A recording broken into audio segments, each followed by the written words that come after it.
The Layton Court Mystery by Anthony Berkeley. Section 1. Dedication. To my father.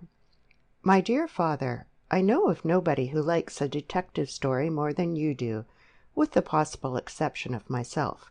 So if I write one and you read it, we ought to be able to amuse ourselves, at any rate. I hope you will notice that I have tried to make the gentleman who eventually solves the mystery behave as nearly as possible as he might be expected to do in real life. That is to say, he is very far removed from a sphinx, and he does make a mistake or two occasionally. I have never believed very much in those hawk-eyed, tight-lipped gentry who pursue their silent and inexorable way straight to the heart of things, without ever once overbalancing or turning aside after false goals. And I cannot see why even a detective story should not aim at the creation of a natural atmosphere, just as much as any other work of the lighter fiction.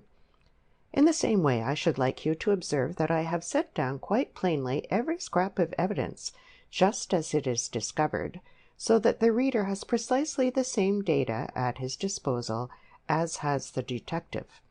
This seems to me the only fair way of doing things. To hold up till the last chapter some vital piece of evidence, which, by the way, usually renders the solution of the puzzle perfectly simple, and to achieve your surprise by allowing the detective to arrest his man before the evidence on which he is doing so is ever so much as hinted to the reader at all, is, to my mind, most decidedly not playing the game. With which short homily I hand the book over to you by way of some very slight return for all that you have done for me. Chapter 1. 8 o'clock in the morning. William, the gardener at Layton Court, was a man of melancholy deliberation. It did not pay, William held, to rush things, especially the important things of life, such as the removal of green fly from roses. Before action was taken, the matter should be studied, carefully and unhappily, from every possible point of view, particularly the worst. On this summer's morning William had been gazing despondently at the roses for just over 3/4 of an hour. Pretty soon now he would feel himself sufficiently fortified to begin operations on them. "Do you always count the green fly before you slaughter them, friend William?" asked a sudden voice behind him. William, who had been bending forward to peer gloomily into the green fly-blown intricacies of a Caroline test-out, slewed hastily about. He hated being accosted at the best of times, but there was a spontaneous heartiness about this voice which grated intolerably on all his finer feelings. The added fact that the act of slewing hastily about had brought a portion of his person into sharp and painful contact with another rosebush did not tend to make life any more cheerful for William at that moment. "Weren't a-counting 'em," he observed curtly, and added naughtily under his breath, "Drat that there Mr. Sheringham." "Oh, I thought you must be totting up the bag in advance," remarked the newcomer gravely from behind an enormous pipe. "What's your record bag of green fly, William? Runs into thousands of brace, I suppose. Well, no doubt it's an interesting enough sport for people of quiet tastes, like stamp collecting. You ever collect stamps, William?" "No," said William, gazing somberly at a worm. William was not one of your chatty conversationalists. "Really?" replied his interlocutor with interest. "Mad on it myself once. As a boy, of course. Silly game, though, really, I agree with you." He followed the direction of William's eyes. "Ah, the early morning worm," he continued brightly, "and defying all the rules of its calling by refusing to act as provender for the early bird. Highly unprofessional conduct. There's a lesson for all of us in that worm, William, if I could only think what it is. I'll come back and tell you when I've had time to go into the matter properly." William grunted moodily. There were many things in this world of which William disapproved, but Mr. Roger Sheringham had a class all to himself. The gospel of laughter held no attractions for that stern materialist, and executioner of Greenfly. Roger Sheringham remained singularly unperturbed by the sublime heights of William's disapproval. With hands thrust deep into the pockets of a perfectly incredible pair of grey flannel trousers, he sauntered off among the rose-beds, cheerfully poisoning the fragrant atmosphere with clouds of evil smoke from the peculiarly unsavoury pipe which he wore in the corner of his rather wide mouth. William's eloquent snorts followed him unheeded. Roger had already forgotten William's existence. There are many who hold that 8 o'clock in the morning is the most perfect time of a summer's day. The air, they advance, is by that time only pleasantly warmed through, without being burned to a cinder as it is an hour or two later. And there is still quite enough dew sparkling upon leaf and flower to give the poets plenty to talk about, without forcing them to rise at 6 o'clock for their inspiration. The theory is certainly one well worth examination. At the moment when this story opens, Mr. Roger Sheringham was engaged in examining it. Not that Roger Sheringham was a poet, by no means, but he was the next worst thing to it, an author, and it is part of an author's stock in trade to know exactly what a rose garden looks like at 8 o'clock on a summer morning. That and everything else in the world besides. Roger Sheringham was refreshing his mental notes on the subject. While he is doing so, let us turn the tables by examining him. We're going to see quite a lot of him in the near future, and first impressions are always important. Perhaps the first thing we notice about him, even before we have had time to take in his physical characteristics, is an atmosphere of unbounded, exuberant energy. Roger Sheringham is evidently one of those dynamic persons who seem somehow to live 2 minutes to everybody else's one. Whatever he happens to be doing, he does it as if it were the only thing that he had ever really intended to do in life at all. To see him now, looking over this rose garden, you would think that he is actually learning it by heart, so absorbedly is he gazing at it. At least you would be ready to bet that he could tell you afterwards just how many plants there are in each bed, how many roses on each plant, and how many greenfly on each rose. Whether this habit of observation is natural, or whether it is part of the training of his craft, there can be no doubt that Roger possesses it in a very high degree. In appearance he is somewhat below the average height, and stockily built, with a round rather than a long face, and 2 shrewd, twinkling grey eyes. The shapeless trousers and the disreputable old Norfolk jacket he is wearing argue a certain eccentricity and contempt for convention that is just a little too self-conscious to be quite natural, without going so far as to degenerate into a pose.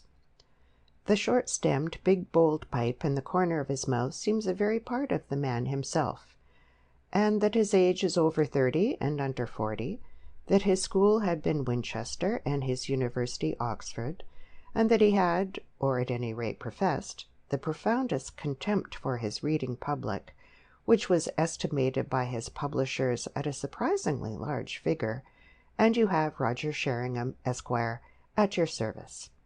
The sound of footsteps approaching along the broad gravel path, which separated the rose garden from the lawn at the back of the house, roused him from his studious contemplation of early morning phenomena.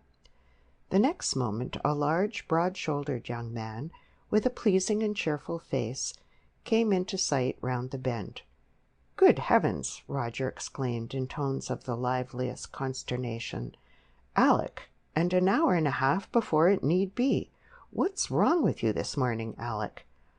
"I might ask the same of you," grinned the young man. "It's the first time I've seen you down before 10 o'clock since we came here." "That only gives us 3 mornings. Still a palpable point. By the way, where's our worthy host? I thought it was a distressing habit of his to spend an hour in the garden every morning before breakfast. At least, so he was telling me at great length yesterday afternoon." "I don't know," said Alec indifferently. "But what brings you here anyway, Roger?" "Me? Oh, I've been working, studying the local flora and fauna, the latter ably represented by William. You know, you ought to cultivate William, Alec. You'd have a lot in common, I feel sure." They fell into step and strolled among the scattered beds. "You working at this hour?" Alec remarked. "I thought you wrote all your tripe between midnight and dawn." "You're a young man of singular literary acuteness," sighed Roger. "Hardly anybody would dare to call my work tripe. Yet you and I know that it is, don't we? But for goodness sake, don't tell anyone else your opinion. My income depends on my circulation, you know, and if it once got noised about that Alexander Grierson considered—" Alec landed a punch on the literary thorax. "Oh, for heaven's sake, shut up," he grunted. "Don't you ever stop talking, Roger?" "Yes," Roger admitted regretfully, "when I'm asleep. It's a great trial to me. That's why I so much hate going to bed. But you haven't told me why you're up and about so early." "Couldn't sleep," responded Alec a trifle sheepishly. "Ah." Roger stopped and scrutinized his companion's face closely. "I shall have to study you, Alec, you know. Awfully sorry if it's going to inconvenience you, but there's my duty to the great British public, and that's plain enough, my interesting young lover. So now perhaps you'll tell me the real reason why you're polluting this excellent garden with your unseemly presence at this unnecessary hour." "Oh, stow it, you blighter," growled the interesting young lover, blushing hotly. Roger regarded him with close attention. "Notes on the habits of the newly engaged animal, male genus," he murmured softly. 1. Reverses all its habits and instincts by getting up and seeking fresh air when it might still be frowsting in bed. 2. Assaults its closest friends without the least provocation. 3. Turns a bright brick red when asked the simplest question. 4. "Will you shut up, or have I got to throw you into a rose bed?" shouted the harassed Alec. "I'll shut up," said Roger promptly, "but only on William's account. Please understand that. I feel that William would simply hate to see me land on one of his cherished rose bushes. It would depress him more than ever, and I shrink from contemplating what that might mean. In passing, how is it that you were coming from the direction of the lodge just now, and not from the house?" "You're infernally curious this morning," Alec smiled. "If you want to know, I've been down to the village." "So early? Alec, there must be something wrong with you, after all. And why on earth have you been down to the village?" Well, if you must have it, to post a letter," said Alec reluctantly. "Ah, a letter so important, so remarkably urgent that it couldn't wait for the ordinary collection from the house?" Roger mused with interest. "Now I wonder if that letter could have been addressed, let us say, to the Times?" "Marvelous, Holmes! How could you have surmised that?" "You know my methods, Watson. It is only necessary to apply them." "Well, Alexander Watson, am I right?" "You're not," said Alec shortly. "It was to my bookmaker." "Well, all I can say is that it ought to have been to the Times," retorted Roger indignantly. "In fact, I don't mind going so far as to add that it's hardly playing the game on your part that it shouldn't have been to the Times. Here you go, laying a careful train of facts, all pointing to the conclusion that this miserable letter of yours was to the Times, and then you turn round and announce calmly that it was to your bookmaker.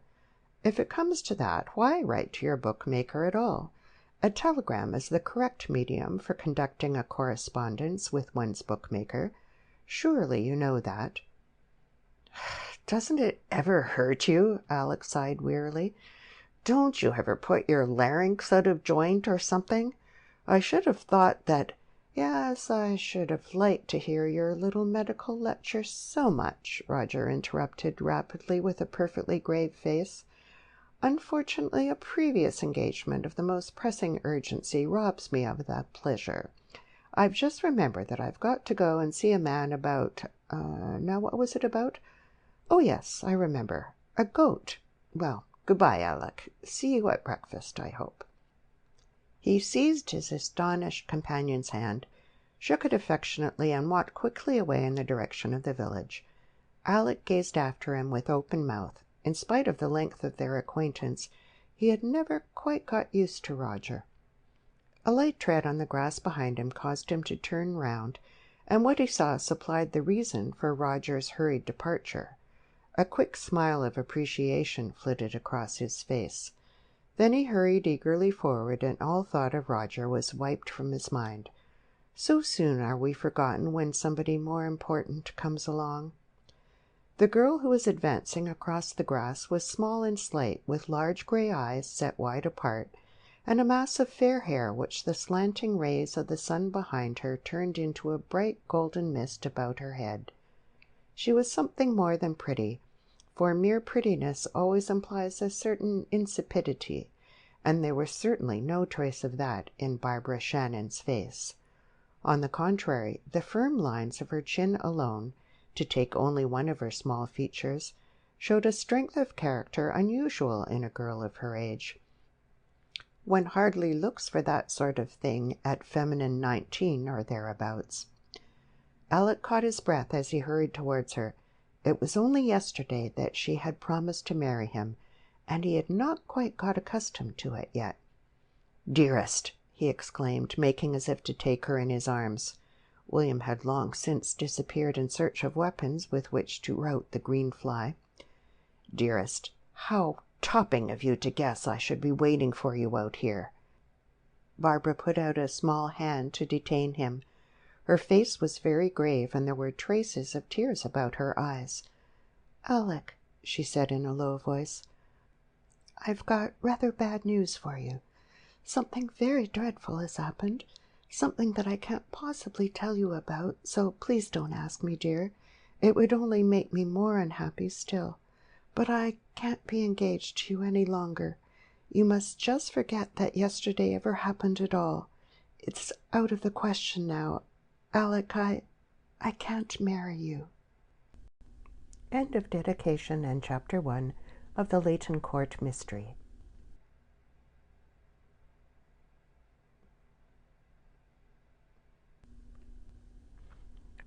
Chapter 2. An Interrupted Breakfast. Mr. Victor Stanworth, the host of the little party now in progress at Layton Court, was, according to the reports of his friends, who were many and various, a thoroughly excellent sort of person. What his enemies thought about him, that is, provided that he had any, is not recorded. On the face of it, at any rate, however, the existence of the latter may be doubted. Genial old gentlemen of 60 or so, somewhat more than comfortably well off, who keep an excellent cellar, and equally excellent cigars, and entertain with a large-hearted good humour, amounting almost to open-handedness, are not the sort of people to have enemies. And all that Mr. Victor Stanworth was, that and perhaps a trifle more. If he had one noticeable failing, so slight that it could hardly be called a fault, it was perhaps a rather too obvious interest he displayed in the sort of people whose pictures get into the illustrated weeklies. Not that Mr. Stanworth was a snob, or anything approaching it. He would as soon exchange a joke with a dustman as a duke, although it is possible that he would prefer a millionaire to either.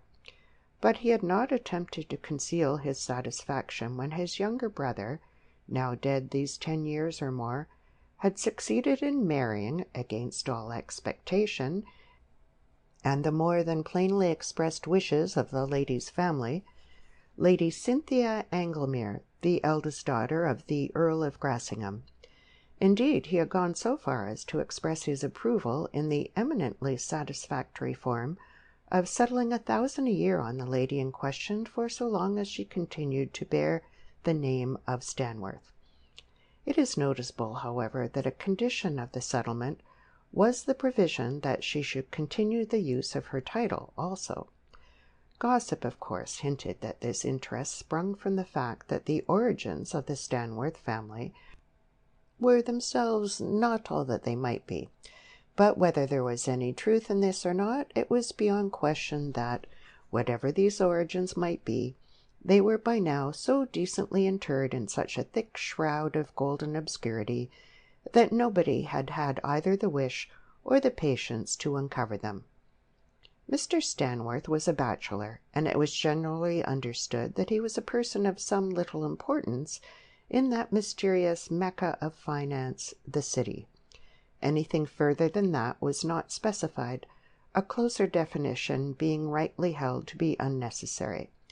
But the curious could find, if they felt so minded, the name of Mr. Stanworth on the board of directors of several small but flourishing and thoroughly respectable little concerns, whose various offices were scattered within a half-mile radius of the mansion house.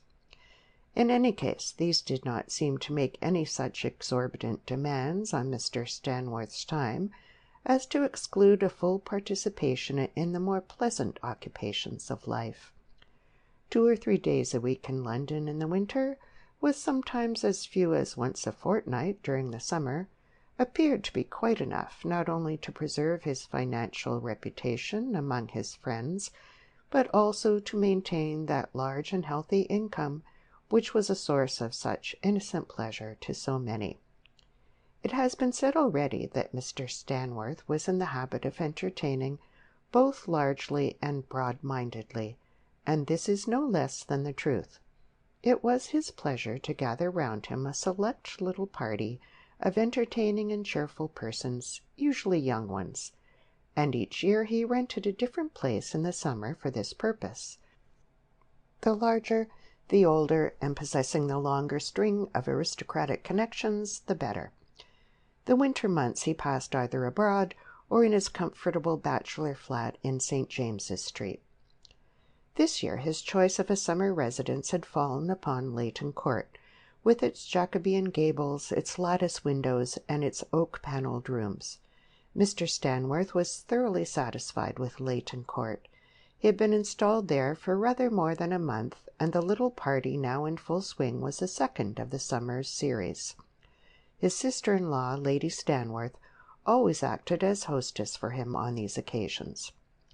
Neither Roger nor Alec had had any previous acquaintance with their host, and their inclusion in the party had been due to a chain of circumstances. Mrs. Shannon, an old friend of Lady Stanworth's, had been asked in the first place, and with her Barbara. Then Mr. Stanworth had winked jovially at his sister-in-law, and observed that Barbara was getting a deuced pretty girl in these days, and wasn't there any particular persons she would be glad to see at Layton Court, eh? Lady Stanworth had given it as her opinion that Barbara might not be displeased to encounter a certain Mr. Alexander Grierson about the place, whereupon Mr. Stanworth, having ascertained in a series of rapid questions that Mr. Alexander Grierson was a young man of considerable worldly possessions, which interested him very much, had played cricket 3 years running for Oxford, which interested him still more, and was apparently a person of unimpeachable character and morals, which did not interest him at all, had given certain injunctions, with the result that 2 days later Mr. Alexander Grierson received a charming little note, to which he had hastened to reply with gratified alacrity.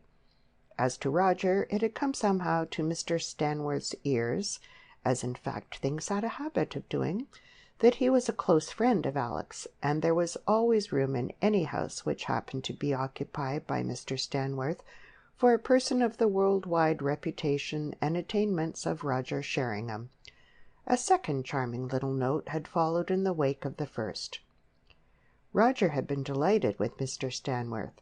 He was a man after his own heart, this jolly old gentleman, with his interesting habit of pressing half-crown cigars and pre-war whisky on one at all hours of the day, from 10 in the morning onwards, his red genial face always on the point of bursting into loud whole-hearted laughter, if not actually doing so, his way of poking sly fun at his dignified aristocratic sister-in-law, and the very faint trace of a remote vulgarity about him that only seemed, in this particular case, to add a more intimate, almost a more genuine note to his dealings with one.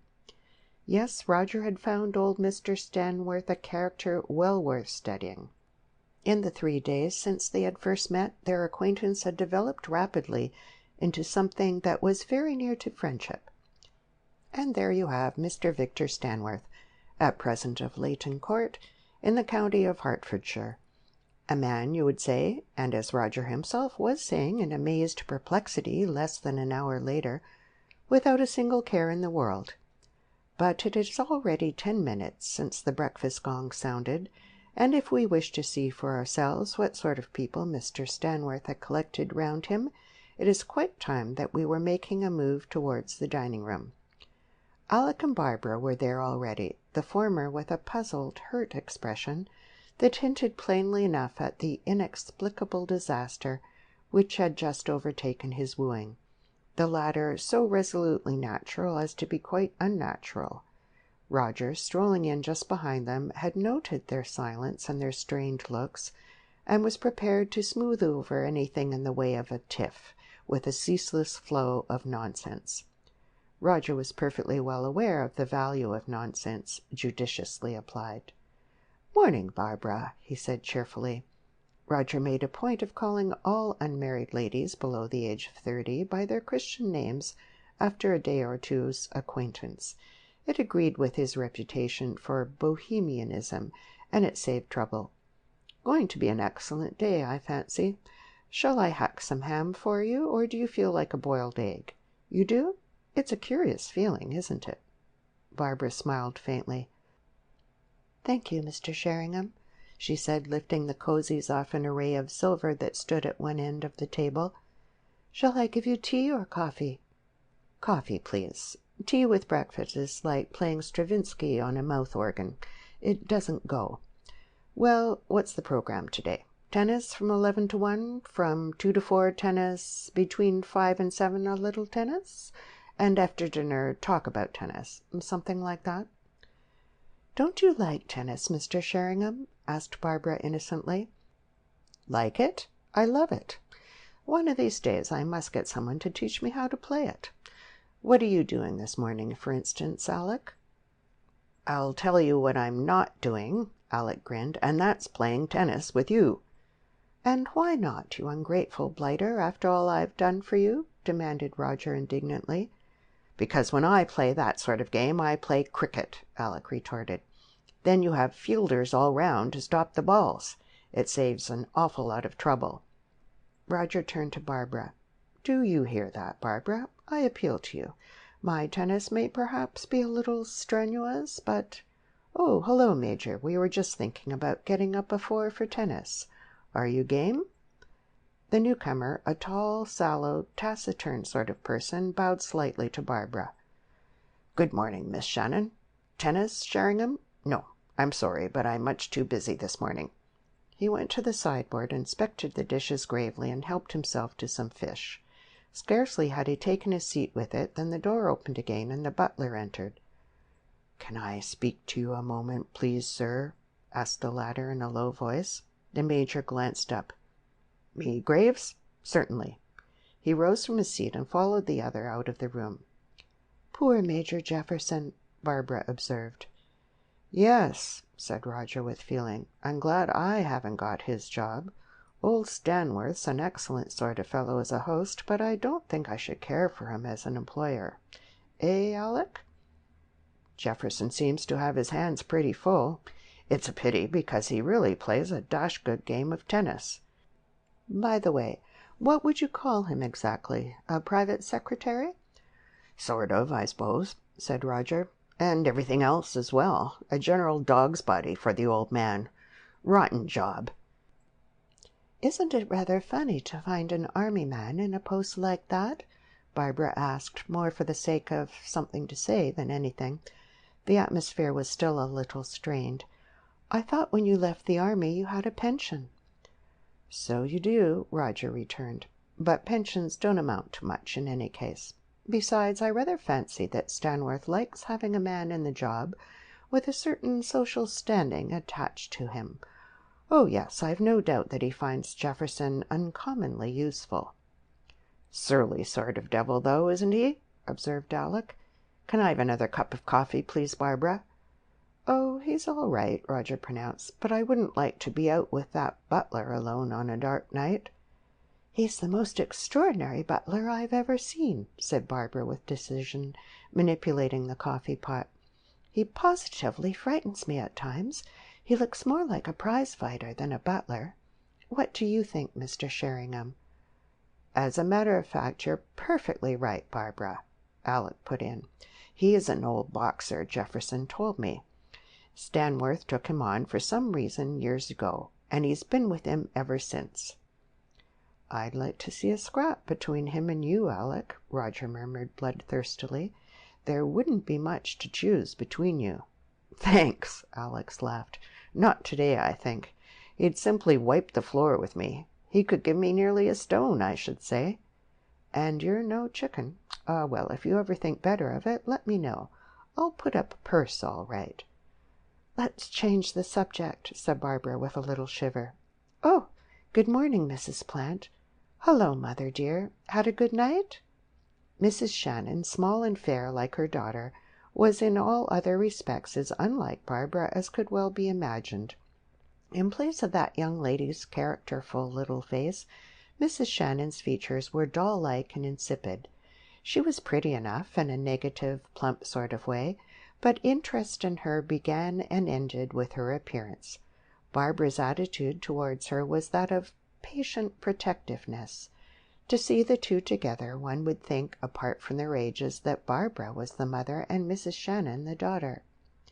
"A good night," she repeated peevishly.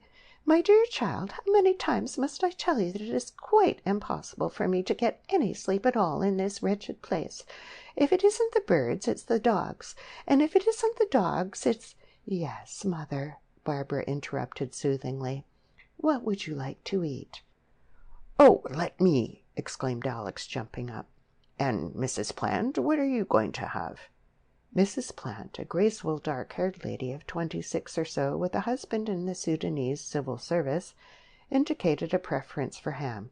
Mrs. Shannon consented to be soothed with a fried sole. Conversation became general. Major Jefferson looked in once and glanced round the room in a worried way. "Nobody's seen Mr. Stanworth this morning, have they?" he asked the company in general, and receiving no reply, went out again. Barbara and Roger engaged in a fierce discussion on the relative merits of tennis and golf, for the latter of which Roger had acquired a half-blue at Oxford. Mrs. Shannon explained at some length to Alec, over her second sole, why she could never eat much breakfast nowadays. Mary Plant came to the aid of Barbara in proving that whereas golf was a game for the elderly and crippled, tennis was the only possible summer occupation for the young and energetic. The room buzzed. The appearance of Lady Stanworth caused the conversation to stop abruptly. In the ordinary course of events, she breakfasted in her own room. A tall, stately woman with hair just beginning to turn gray, she was never anything but cool and dignified, but this morning her face seemed even more serious than usual. For a moment she stood in the doorway, looking round the room as Major Jefferson had done a few minutes before. Then, "Good morning, everybody," she said slowly. "Mr. Sheringham and Mr. Grierson, can I have a word with you for a moment?" In deep silence, Roger and Alec pushed back their chairs and rose. It was obvious that something out of the ordinary had occurred, but nobody quite liked to ask a question. In any case, Lady Stanworth's attitude did not encourage curiosity. She waited till they had reached the door and motioned for them to precede her. When they had passed through, she shut the door carefully after her. "What's up, Lady Stanworth?" Roger asked bluntly as soon as they were alone. Lady Stanworth bit her lip and hesitated, as if making up her mind. "Nothing, I hope," she said after a little pause. "But nobody has seen my brother-in-law this morning, and his bed has not been slept in, while the library door and windows are locked on the inside. Major Jefferson sent for me, and we have talked it over and decided to break the door down. He suggested that it would be as well if you and Mr. Grierson were present also, in case a witness outside the household should be required. Will you come with me?" She led the way in the direction of the library, and the other two followed. "You've called to him, I suppose?" Alec remarked. "Yes, Major Jefferson and Graves have both called to him, here and outside the library windows." "He's probably fainted or something in the library," said Roger reassuringly, with a good deal more conviction than he felt. "Or it may be a stroke. Is his heart at all weak?" "Not that I've ever heard, Mr. Sheringham." By the library door, Major Jefferson and the butler were waiting, the former impassive as ever, the latter clearly ill at ease. "Ah, here you are," said the Major. "Sorry to bother you like this, but you understand. Now, Grierson, you and Graves and myself are the biggest. If we put our shoulders to the door together, I think we can force it open. It's pretty strong, though. You by the handle, Graves, and you next, Grierson. That's right. Now then, 1, 2, 3, heave!" At the third attempt there was the sound of tearing woodwork, and the heavy door swung on its hinges. Major Jefferson stepped quickly over the threshold. The others hung back. In a moment he was back again, his sallow face the merest trifle paler. "What is it?" asked Lady Stanworth anxiously. "Is Victor there?" "I don't think you had better go in for the moment, Lady Stanworth," said Major Jefferson slowly, intercepting her as she stepped forward. "Mr. Stanworth appears to have shot himself." End of chapter 2.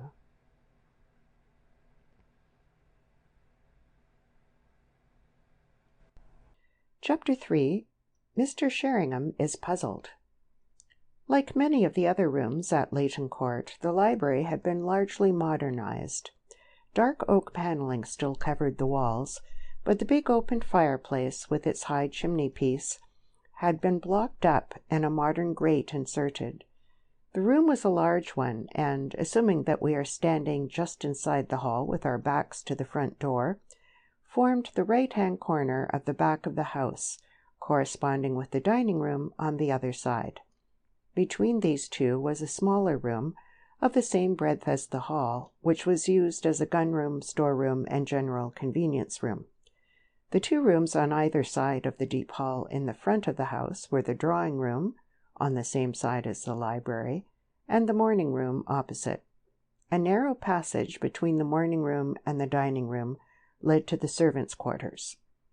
In the side of the library which faced the lawn at the back of the house had been set a pair of wide French windows, as was also the case in the dining-room, while in the other outer wall, looking over the rose garden, was a large modern window of the sash type, with a deep window seat below it set in the thickness of the wall. The only original window still remaining was a small lattice one in the corner on the left of the sash window. The door that led into the room from the hall was in the corner diagonal to the lattice window. The fireplace exactly faced the French windows. The room was not overcrowded with furniture. An armchair or two stood by the fireplace, and there was a small table, bearing a typewriter, by the wall on the same side as the door. In the angle between the sash window and the fireplace stood a deep, black-covered settee. The most important piece of furniture was a large writing table in the exact center of the room, facing the sash window. The walls were lined with bookshelves. This was the picture that had flashed across Roger's retentive brain as he stood in the little group outside the library door and listened to Major Jefferson's curt, almost brutal announcement. With instinctive curiosity, he wondered where the grim addition to the scene was lying. The next moment, the same instinct had caused him to turn and scan the face of his hostess. Lady Stanworth had not screamed or fainted. She was not that sort of person. Indeed, beyond a slight and involuntary catching of her breath, she betrayed little or no emotion. "Shot himself?" she repeated calmly. "Are you quite sure?" "I'm afraid there can be no doubt at all," Major Jefferson said gravely. "He must have been dead for some hours." "And you think I had better not go in?" "It's not a pretty sight," said the Major shortly. "Very well, but we had better telephone for a doctor in any case, I suppose. I will do that." Victor called in Dr. Mathewson when he had hay fever a few weeks ago, didn't he? I'll send for him." "And the police," said Jefferson. "They'll have to be notified. I'll do that." "I can let them know at the same time," Lady Stanworth returned, moving across the hall in the direction of the telephone. Roger and Alec exchanged glances. "I always said that was a wonderful woman," whispered the former behind his hand as they prepared to follow the Major into the library. "Is there anything I can do, sir?" asked the butler from the doorway. Major Jefferson glanced at him sharply. "Yes, you come in too, Graves. It makes another witness." The four men filed in silence into the room. The curtains were still drawn, and the light was dim. With an abrupt movement, Jefferson strode across and pulled back the curtains from the French windows. Then he turned and nodded silently towards the big writing table. In the chair behind this, which was turned a little away from the table, sat, or rather reclined, the body of Mr. Stanworth. His right hand, which was dangling by his side almost to the floor, was tightly clenched about a small revolver, the fingers still convulsively clasping the trigger. In the center of his forehead, just at the base of his hair, was a little circular hole, the edges of which looked strangely blackened. His head lolled indolently over the top of the chair back, and his wide-open eyes were staring glassily at the ceiling. It was, as Jefferson had said, not a pretty sight. Roger was the first to break the silence. "Well, I'm damned," he said softly. "What on earth did he want to go and do that for?" "Why does anyone do it?" asked Jefferson, staring at the still figure as if trying to read its secret. "Because he has some damn good reason of his own, I suppose." Roger shrugged his shoulders a little impatiently. "No doubt. But old Stanworth, of all people! I shouldn't have thought that he'd got a care in the world. Not that I knew him particularly well, of course, but I was only saying to you yesterday, Alec—" He broke off suddenly. Alec's face had gone a ghastly white, and he was gazing with horrified eyes at the figure in the chair. "I was forgetting," Roger muttered in a low voice to Jefferson. "The boy was too young to be in the war. He's only 24. It's a bit of a shock, one's first corpse, especially this sort of thing. Phew, there's a smell of death in here. Let's get some of these windows open." He turned and threw open the French windows, letting a draught of warm air into the room. "Locked on the inside, all right," he commented as he did so. "So are the other two. Here, Alec, come outside for a minute. It's no wonder you're feeling a bit turned up." Alec smiled faintly. He had managed to pull himself together, and the color was returning to his cheeks. "Oh, I'm all right," he said a little shakily. "It was just a bit of a shock at first." The breeze had fluttered the papers on the writing table, and one fell to the ground. Graves, the butler, stepped forward to pick it up. Before replacing it, he glanced idly at something that was written on it.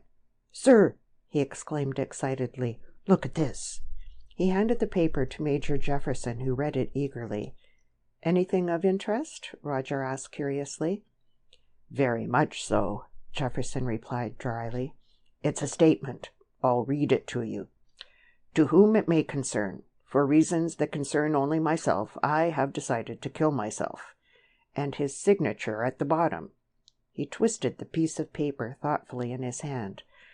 "But I wish he'd said what his reasons were," he added in puzzled tones. "Yes, it's a remarkably reticent document," Roger agreed. "But it's plain enough, isn't it? May I have a look at it?" He took it from the other's outstretched hand and examined it with interest. The paper was slightly creased, and the message itself was typewritten. The signature, Victor Stanworth, was bold and firm, but just above it was another attempt which had only got as far as VIC, and looked as if it had been written with a pen insufficiently supplied with ink. "He must have gone about the business with extraordinary deliberation," Roger commented. "He goes to the trouble of typing this instead of writing it, and when he finds he hadn't dipped his pen deep enough in the ink-pot, calmly signs it again. And just look at that signature. Not a trace of nerves in it, is there?" He handed the paper back, and the Major looked at it again.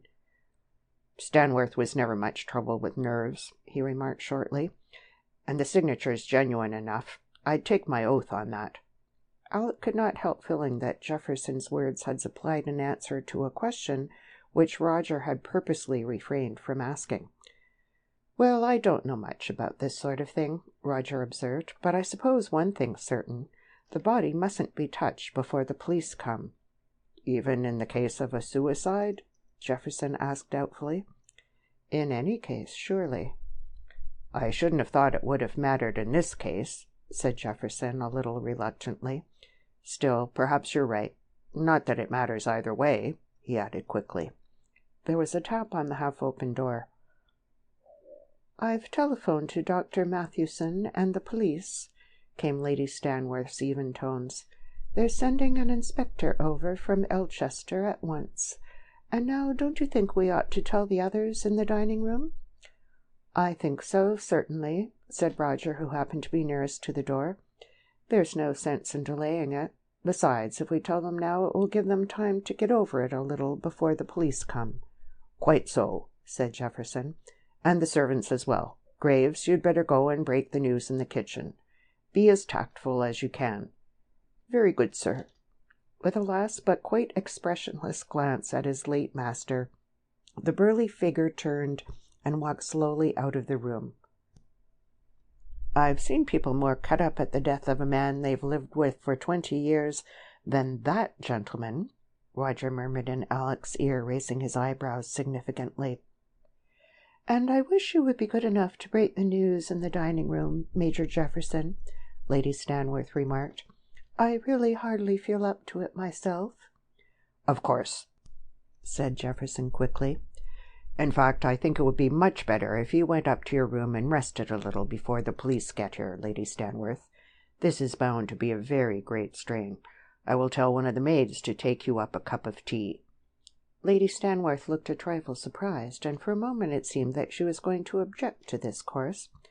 Evidently, however, she changed her mind, if that was the case, for she only said quietly, "Thank you. Yes, I think that would be best. Please let me know directly the police arrive." She made her way, a little wearily, up the broad staircase and disappeared from view. Jefferson turned to Roger. "I think, as a matter of fact, that I should prefer you to tell the ladies, if you would, Sheringham. You do it much better than I. I'm not much use at putting unpleasant things in a pleasant way." "Certainly I will, if you'd rather. Alec, you'd better stay here with the Major." Jefferson hesitated. "As a matter of fact, Grierson, I was wondering if you would be good enough to run across to the stables and tell Chapman to have the car ready all day today, as it might be wanted any time at a moment's notice. Will you?" "Of course," said Alec promptly, and hurried off, only too glad of the opportunity for a little action. He had not yet quite got over that first sight of the dead man in the streaming sunshine. Roger walked slowly across to the dining-room door, but he was not pondering over what he was going to say. He was repeating to himself over and over again, why was Jefferson so infernally anxious to get rid of the four of us in such a hurry? Why?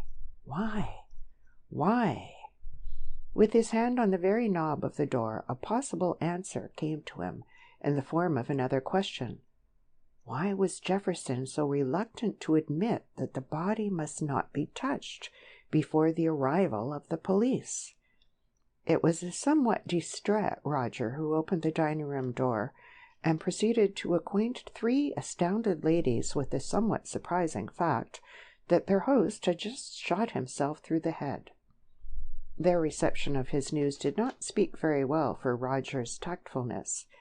It may have been that his preoccupation with what was in his mind prevented him from doing justice to himself, but the fact remains that even he was considerably startled by the way in which his hearers behaved, and it took a good deal to startle Roger.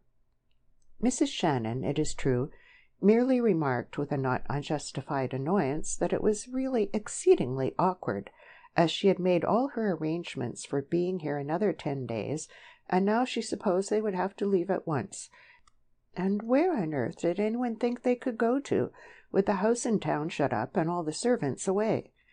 Barbara rose slowly to her feet, with every trace of color drained out of her face, swayed a little, and, sitting down abruptly, stared with unseeing eyes out into the sunlit garden. Mrs. Plant incontinently and silently fainted. But Roger had other things to do than dancing attendance upon fainting and hysterical ladies. Leaving Mrs. Plant somewhat unceremoniously to the ministrations of Barbara and her mother, he hurried back to the library, taking care to step lightly. The sight that met his eyes was exactly what he had expected. Major Jefferson was bending over the dead man, rapidly and methodically searching his pockets. "Hello," Roger remarked easily from the doorway. "Putting him straight a bit?" The major started violently. Then he bit his lip and slowly straightened his back. "Yes," he said slowly, after the least possible pause. "Yes, I can't bear to see this constrained attitude he's in." "It's beastly," Roger said sympathetically, advancing unconcernedly into the room and shutting the door behind him. "I know. But I shouldn't move him if I were you. Not till the police have seen him, at any rate. They're rather particular about that sort of thing, I believe." Jefferson shrugged his shoulders, frowning. "It seems damned nonsense to me," he said bluntly. "Look here," Roger remarked suddenly. "You mustn't let this thing get on your nerves, you know. Come and take a turn in the garden with me." He linked his arm through the others, and observing his obvious hesitation, drew him towards the open windows. "Do you all the good in the world," he persisted. Jefferson allowed himself to be persuaded. For some minutes the two strolled up and down the lawn, and Roger took some care to keep the conversation on indifferent topics. But in spite of all his efforts, Jefferson kept looking at his watch, and it was clear that he was counting the minutes before the police might be expected. What Roger, watch how he might, was unable to discover was whether his companion was eager for their arrival or the reverse. The only thing he knew for certain was that this imperturbable man was, for some reason or other, very badly rattled. It might be the simple fact of his employer's unseemly end which had caused this unwonted state of affairs, Roger thought, for certainly Jefferson and old Stanworth had been a very long time together. On the other hand, it might not, and if this was not the reason, what was? When they had made the circuit of the rose garden 3 times, Jefferson halted suddenly. "The police should be here at any minute now," he said abruptly. "I'm going to walk down towards the lodge to meet them. I'll call you when we want you." Anything more obvious in the way of a congé could hardly be imagined. Roger accepted it with the best grace he could. "Very well," he nodded. "I'll be somewhere out here." Jefferson disappeared rapidly down the drive, and Roger was left to continue his walk alone. But he had no intention of being bored. There was, he felt, quite a lot of thinking that he would rather like to do, and the chance of a few minutes' solitude was not unwelcome. He paced slowly back to the lawn again, his pipe in full blast, and reeking clouds trailing lazily behind him. But Roger was not to do his thinking just yet. Scarcely had he reached the lawn when Alec appeared from the direction of the stables, somewhat hot and flushed. He fell into step with Roger and began to explain why he had been so long. "Couldn't get away from the wretched fellow," he exclaimed. "Had to tell him the whole thing from beginning to— Hullo, what's up?" Roger had halted and was staring in through the library windows. "I'll swear I left that door shut," he said in puzzled tones. "Somebody's opened it. Come on." "Where are you going?" Alec asked in surprise. "To see who's in the library," returned Roger, already halfway across the lawn. He quickened his pace to a run and hurried in through the French windows, Alec close on his heels. A woman who was bending over something on the farther side of the room straightened hastily at their approach. It was Mrs. Plant, and the object over which she had been bending was a large safe that stood by the wall close to the little typewriting table. Roger had just had time to see that she was feverishly twisting the knob before she had sprung up on hearing their footsteps. She faced them with heaving bosom and horrified eyes, one hand clutching the folds of her frock, the other clenched at her side. It was obvious that she was frightened almost out of her wits. "Were you looking for anything?" Roger asked politely, and cursed himself for the banality of the words even as he spoke them. With a tremendous effort, Mrs. Plant appeared to pull herself together. "My jewels," she muttered jerkily. "I asked Mr. Stanworth to lock them in his safe the other day. I was wondering, would the police take them? I thought it might be better if I—" "That's all right, Mrs. Plant," said Roger soothingly, breaking in upon her painful utterances. "The police wouldn't take them in any case, I expect, and you can easily identify what is yours. They'll be safe enough, I assure you." A little color was coming slowly back into her cheeks, and her breathing was becoming less rapid. "Thank you so much, Mr. Sheringham," she said more easily. "It was absurd of me, no doubt, but they're rather valuable, and I had a sudden panic about them. Of course, I ought not to have tried to take them myself. I can't think what I can have been doing." She laughed nervously. "Really, I'm positively ashamed of myself. You won't give me away for being so foolish, will you?" There was a note of urgent appeal in the last sentence that belied the lightness of the words. Roger smiled reassuringly. "Of course not," he said promptly. "Wouldn't dream of it." "Oh, thank you so much. I know I can rely on you. And on Mr. Grierson, too. Well, I suppose I'd better run away before anyone else catches me here." She made her way out of the room, carefully averting her eyes from the chair by the writing-table. Roger turned to Alec and whistled softly. "Now, what did she want to lie like that for?" he asked with raised eyebrows. "Do you think she was lying?" Alec asked in puzzled tones. "I should have said that Mrs. Plant was as straight as they make 'em." Roger shrugged his shoulders in mock despair. "And so should I. That's what makes it all the more extraordinary. Yet, of course, she was lying. Like a trooper. And so ridiculously. Her story's bound to be disproved as soon as the safe is opened. She must have said the first thing that came into her head. Alec, my son, there's something damned queer going on here. Mrs. Plant isn't the only one who's lying. Come out into the garden and listen to the duplicity of Jefferson." End of chapter 3.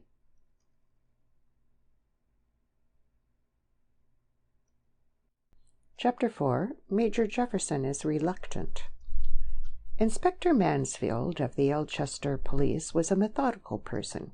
He knew exactly what he had to do and just how to do it, and he had precisely as much imagination as was required for his job, and not a fraction more. Too much imagination can be a very severe handicap to a conscientious policeman, in spite of what the detective stories may say. As the inspector entered the library with Jefferson from the hall, Roger, who had heard his arrival and was determined to miss no more of this interesting situation than he could possibly help, contrived to present himself at the French windows, the faithful Alec still in tow. "Good morning, Inspector," he said cheerfully. Jefferson frowned slightly. Perhaps he was remembering his last words to Roger. "These are Mr. Sheringham and Mr. Grierson, Inspector," he said a little brusquely. "They were present when we broke the door in." The inspector nodded. "Good morning, gentlemen. Sad business, this. Very." He glanced rapidly round the room. "Ah, there's the body. Excuse me, Major." He stepped quickly across and bent over the figure in the chair, examining it attentively. Then he dropped on his knees and scrutinized the hand that held the revolver. "Mustn't touch anything till the doctor's seen him," he explained briefly, rising to his feet again and dusting the knees of his trousers. "May I have a look at that document you spoke of, sir?" "Certainly, Inspector. It's on the table." Jefferson showed where the paper was lying, and the inspector picked it up. Roger edged farther into the room. The presence of himself and Alec had not been challenged, and he wished to establish his right to be there. Furthermore, he was uncommonly curious to hear the inspector's views on the somewhat remarkable document he was now studying. The inspector looked up. He observed noncommittally, laying the paper on the table again. "To the point, at any rate. Was Mr. Stanworth in the habit of using a typewriter instead of pen and ink?" "Just the point I mentioned, Inspector," Roger broke in. "Indeed, sir," said the inspector politely. He turned to Jefferson. "Do you happen to know Major Jefferson?" "Yes, I think he was," Jefferson said thoughtfully. "He certainly always wrote his letters on it. I fancy he used it a good deal." "But to sit down and type a thing like that," Roger exclaimed. "It seems so unnecessary, somehow." "And what do you make of it, then, Mr. Sheringham?" the inspector asked with tolerant interest. "I should say it showed a cold-blooded deliberation that proves Mr. Stanworth to have been a very exceptional man," Roger replied quickly. The inspector smiled faintly. "I see you're more used to considering characters than actions," he said. "Now, I should have said that a more ordinary explanation might be that Mr. Stanworth, having already something else to type on the machine, slipped in a piece of paper and did that at the same time." "Oh," Roger remarked, somewhat nonplussed. "Yes, I never thought of that." "It's extraordinary what simple things one doesn't think of at times," said the inspector wisely. "But in that case," Roger observed thoughtfully, "wouldn't you expect to find the other thing he had been typing? It can hardly have left the room, can it?" "That's impossible to say," said the inspector with the air of one closing the subject. "We don't in the least know what Mr. Stanworth did last night. He might have gone out and posted a letter or two before he shot himself, and unless anyone happened to see him, we could never know whether he did or not. Now, I take it, sir," he asked, turning to Major Jefferson, "that Mr. Stanworth was a rather brusque, decisive sort of man?" Jefferson considered. "Decisive, certainly, but I don't know whether you would call him brusque, exactly." "Why?" "The wording of this statement. It's a bit, well, out of the ordinary, isn't it?" "It's quite typical," said Jefferson shortly. "It is. That's what I'm getting at. Now, have you any idea at all as to the reasons he hints at?" "Not in the least. I'm absolutely in the dark." "Ah, well, perhaps Lady Stanworth will be able to throw some light on that point later." He strolled over to the door and began to examine the lock. Roger drew Alec aside. "You know, this is jolly interesting, this business," he murmured. "I've never seen the police at work before, but the storybooks are all wrong. This man isn't a fool by any means, very far from it. He caught me out properly over that typing, and twice at that. Perfectly obvious points when they're mentioned, of course, and I can't think why they didn't occur to me. That's the trouble with an idée fixe. You can't see beyond it, or even around it. Hullo, he's trying the windows now."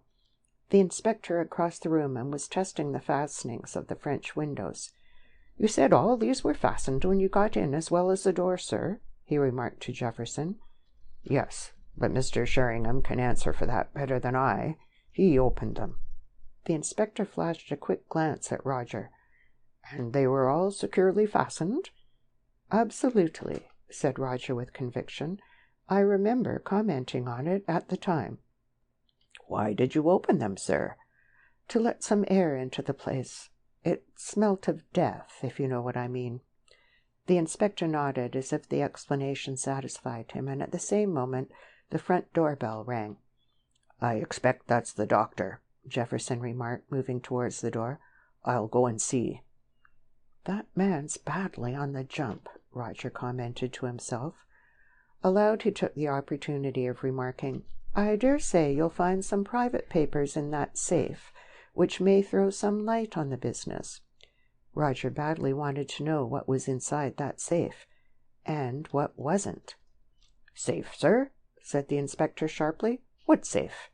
Roger pointed out where the safe stood. "I understand that Mr. Stanworth always carried it about with him," he remarked casually.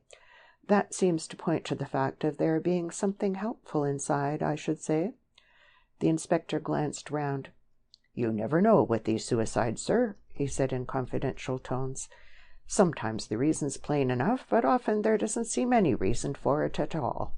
Either they've kept it to themselves, or else they've gone suddenly dotty. Temporary insanity is more often true than you'd say. Melancholia and such like. The doctor may be able to help us there." "And here he comes, if I'm not very much mistaken," Roger observed as the sound of approaching voices reached their ears. The next moment Jefferson appeared, showing a tall, thin man with a small bag in his hand into the room. "This is Dr. Mathewson," he said. The doctor and the inspector exchanged nods of acquaintance. "There's the body, doctor. remarked the latter, waving his hand towards the chair. "Nothing very remarkable about the case, but of course you know the coroner will want a detailed report." Dr. Mathewson nodded again, and setting his bag upon the table, bent over the still figure in the chair, and proceeded to make his examination. It did not take him many minutes. "Been dead about 8 hours," he remarked briefly to the inspector, as he straightened up again. "Let's see, it's just past 10 now, isn't it? I should say he died at somewhere around 2 o'clock this morning. The revolver must have been within a couple of inches of his forehead when he fired. The bullet may be—" He felt carefully at the back of the dead man's head, and whipping a lancet out of his pocket, made an incision in the skull. "Here it is," he added, extracting a small object of shining metal from the skin, lodged just under the scalp. The inspector made a few brief notes in his pocketbook. "Obviously self-inflicted, of course," he observed. The doctor raised the dangling hand and scrutinized the fingers that held the revolver. "Obviously. The grip is properly adjusted and must have been applied during life." With an effort he loosened the clasp of the dead fingers and handed the weapon across the table to the inspector.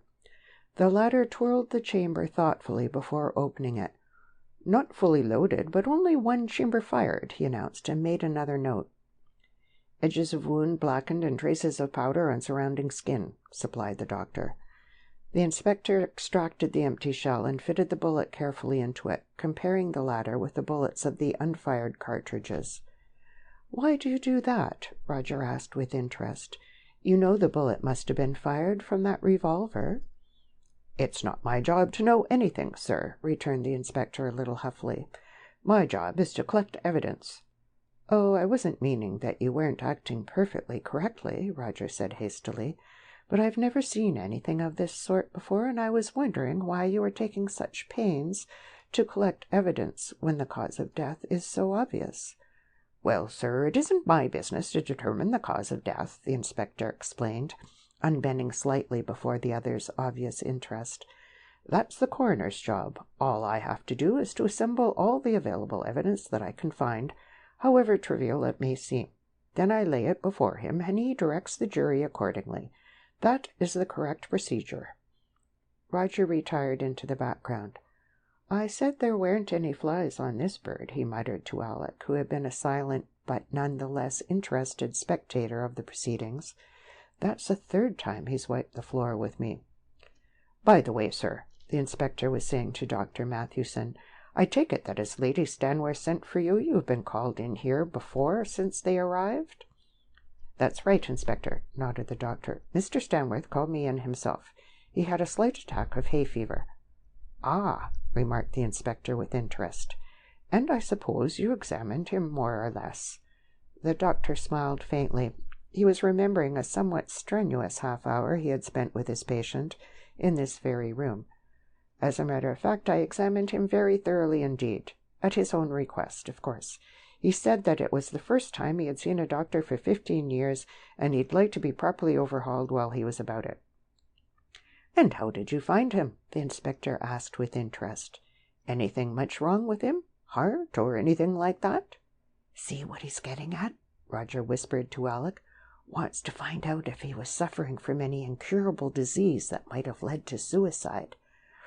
"There was nothing wrong with him at all," the doctor said with finality. "He was as sound as the proverbial bell.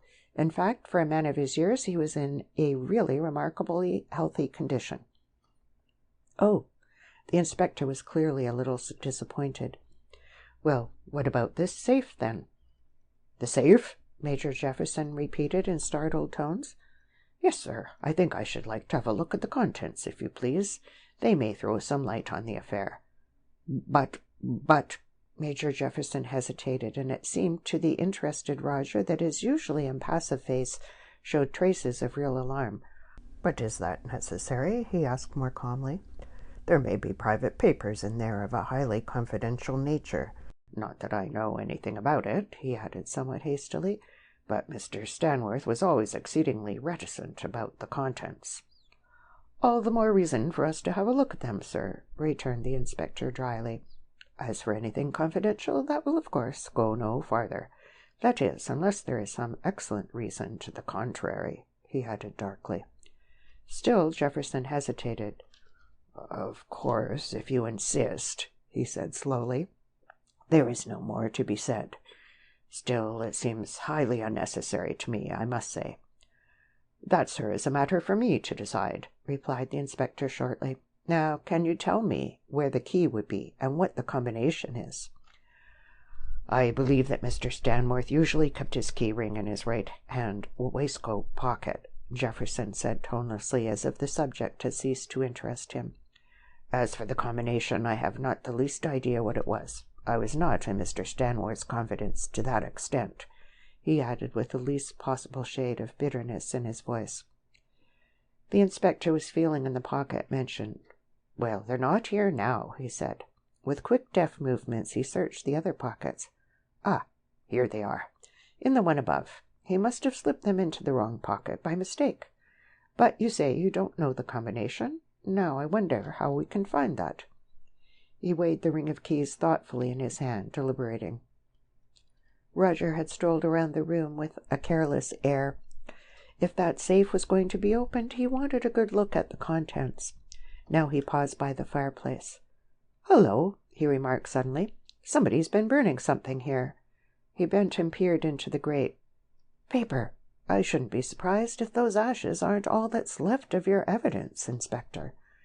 The inspector crossed the room hastily and joined him. "I dare say you're right, Mr. Sheringham," he said disappointedly. "I ought to have noticed that myself. Thank you. Still, we must get that safe opened as soon as possible in any case." Roger rejoined Alec. "One to me," he smiled. "Now, if he'd been one of the storybook inspectors, he'd have bitten my head off for discovering something that he'd missed. I like this man." The inspector put his notebook away. "Well, Doctor," he said briskly, "I don't think there's anything more that you or I can do here, is there?" "There's nothing more that I can do," Dr. Mathewson replied. "I'd like to get away, too, if you can spare me. I'm rather busy today. I'll let you have that report at once." "Thanks. No, I shan't want you any more, sir. I'll let you know when the inquest will be. Probably tomorrow." He turned to Jefferson. "And now, sir, if you'll let me use the telephone, I'll ring up the coroner and notify him.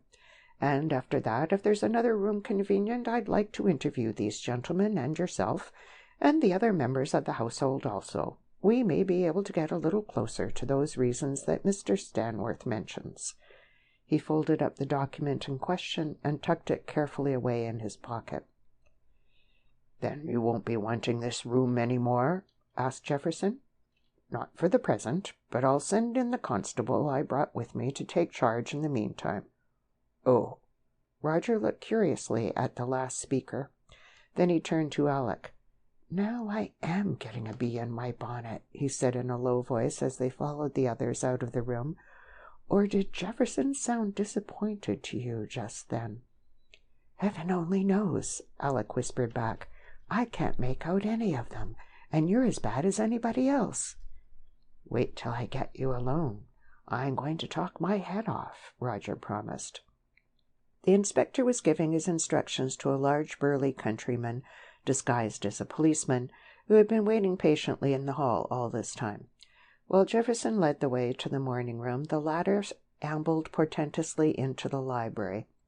It was the first time he had been placed in charge, however temporary, of a case of this importance, and he respected himself tremendously for it. Arrived on the scene of the tragedy, he frowned heavily about him, gazed severely at the body for a moment, and then very solemnly smelled at the ink-pot.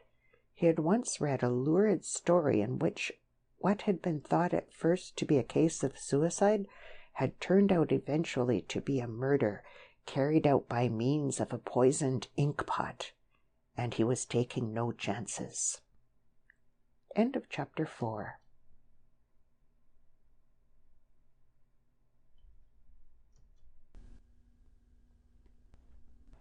Chapter 5. Mr. Sheringham asks a question.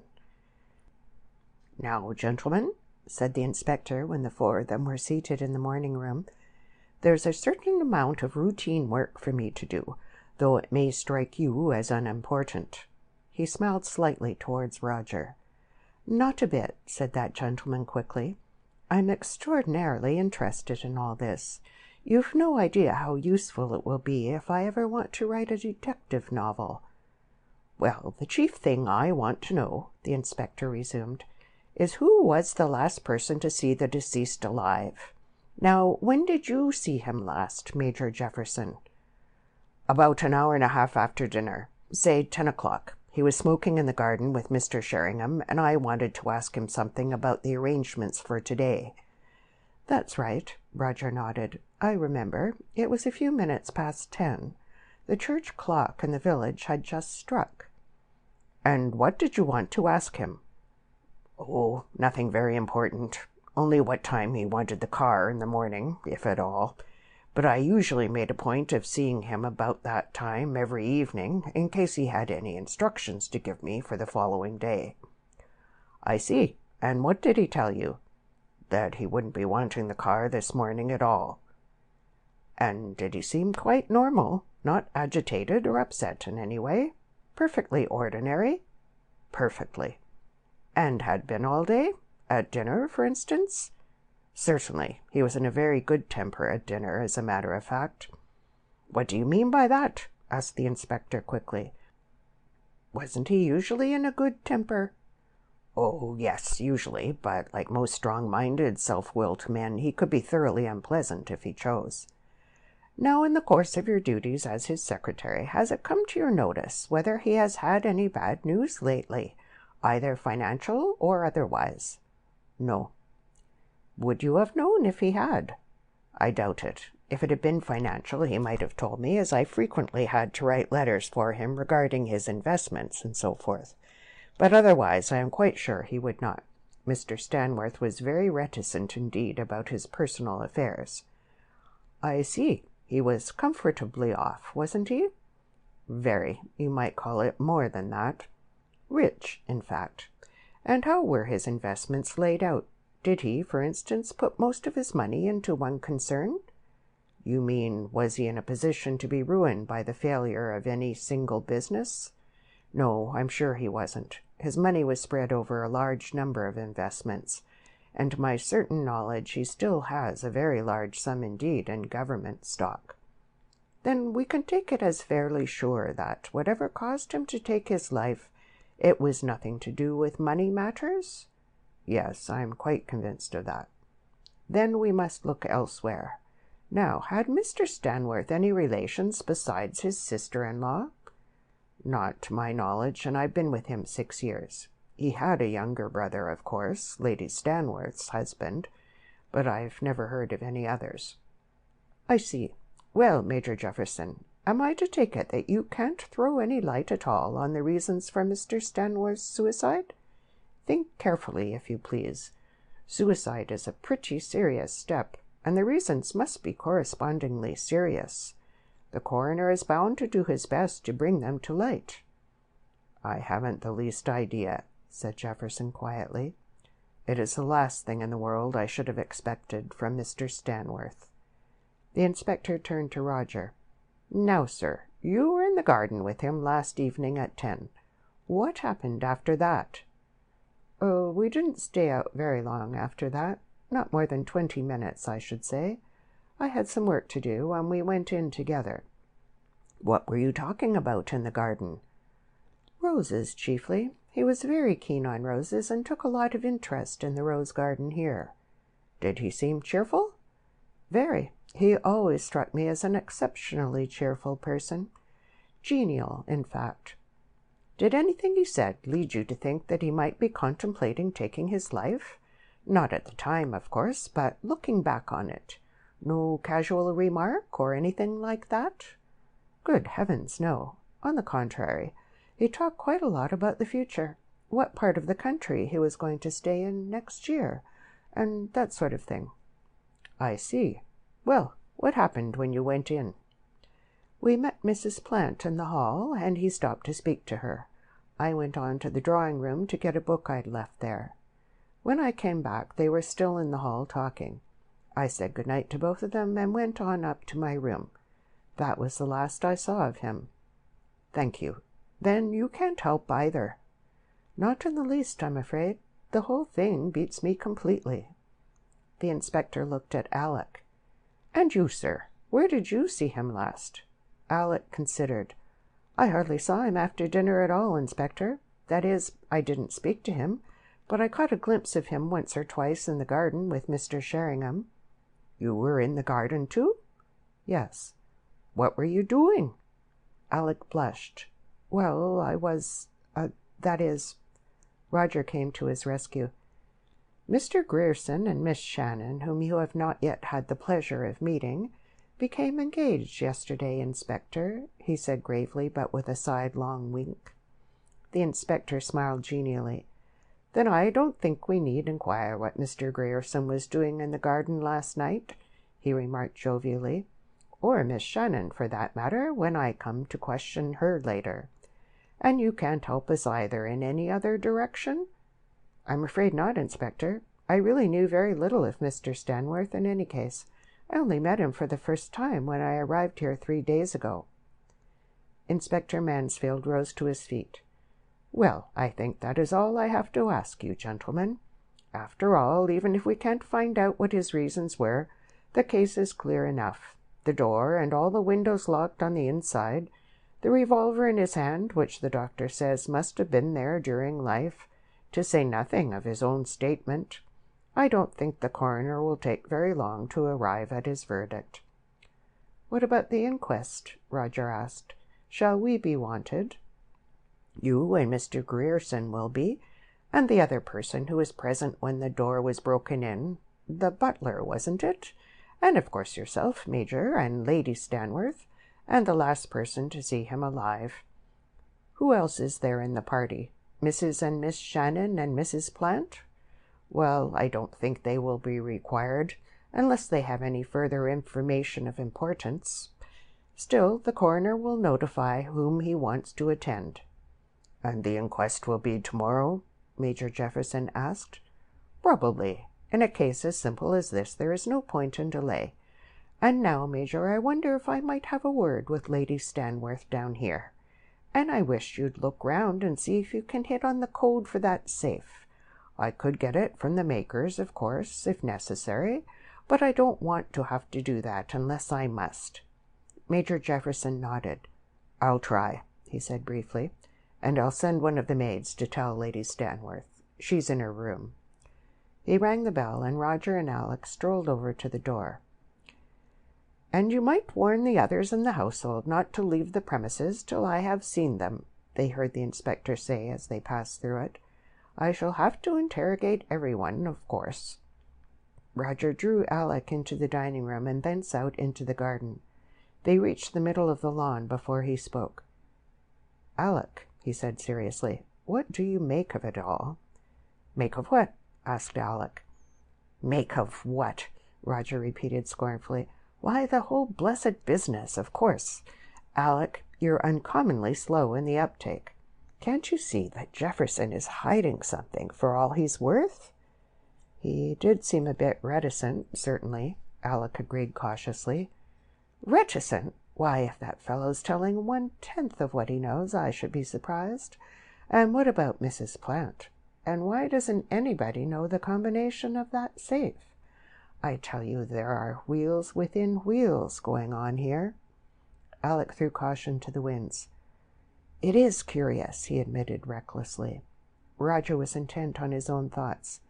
And why was Jefferson searching Mr. Stanworth's pockets? He demanded suddenly. Oh, but of course, that's obvious enough. I'm dashed if it is. Why was he? To find the keys of the safe, I suppose. What else could it be? For some reason or other, Jefferson is all against having that safe opened. By the police, at any rate. And so is Mrs. Plant. Why? I don't know, said Alec helplessly.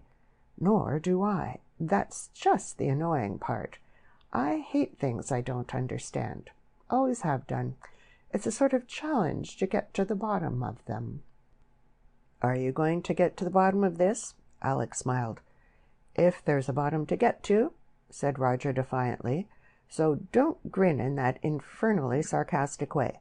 Dash it all, aren't you curious? Alec hesitated. Yes, I am in a way. But after all, it doesn't seem to be our business, does it? That remains to be seen. What I want to find out is, whose business is it? At present it seems to be everybody's. And are you going to tell the police anything? No, I'm hanged if I am, said Roger with conviction. I don't mind whose business it is, but it isn't theirs. Not yet, anyway, he added with a touch of grimness. Alec was plainly startled. Good Lord, you don't think it might be eventually, do you? I'm blessed if I know what to think. By the way, reverting to Jefferson, you remember when I found those ashes in the hearth and suggested that they might be the remains of those mysterious private documents Jefferson had been hinting about? Well, did it appear to you that he looked uncommonly relieved for the moment? Alec reflected. I don't think I was looking at him just then. Well, I was, and I made the suggestion on purpose to see how he'd take it. I'd take my oath that the idea appealed to him immensely. Now, why? And what's he got to do with Mr. Stanworth's private papers? But look here, you know, said Alec slowly. If he really was hiding something, as you seem to think, surely he wouldn't go and give the whole show away by telling us straight out like that what sort of thing it is that he's hiding? I mean, if he really is hiding something, he'd mention papers to put us off the scent, wouldn't he? Really, I mean, it would be something quite different. What I mean is, it's all right. I'm beginning to get an idea of what you mean, said Roger kindly. But seriously, Alec, that's rather an idea of yours. After all, Jefferson isn't the man to give himself away, is he? No, said Alec earnestly. You see, what I mean is— Hullo, Roger interrupted rudely. There's the inspector going down the drive.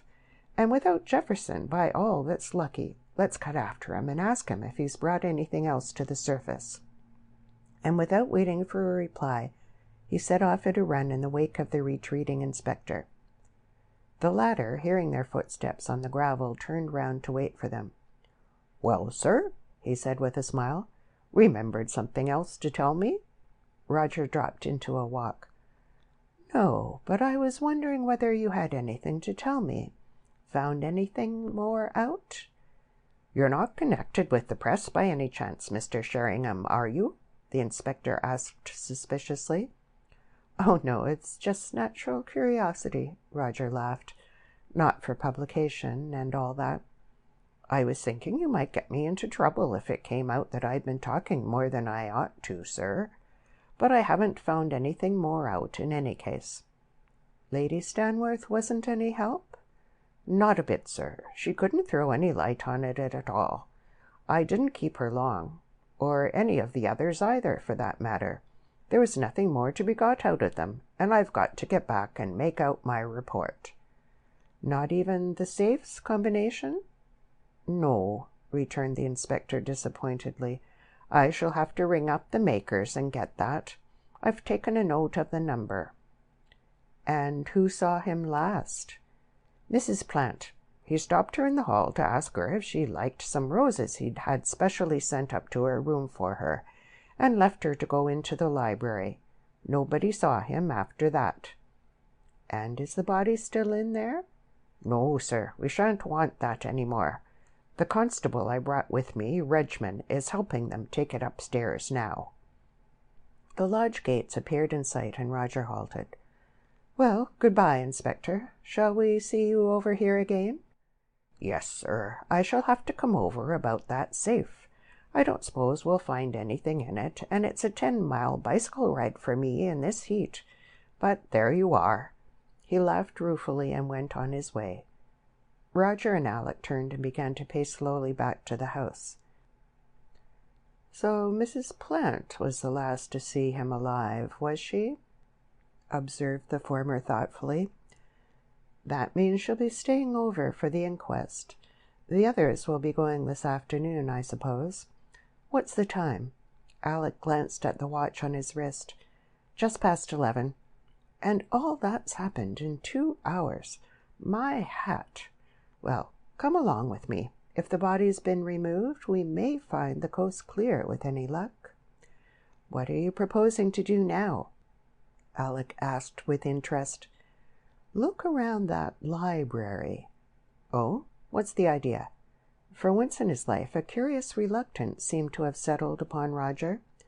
Almost nervously he cleared his throat, and when at last he did speak, his voice was unwontedly grave.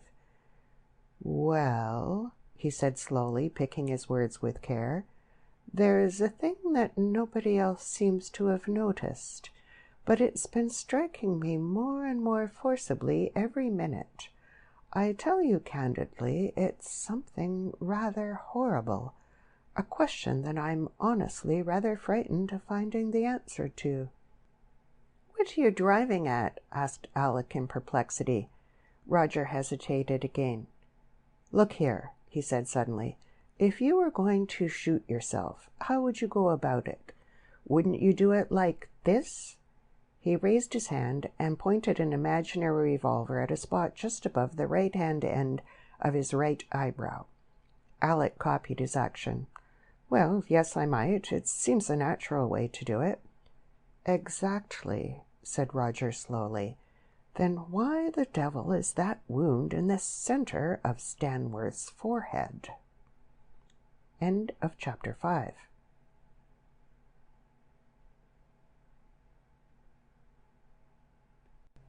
Chapter 6. 4 People Behave Remarkably. Alec started, and his broad, good-humored face paled a little.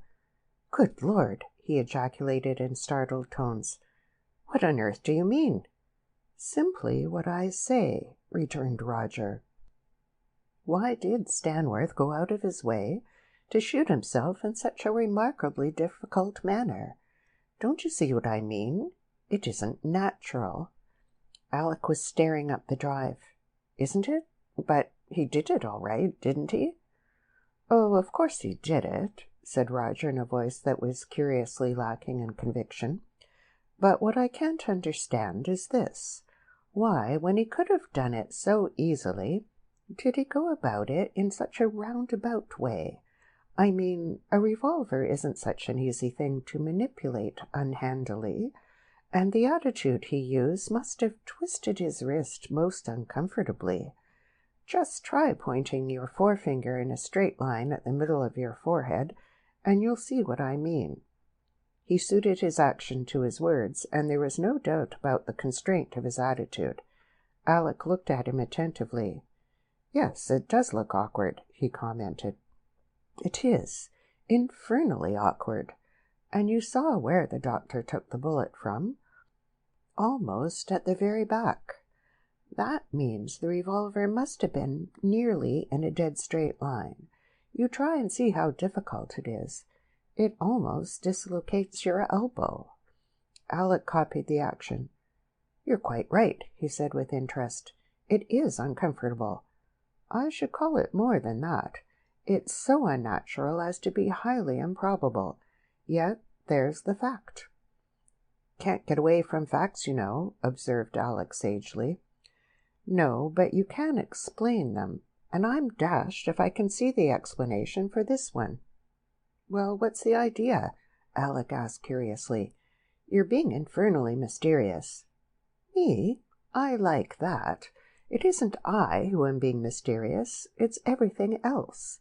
Facts and people and everything. Look here, we won't go in for a moment. Let's find a seat somewhere and try and get a grip on things. I'm getting out of my depth, and I don't like it." He led the way to where a few garden chairs were scattered beneath a big cedar at one of the corners of the lawn, and threw himself into one of them. Alec followed suit, somewhat more cautiously. Alec was a big person, and he had met garden chairs before. "Proceed," he said, fishing for his pipe. "You interest me strangely." Nothing loath, Roger took up his tale. "Well, then, in the first place, let's consider the human side of things. Hasn't it struck you that there are 4 separate and distinct people here whose conduct during the last few hours has been, to say the least of it, remarkable?" "No," said Alec candidly, "it hasn't. 2 have, I know. Who are the other 2? "Well, the butler is one. He didn't seem particularly cut up over Stanworth's death, did he? Not that you look for a tremendous display of emotion from a great hulking brute like that, true, but you do look for some." "He wasn't vastly upset," Alec admitted. "And then there is his position in the household. Why should an ex-prize fighter turn butler? The two professions don't seem to harmonize somehow. And why should Stanworth want to employ an ex-prize fighting butler, for that matter? It's not what you'd expect from him. He always seemed to me particularly meticulous over points of etiquette. I wouldn't have called him a snob, exactly. He was too nice and jolly for that. But he did like to be taken for a gentleman. And gentlemen don't employ prize-fighting butlers, do they?" "I've never heard of it being done before," Alec conceded cautiously.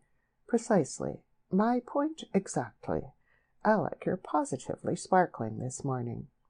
"Thanks," Alex growled, lighting his pipe, "but apparently not enough so to make out who the fourth of your suspicious people is. Get on with it." "After you with that match.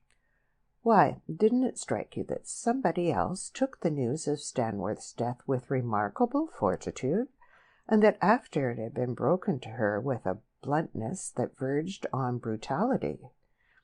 Alec paused in the act of applying a second match to his refractory pipe. "By Jove, you mean Lady Stanworth?" "I do," said Roger complacently. "Yes, I did notice that," Alec remarked, staring over his pipe at his companion. "But I don't think there was much love lost between those two, was there?" "You're right. There wasn't. I shouldn't mind going farther than that, and saying that she absolutely hated old Stanworth. I noticed it lots of times these last 3 days, and it puzzled me even then. Now," he paused and sucked at his pipe once or twice. "Now, it puzzles me a good deal more," he concluded softly, almost as if speaking to himself. "Go on," Alec prompted interestedly. "Well, that's 4 people, 2 whose behavior has not been quite what you'd expect under the circumstances, and 2 who are downright suspicious. Anyhow, you can say 4 curious people." Alec nodded in silence. He was thinking of a 5th person whose conduct early that morning had been something more than curious. With an effort, he thrust the thought from him abruptly. At any rate, Roger was going to know nothing about that. "And now we come to facts, and the Lord knows these are curious enough, too. First of all, we've got the place of the wound and the extreme unlikelihood, as one would have said if one hadn't actually seen it, of anyone committing suicide by shooting himself in that particular way. About that I'm not going to say any more for the moment. But there are plenty of things to talk about without that." "There would be, with you anywhere about," Alec murmured irreverently. "You wait. This is serious. Now, according to what they say, people went to bed in pretty decent time last night, didn't they? Mrs. Plant after meeting Stanworth in the hall, Barbara and her mother soon after you came in from the garden, and Jefferson and you after you'd finished playing billiards?" "That's right," Alec nodded. 11:30-ish. "Well," said Roger triumphantly, "somebody's lying. I was working in my room till past 1, and I heard footsteps in the corridor, not once, but 2 or 3 times between midnight and then. The last time just as I was knocking off. Of course, I didn't pay any particular attention to them at the time, but I know I'm not mistaken. So if everyone says that they were in their rooms by 11:30, except Stanworth, who was presumably locked in the library, then I repeat, somebody's lying. Now, what do you make of that?" "Heaven only knows," said Alec helplessly, puffing vigorously at his pipe. "What do you?" "Beyond the bare fact that somebody's lying, nothing, yet. But that's quite enough for the present. Then there's another thing. You remember where those keys were? In the waistcoat pocket above the one in which he usually kept them. The inspector just remarked that he must have put them in the wrong pocket. Now, do you think that's likely?" Might be done. I don't see anything wildly improbable in it. Oh, no, not wildly improbable, but improbable enough for all that. Have you ever done it, for instance? Put a thing in the wrong pocket? Lord, yes, heaps of times. No, you idiot. Not just in any wrong pocket. In the upper pocket of a waistcoat instead of the lower. Alec considered. I don't know. Haven't I? Probably not. Once again, it's an unnatural mistake. One doesn't use the upper pocket of a waistcoat much. They're not easy to get at. But consider this. When you want to slip a thing into the lower pocket of a waistcoat that's hanging on a chair, it's the easiest thing in the world to put it in the upper pocket by mistake. Done it myself hundreds of times. Alec whistled softly. I see what you're getting at. You mean absolutely. A waistcoat worn by somebody else is in the same category as a waistcoat hanging on a chair. If we're to go by probabilities, then the most likely thing is that somebody else put those keys in that pocket, not Stanworth himself at all. But who on earth do you imagine did it? Jefferson? Jefferson, Roger repeated scornfully. Of course not. Jefferson. That's the whole point. Jefferson was looking for those keys, and it's just because they were in the wrong pocket and he didn't know it that he couldn't find them. That's plain enough. Sorry, Alec apologized. Well, this is all wrong, don't you see? It complicates things still more. Here's a fifth mysterious person to be added to our list of suspicious characters. Then you don't think it was Mrs. Plant? Alec said tentatively. I know it wasn't Mrs. Plant. She was playing about with the knob of the safe. She hadn't got the keys. And in any case, even if she had, there was no possibility of her getting them back again. No, we've got to look elsewhere.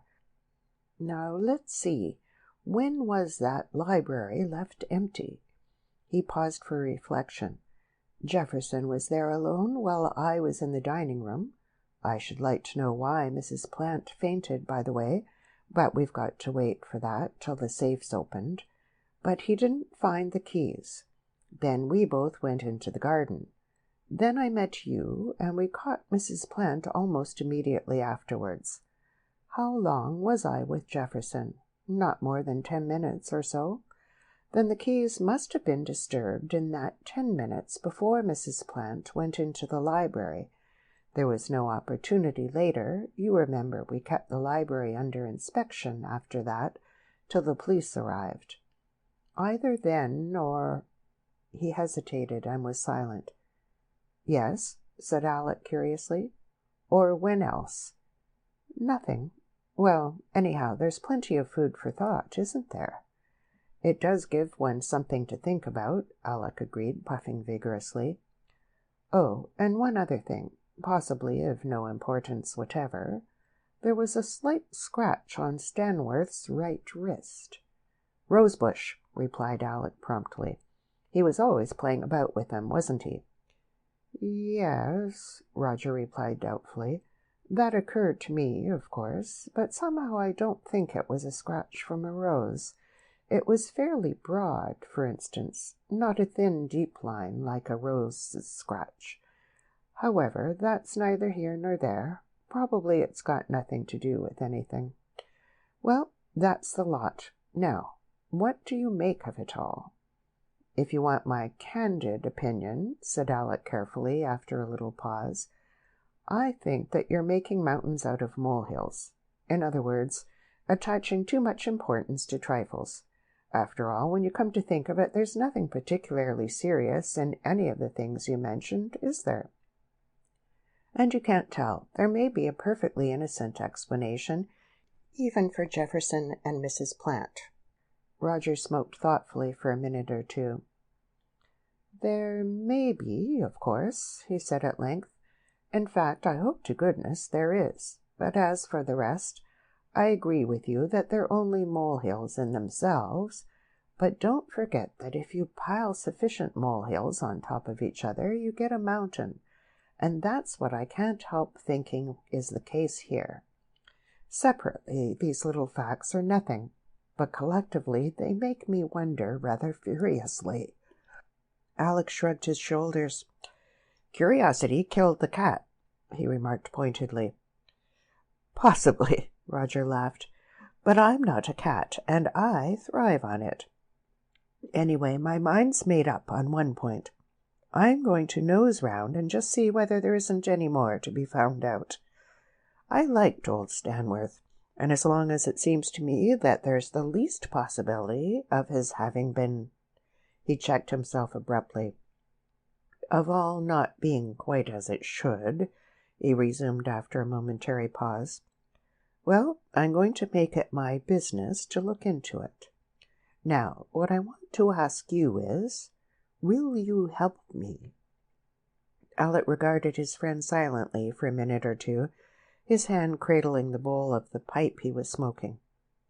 "Yes," he announced at length, "on one condition, that whatever you may find out, you won't take any important steps without telling me.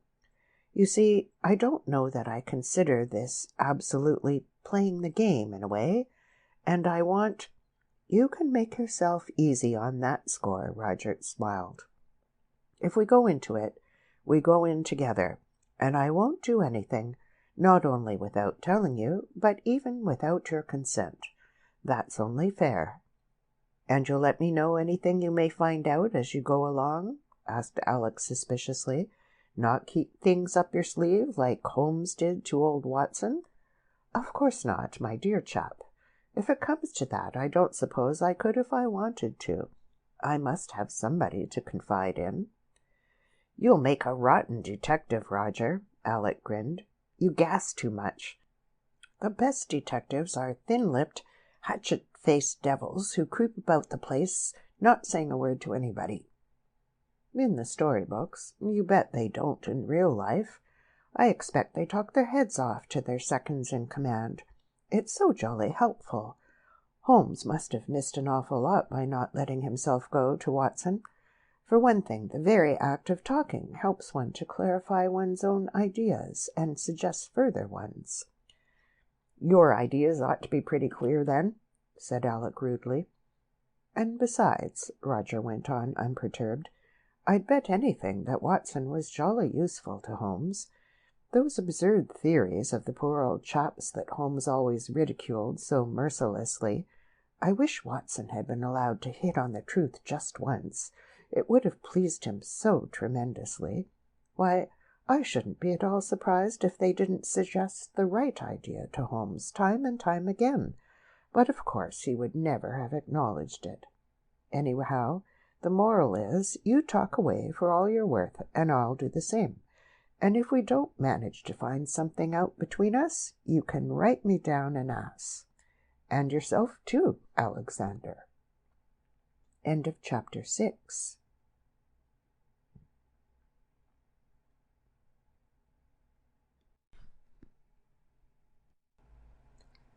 Chapter 7. The Vase That Wasn't. "Very well, Sherlock," said Alec. "And what's the first move?"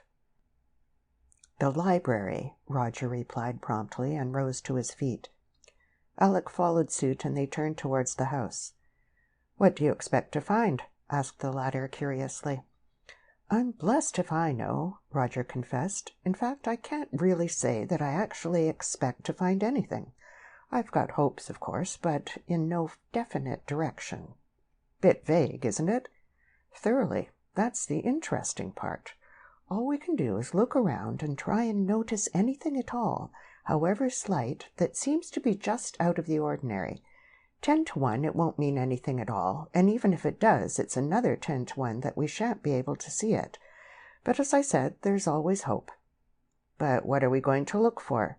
Things connected with the people you mentioned, or just things?" "Anything and everything, and trust to luck. Now step quietly over this bit of gravel. We don't want everyone to know that we're nosing around in here." They stepped carefully over the path and entered the library. It was empty, but the door into the hall was slightly ajar. Roger crossed the room and closed it. Then he looked carefully round him.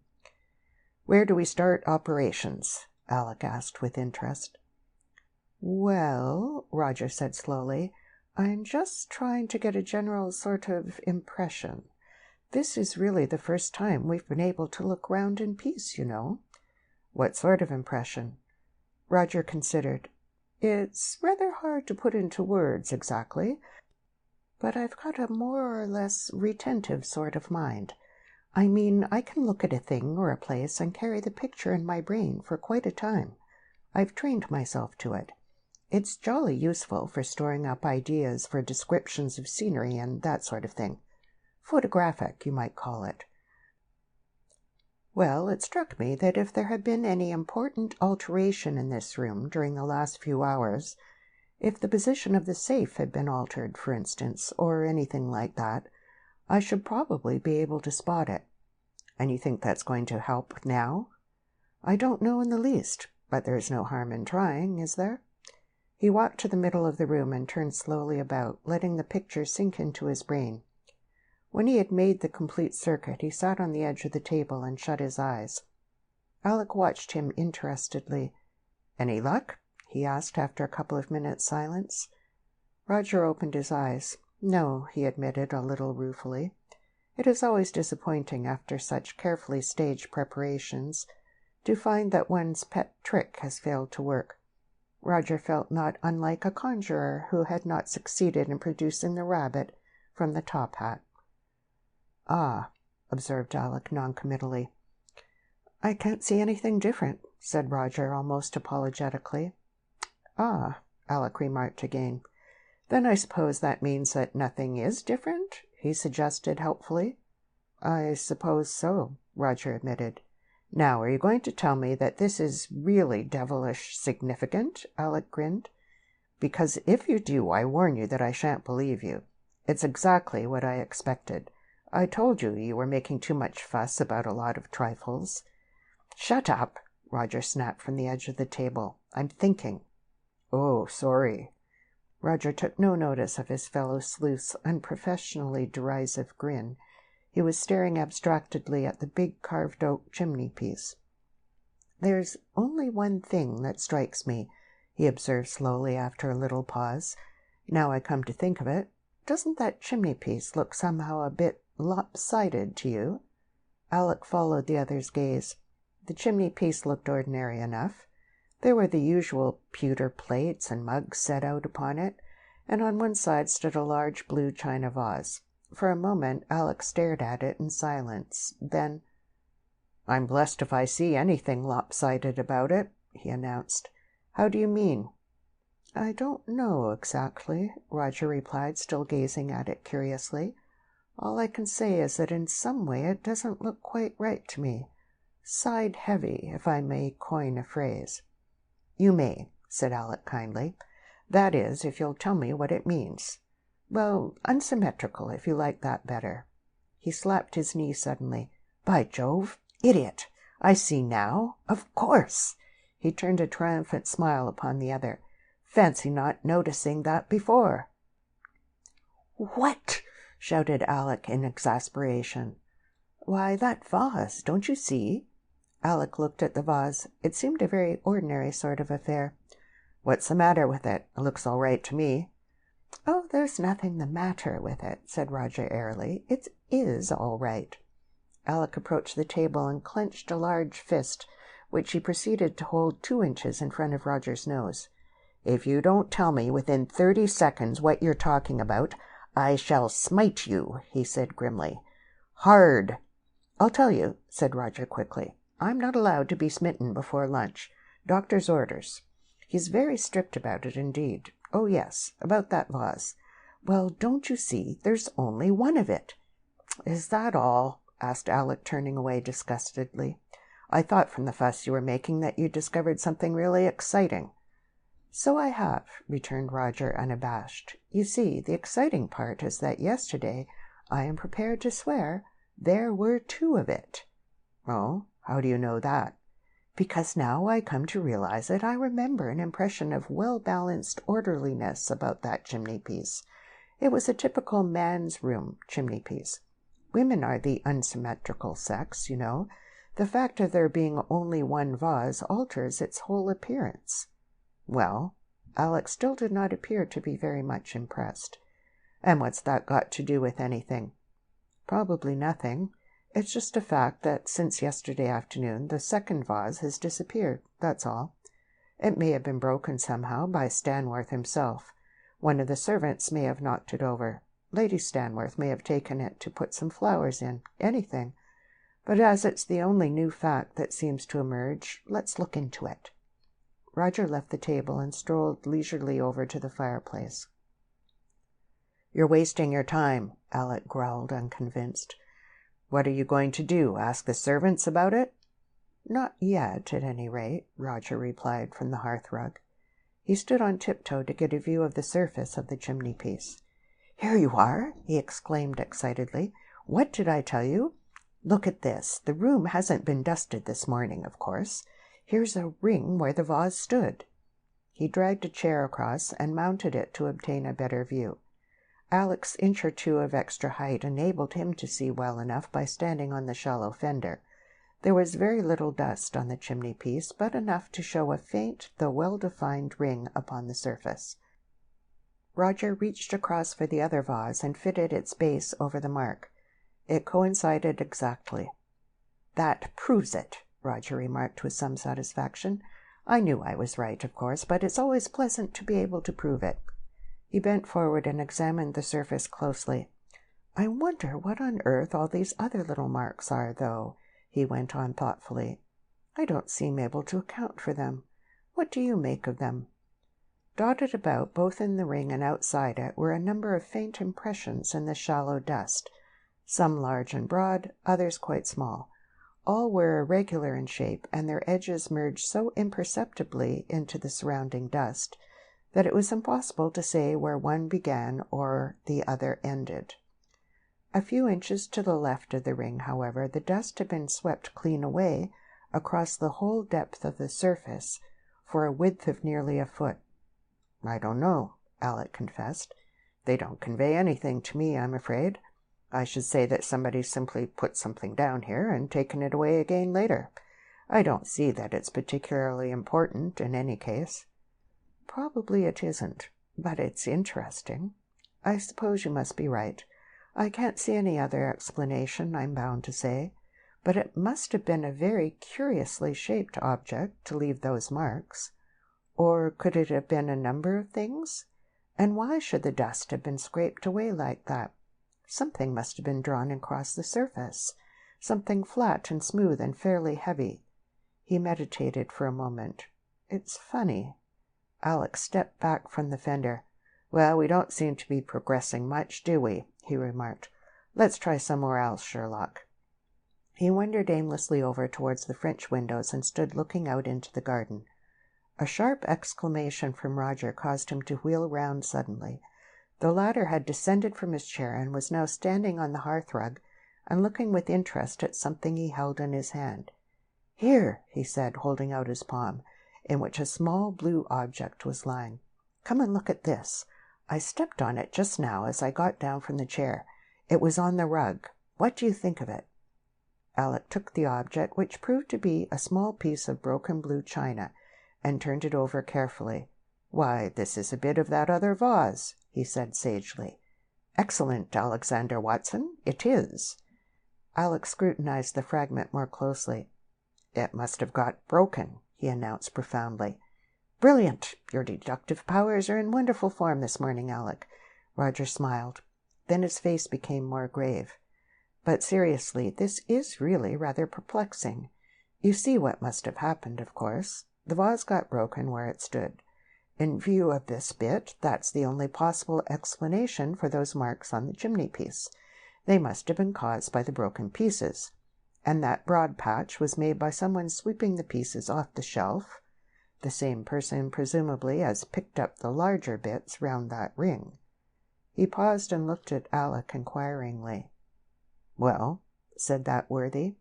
"Well, don't you see the difficulty? Vases don't suddenly break where they stand. They fall and smash on the ground, or something like that. This one calmly fell to pieces in its place, as far as I can see. Dash it all, it isn't natural. And that's about the third unnatural thing we've had already," he added in tones of mingled triumph and resentment. Alec pressed the tobacco carefully down in his pipe and struck a match. "Aren't you going the long way round again?" he asked slowly. "Surely there's an obvious explanation. Someone knocked the vase over on its side and it broke on the shelf. I can't see anything wrong with that." "I can," said Roger quickly. "Two things. In the first place, those vases were far too thick to break like that simply through being knocked over on a wooden surface. In the second, even if it had been, you get a smooth elliptical mark in the dust where it fell, and there isn't one. No, there's only one possible reason for it to break as it did, as far as I can make out." "And what's that, Sherlock?" "That it had been struck by something, and struck so hard and cleanly that it simply smashed where it stood and was not knocked into the hearth. What do you think of that?" "It seems reasonable enough," Alec conceded after consideration. "You're not very enthusiastic, are you? It's so jolly eminently reasonable that it must be right. Now then, the next question is, who or what hit it like that?" "I say, do you think this is going to lead anywhere?" Alec asked suddenly. "Aren't we wasting time over this rotten vase? I don't see what it can have to do with what we're looking for. Not that I have the least idea what that is, in any case," he added candidly. "You don't seem to have taken to my vase, Alec. It's a pity, because I'm getting more and more fond of it every minute. Anyhow, I'm going to put in 1 or 2 minutes really hard thinking about it, so if you'd like to wander out into the garden and have a chat with William, don't let me keep you." Alec had strolled over to the windows again. For some reason he seemed somewhat anxious to keep the garden under observation as far as possible. "Oh, I won't interrupt you," he was beginning carelessly, when at the same moment the reason appeared in sight, walking slowly on to the lawn from the direction of the rose garden. "Well, as a matter of fact, perhaps I will wander out for a bit," he amended hurriedly. "Won't stay away long, in case anything else crops up." And he made a hasty exit.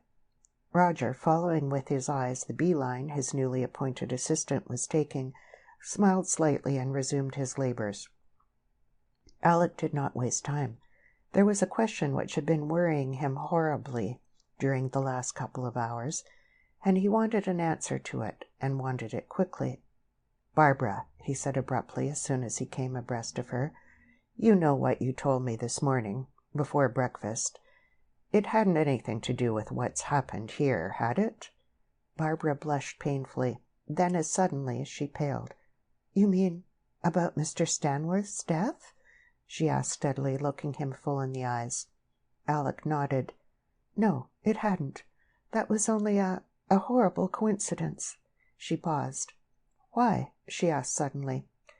Alec looked supremely uncomfortable. "Oh, I don't know. You see, you said something about a horrible thing that had happened, and then half an hour later, when we knew that... I couldn't help wondering just for the moment whether..." He floundered into silence.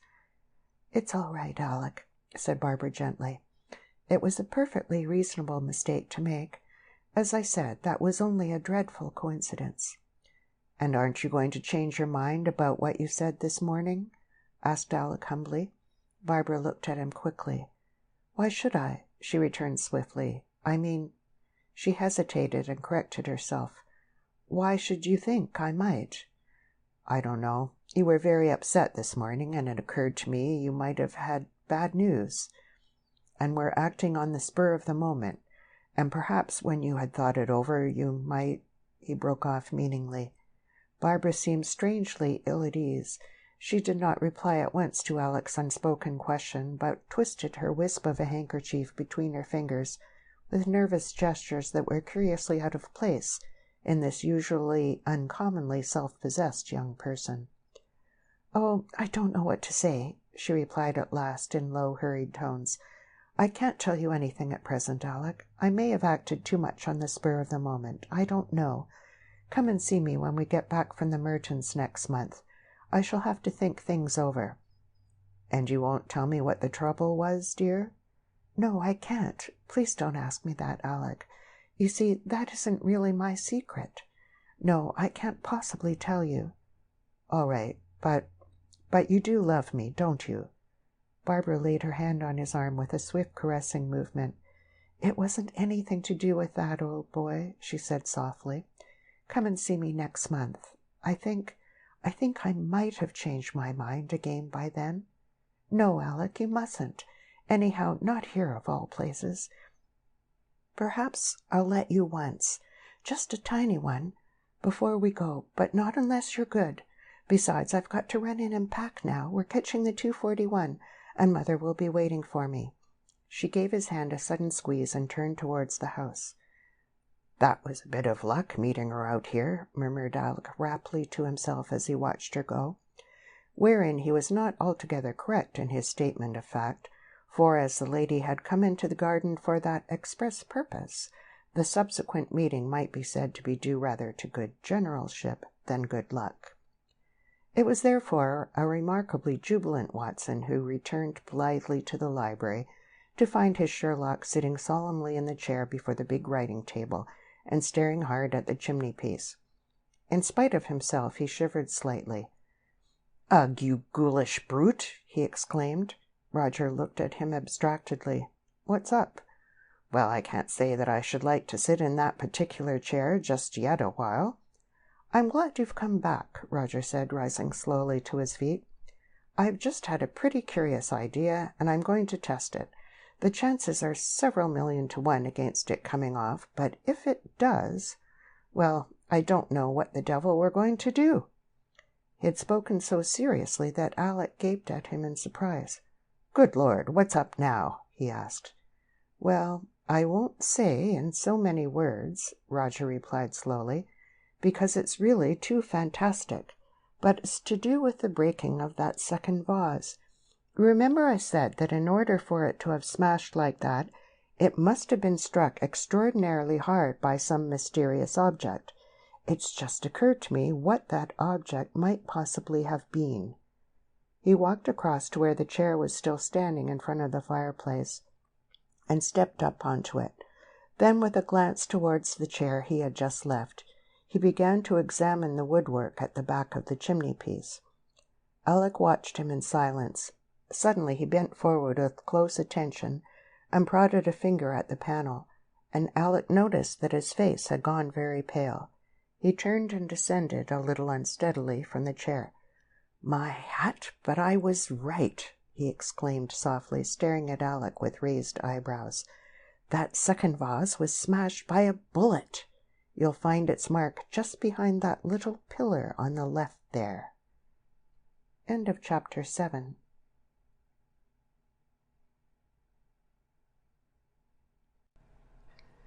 Chapter 8. Mr. Sheringham becomes startling.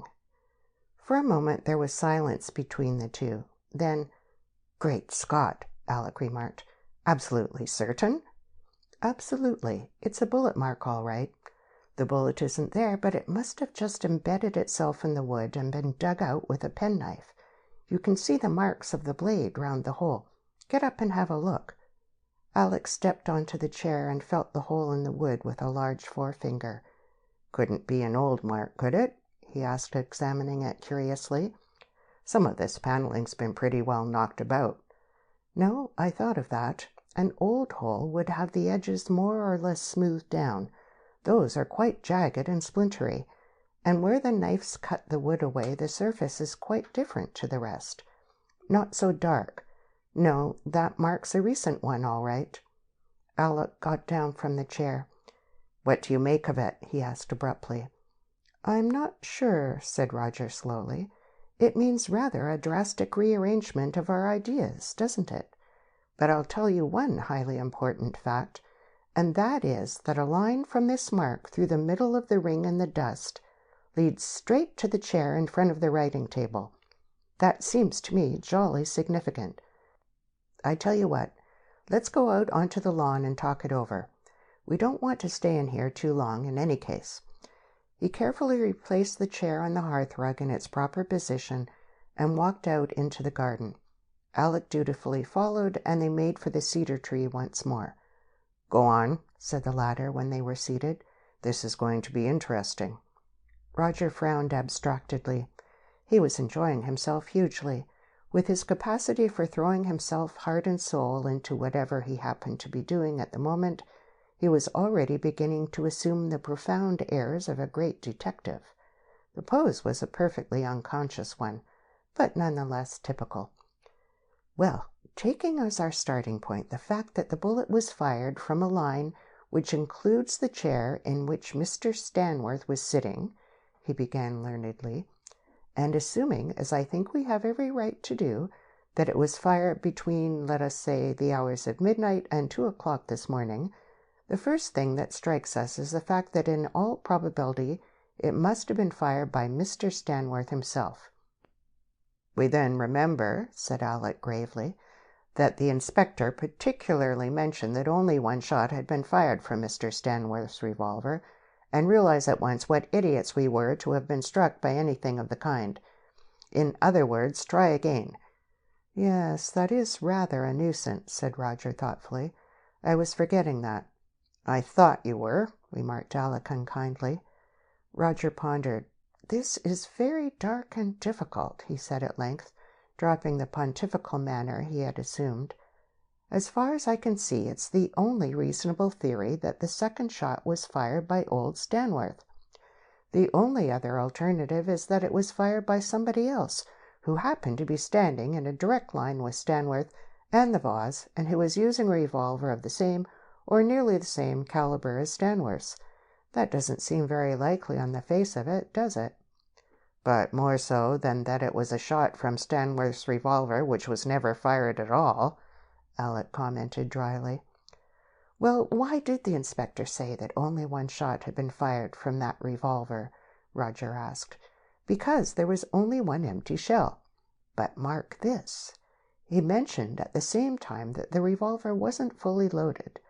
Now, wouldn't it have been possible for Stanworth to have fired that shot, and then for some reason or other, heaven knows what, to have extracted the shell?" "It would, I suppose, yes. But in that case, wouldn't you expect to find the shell somewhere in the room?" "Well, it may be there. We haven't looked for it yet.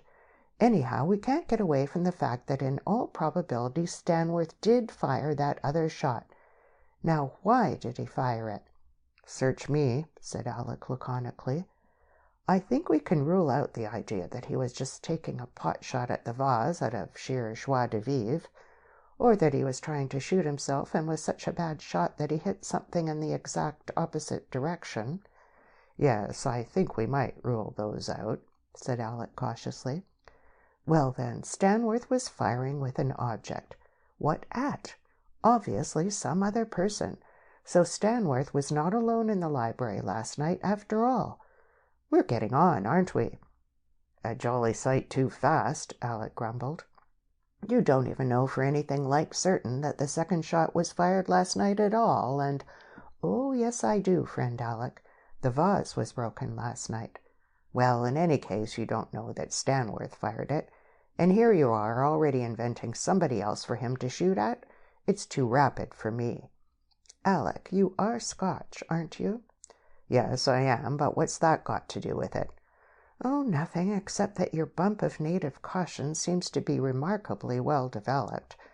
Try and get over it. I'll take the plunges, you follow. Where had we got to? Oh, yes, Stanworth was not alone in the library last night. Now then, what does that give us?" "Heaven only knows what it won't give you," murmured Alec despairingly. "I know what it's going to give you," retorted Roger complacently, "and that's a shock. It's my firm impression that old Stanworth never committed suicide at all last night." "What?" Alec gasped. "What on earth do you mean?" "That he was murdered." Alec lowered his pipe and stared with incredulous eyes at his companion. "My dear old chap," he said after a little pause, "have you gone suddenly quite daft?" "On the contrary," replied Roger calmly, "I was never so remarkably sane in my life." But how could he possibly have been murdered? The window's all fastened and the door locked on the inside with the key in the lock as well. And good Lord, his own statement sitting on the table in front of him. Roger, my dear old chap, you're mad." To say nothing of the fact that his grip on the revolver was, what did the doctor call it? Oh, yes, properly adjusted and must have been applied during life. Yes, there are certain difficulties, Alec, I grant you. Alec shrugged his shoulders eloquently. "This affair's gone to your head," he said shortly. "Talk about making mountains out of molehills. Good Lord, you're making a whole range of them out of a single worm cast." "Very prettily put, Alec," Roger commented approvingly. "Perhaps I am, but my impression is that old Stanworth was murdered. I might be wrong, of course," he added candidly, "but I very seldom am." "But dash it all, the thing's out of the question. You're going the wrong way round once more. Even if there was a second man in the library last night, which I very much doubt, you can't get away from the fact that he must have gone before Stanworth locked himself in like that. That being the case, we get back to suicide again. You can't have it both ways, you know. I'm not saying that this mythical person may not have put pressure of some sort on Stanworth, that is, if he ever existed at all, and forced him to commit suicide. But as for murder, why, the idea's too dash silly for words." Alec was getting quite heated at this insult to his logic. Roger was unperturbed. "Yes," he said thoughtfully, "I had an idea it would be a bit of a shock to you. But to tell you the truth, I was a bit suspicious about this suicide business almost from the very first. I couldn't get over the place of the wound, you know. And then all the rest of it, windows and door and confession and what-not. Well, instead of reassuring me, they made me more suspicious still. I couldn't help feeling more and more that it was a case of qui s'excuse, s'accuse. Or, to put it another way, that the whole scene looked like a stage very carefully arranged for the second act, after all the debris of the first act had been cleared away. Foolish of me, no doubt, but that's what I felt." Alec snorted. "Foolish! That's putting it mildly." "Don't be so harsh with me, Alec," Roger pleaded. "I think I'm being rather brilliant." "You always were a chap to let things run away with you," Alec grunted.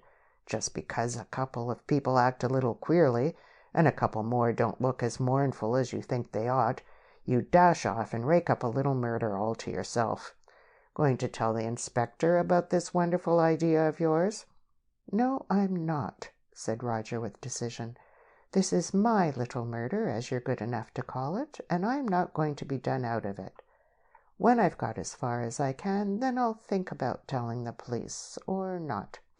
"Well, thank goodness you're not going to make a fool of yourself to that extent," said Alec with relief. "You wait, Alexander," Roger admonished. "You may make a mock of me now, if you like." "Thanks," Alec put in gratefully. "But if my luck holds, I'm going to make you sit up and take notice. Then perhaps you'll begin by explaining how this excellent murderer of yours managed to get away from the room and leave everything locked on the inside behind him," said Alec sarcastically. "He didn't happen to be a magician in a small way, did he? Then you could let him out through the keyhole, you know." Roger shook his head sadly. "My dear but simple-minded Alexander, I can give you a perfectly reasonable explanation of how that murder might have been committed last night and yet leave all these doors and windows of yours securely fastened on the inside this morning." "Oh, you can you?" said Alec derisively. "Well, let's have it." "Certainly. The murderer was still inside when we broke in, concealed somewhere where nobody thought of looking." Alec started. "Good Lord!" he exclaimed. "Of course we never searched the place. So you think he was really there the whole time?" "On the contrary," Roger smiled gently, "I know he wasn't, for the simple reason that there was no place for him to hide in. But you asked for an explanation, and I gave you one." Alec snorted again, but with rather less confidence this time. Roger's glib smoothing away of the impossible had been a little unexpected. He tried a new tack. "Well, what about motive?" he asked. "You can't have a murder without motive, you know. What on earth could have been the motive for murdering poor old Stanworth?" "Robbery," returned Roger promptly. "That's one of the things that put me on the idea of murder. That safe's been opened, or I'm a Dutchman. You remember what I said about the keys. I shouldn't be surprised if Stanworth kept a large sum of money and other negotiable valuables in there. That's what the murderer was after. And so you'll see when the safe is opened this afternoon." Alec grunted. It was clear that, if not convinced, he was at any rate impressed. Roger was so specious and so obviously sure himself of being on the right track that even a greater skeptic than Alec might have been forgiven for beginning to doubt the meaning of apparently plain facts. "Hullo," said Roger suddenly. "Isn't that the lunch bell? We'd better nip in and wash. Not a word of this to anyone, of course." They rose and began to saunter towards the house. Suddenly Alec stopped and smote his companion on the shoulder. "Idiots!" he exclaimed. "Both of us! We'd forgotten all about the confession. At any rate, you can't get away from that." Yes," said Roger thoughtfully. "There's that confession, isn't there? But no, I hadn't forgotten that by any means, Alexander." End of chapter 8.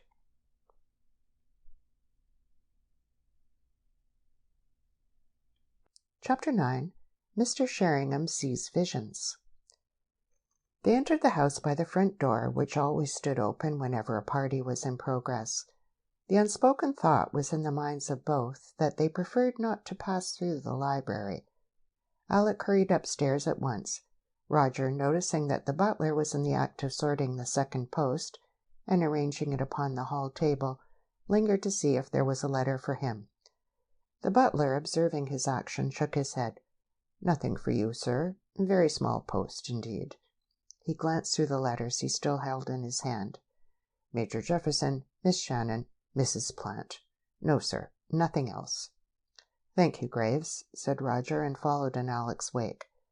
Lunch was a silent meal, and the atmosphere was not a little constrained. Nobody liked to mention the subject which was uppermost in the minds of all, and to speak of anything else seemed out of place. What little conversation there was concerned only the questions of packing and trains. Mrs. Plant, who appeared a little late for the meal, but seemed altogether to have regained her mental poise after her strange behavior in the morning, was to leave a little after 5. This would give her time, she explained, to wait for the safe to be opened so that she could recover her jewels. Roger, pondering furiously over the matter-of-fact air with which she made this statement and trying to reconcile it with the conclusions at which he had already arrived regarding her, was forced to admit himself completely at sea again, in this respect at any rate. And this was not the only thing that perplexed him. Major Jefferson, who had appeared during the earlier part of the morning subdued to the point of gloominess, now wore an air of quiet satisfaction, which Roger found extremely difficult to explain. Assuming that Jefferson had been extremely anxious that the police should not be the first persons to open the safe, and that was the only conclusion which Roger could draw from what had already transpired, what could have occurred in the meantime to have raised his spirits to this extent? Visions of duplicate keys and opportunities in the empty library, which he himself ought to have been on hand to prevent, flashed in rapid succession across Roger's mind. Yet the only possible time in which he had not been either inside the library or overlooking it were the very few minutes while he was washing his hands upstairs before lunch, and it seemed hardly probable that Jefferson would have had the nerve to utilize them in order to carry out what was in effect a minor burglary, and that with the possibility of being interrupted at any minute. It is true that he had come in very late for lunch, several minutes after Mrs. Plant, in fact, but Roger could not think this theory in the least degree probable. Yet the remarkable fact remained that the two persons who appeared to have been most concerned about the safe and its puzzling contents were now not only not in the least concerned at the prospect of its immediate official opening, but actually quietly jubilant. Or so, at any rate, it seemed to the baffled Roger. Taking it all round, Roger was not sorry that lunch was such a quiet meal. he found that he had quite a lot of thinking to do. In this respect, he was no less busy when lunch was over. Alec disappeared directly after the meal, and as Barbara disappeared at the same time, Roger was glad to find one problem at least that did not seem to be beyond the scope of his deductive powers. He solved it with some satisfaction, and by looking at his watch, was able to arrive at the conclusion that he would have at least half an hour to himself before his fellow sleuth would be ready for the trail again. Somewhat thankfully, he betook himself to the friendly cedar once more, and lit his pipe preparatory to embarking upon the most concentrated spell of hard thinking he had ever faced in his life. For in spite of the confidence he had shown to Alec, Roger was in reality groping entirely in the dark. The suggestion of murder, which he had advanced with such assurance, had appeared to him at the time not a little far-fetched, and the fact that he had put it forward at all was due as much as anything to the overwhelming desire to startle the stolid Alec out of some of his complacency. Several times Roger had found himself on the verge of becoming really exasperated with Alec that morning. He was not usually so slow in the uptake, almost dull, as he had been in this affair. Yet just now, when Roger was secretly not a little pleased with himself, all he had done was to throw cold water upon everything. It was a useful check to his own exuberance, no doubt, but Roger could wish that his audience, limited by necessity to so small a number, had been a somewhat more appreciative one. His thoughts returned to the question of murder. Was it so far-fetched, after all?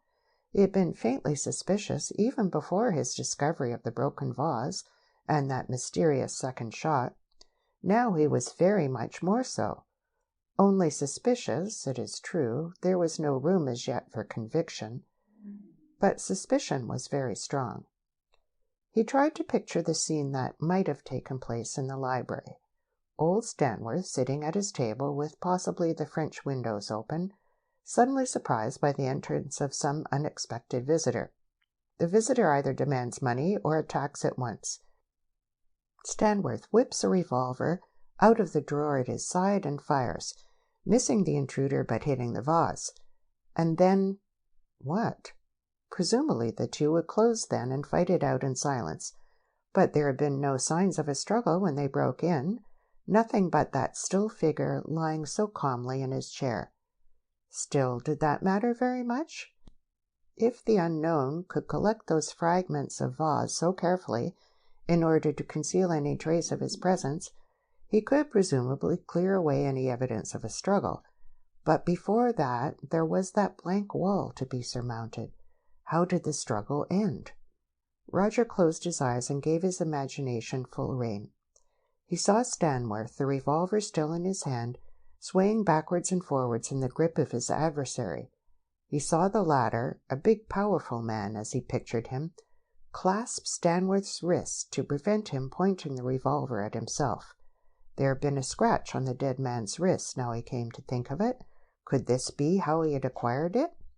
He saw the intruder's other hand dart to his pocket and pull out his own revolver, and then— Roger slapped his knee in his excitement. Then, of course, the unknown had simply clapped his revolver to Stanworth's forehead and pulled the trigger. He leant back in his chair and smoked furiously.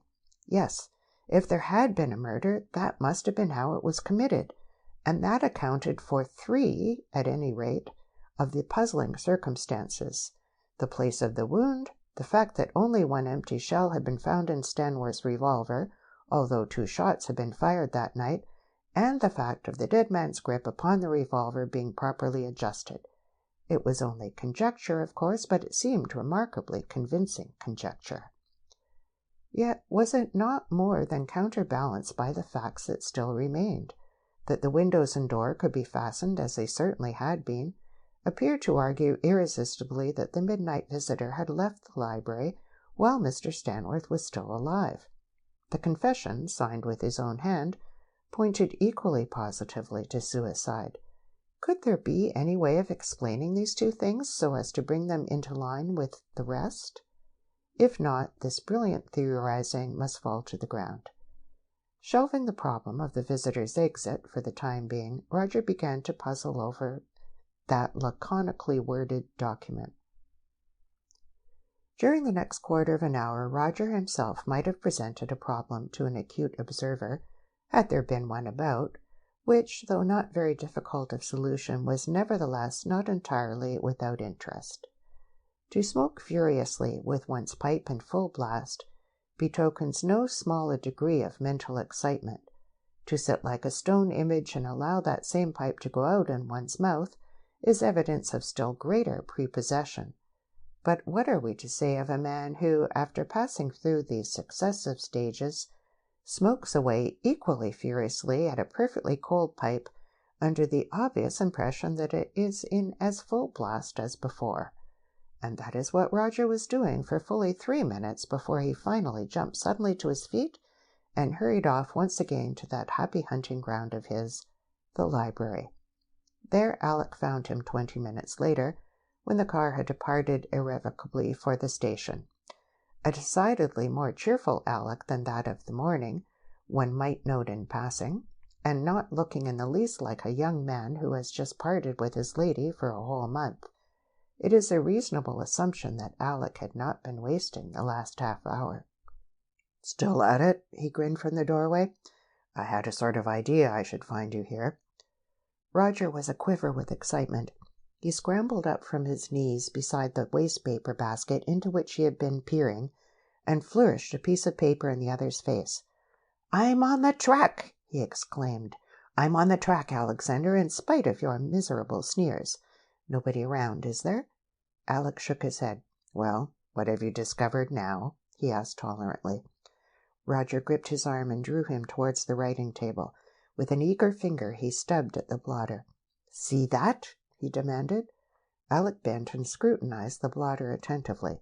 Just in front of Roger's finger were a number of short lines not more than an inch or so long.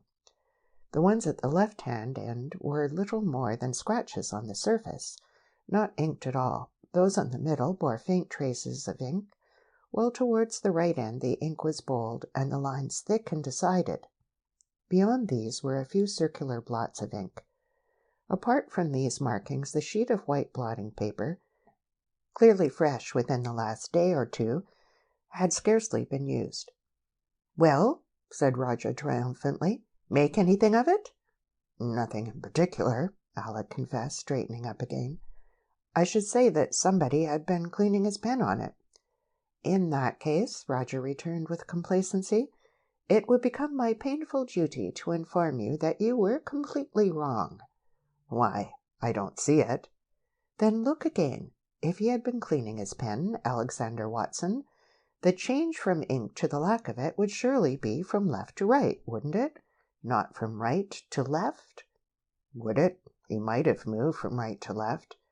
"It isn't natural. Besides, look at these little strokes. Nearly all of them have a slight curve in the tail towards the right. That means they must have been made from left to right. Guess again." "Oh, well, let's try the reverse," said Alec, nettled into irony. "He wasn't cleaning his pen at all. He was dirtying it." "Meaning that he had dipped it in the ink and was just trying it out?" "Nearer. But take another look, especially at this left-hand end. Don't you see where the nib has split in the center to make these two parallel furrows? Well, just observe not only how far apart those furrows are, but also the fact that, though pretty deep, there isn't a sign of a scratch. Now then, what does all that tell you? There's only one sort of pen that could have made those marks, and the answer to that tells you what the marks are." Alec pondered dutifully. "A fountain pen, and he was trying to make it right." "Wonderful. Alec, I can see you're going to be a tremendous help in this little game." "Well, I don't see anything to make such a fuss about, even if they were made by a fountain pen. I mean, it doesn't seem to take us any forwarder." "Oh, doesn't it?" Roger had an excellent, though somewhat irritating sense of the dramatic. He paused impressively. "Well?" asked Alec impatiently. "You've got something up your sleeve, I know, and you're aching to get it out. Let's have it. What do these wonderful marks of yours show you?" "Simply that the confession is a fake," retorted Roger happily. "And now let's go out in the garden." He turned on his heel and walked rapidly out onto the sun-drenched lawn. One must admit that Roger had his annoying moments.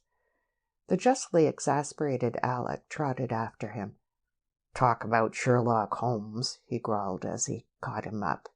"You're every bit as maddening yourself. Why can't you tell me all about it straight out if you really have discovered something, instead of beating about the bush like this?" "But I have told you, Alexander," said Roger with an air of bland innocence. "That confession is a fake." "But why?" Roger hooked his arm through that of the other and piloted him in the direction of the rose garden. "I want to stick around here," he explained, "so as to see the inspector when he comes up the drive. I'm not going to miss the opening of that safe for anything." "Why do you think that confession's a fake?" repeated Alec doggedly. "That's better, Alexander," commented Roger approvingly. "You seem to be showing a little interest in my discoveries at last. You haven't been at all a good Watson up to now, you know. It's your business to be thrilled to the core whenever I announce a further step forward. You're a rotten thriller, Alec." A slight smile appeared on Alec's face. "You do all the thrilling needed yourself, I fancy. Besides, old Holmes went a bit slower than you. He didn't jump to conclusions all in a minute, and I doubt if ever he was as darned pleased with himself all the time as you are." "Don't be harsh with me, Alec," Roger murmured. "I admit you haven't done so badly so far," Alec pursued candidly, "though when all's said and done, most of it's guesswork. But if I groveled in front of you, as you seem to want, and kept telling you what a dashed fine fellow you are, you'd probably have arrested Jefferson and Mrs. Plant by this time, and had Lady Stanworth committed for contempt of court or something." He paused and considered. "In fact, what you want, old son," he concluded weightily, "is a brake, not a blessed accelerator." "I'm sorry," Roger said with humility. "I'll remember in future. But if you won't compliment me, at least let me compliment you. You're a jolly good brake." "And after that, Detective Sheringham, perhaps you'll kindly tell me how you deduce that the confession is a fake from the fact that old Stanworth's pen wouldn't write." Roger's air changed and his face became serious. "Yes, this really is rather important. It clinches the fact of murder, which was certainly a shot in the dark of mine before. Here's the thing that gives it away." He produced from his pocket the piece of paper which he had waved in Alec's face in the library, and unfolding it carefully handed it to the other. Alec looked at it attentively. It bore numerous irregular folds, as if it had been considerably crumpled, and in the center, somewhat smudged, were the words Victor culminating in a large blot. The writing was very thickly marked.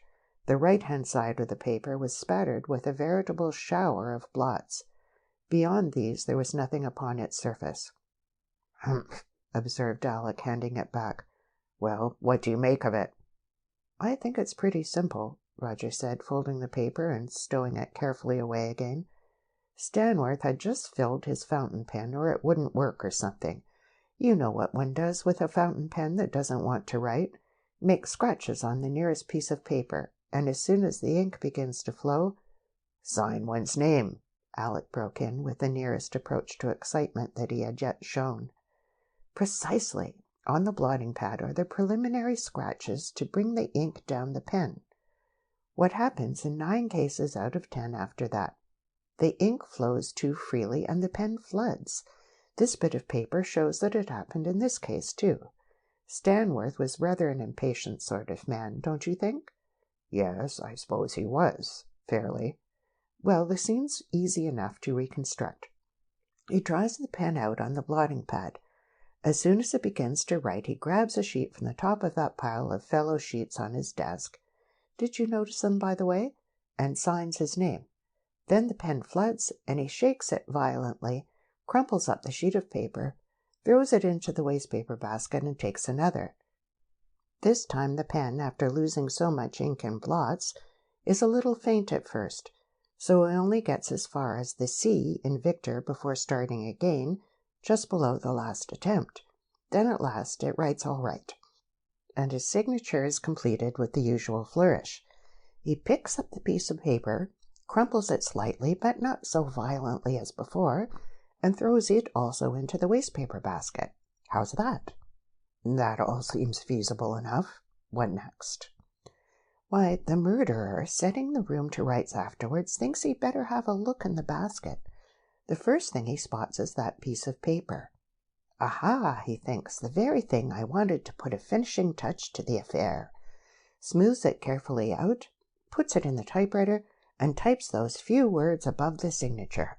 What could be simpler? By Jove, I wonder. It's jolly ingenious. Roger's eyes were sparkling. Ingenious? Yes, but in its very simplicity.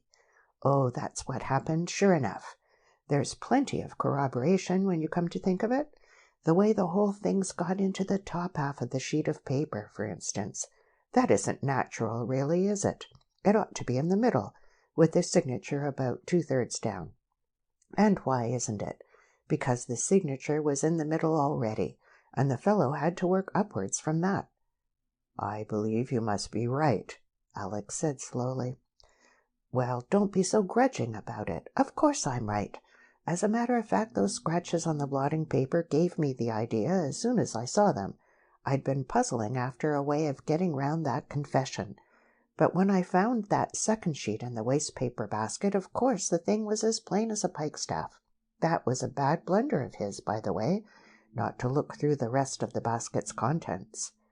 Yes, Alec agreed seriously, and supposing the inspector had found it, it might have given him something to think about, mightn't it? It might and it mightn't. Of course, from the inspector's point of view, there's been nothing to afford the least question as to the plain fact of suicide, except the absence of motive, of course, and that's really nothing after all. He hasn't had his suspicions aroused more or less by accident, as it were, like we have. We've had the luck, all right, Alec remarked, possibly in his role of brake. Undoubtedly, but we haven't let it lie about untouched, Roger said complacently. In fact, I think we've done very well indeed up to now, he added candidly. I don't see how we could have done more, do you? No, I'm dashed if I do, said Alec with decision. But there's one thing needed to round it off nicely. Oh, what's that? To find the murderer, Roger replied calmly. End of chapter 9.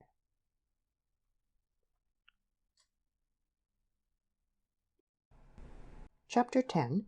Mrs. Plant is Apprehensive. Great Scott!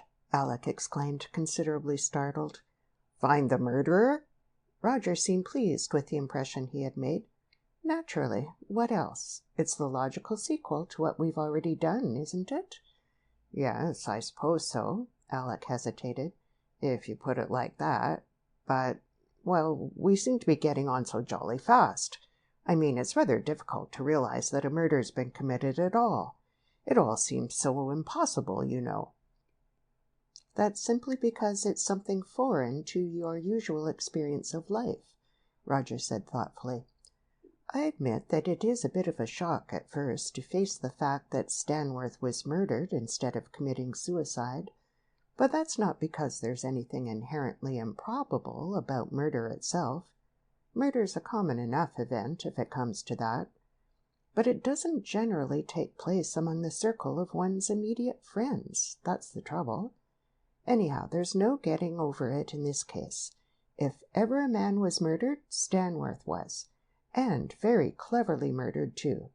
I tell you, Alec, it's no ordinary criminal we're after. It's an extraordinarily cool, brainy, and calculating sort of person indeed. Calculating? Alec repeated. Then do you think it was premeditated? Impossible to say as yet, but I should certainly imagine so. It looks as if it had been very carefully thought out beforehand, doesn't it? There doesn't seem to have been much left to chance, Alec agreed. And look at the deliberation of the fellow. Fancy stopping to collect those bits of vase and cover up the traces of that second shot like that. He must have some nerve. Yes, it certainly looks more and more as if it was a prearranged thing. I don't say for last night in particular. That may only have been a favorable opportunity, which the chap was quick to seize. but I do think that he'd made up his mind to kill Stanworth some time or other." "You think it was somebody Stanworth knew, then?" "Oh, there's not much doubt about that. And somebody he was vastly afraid of, too, I should imagine. Why else should he keep a revolver so handy, if he wasn't expecting something of the kind? Yes, that's the line we ought to go on.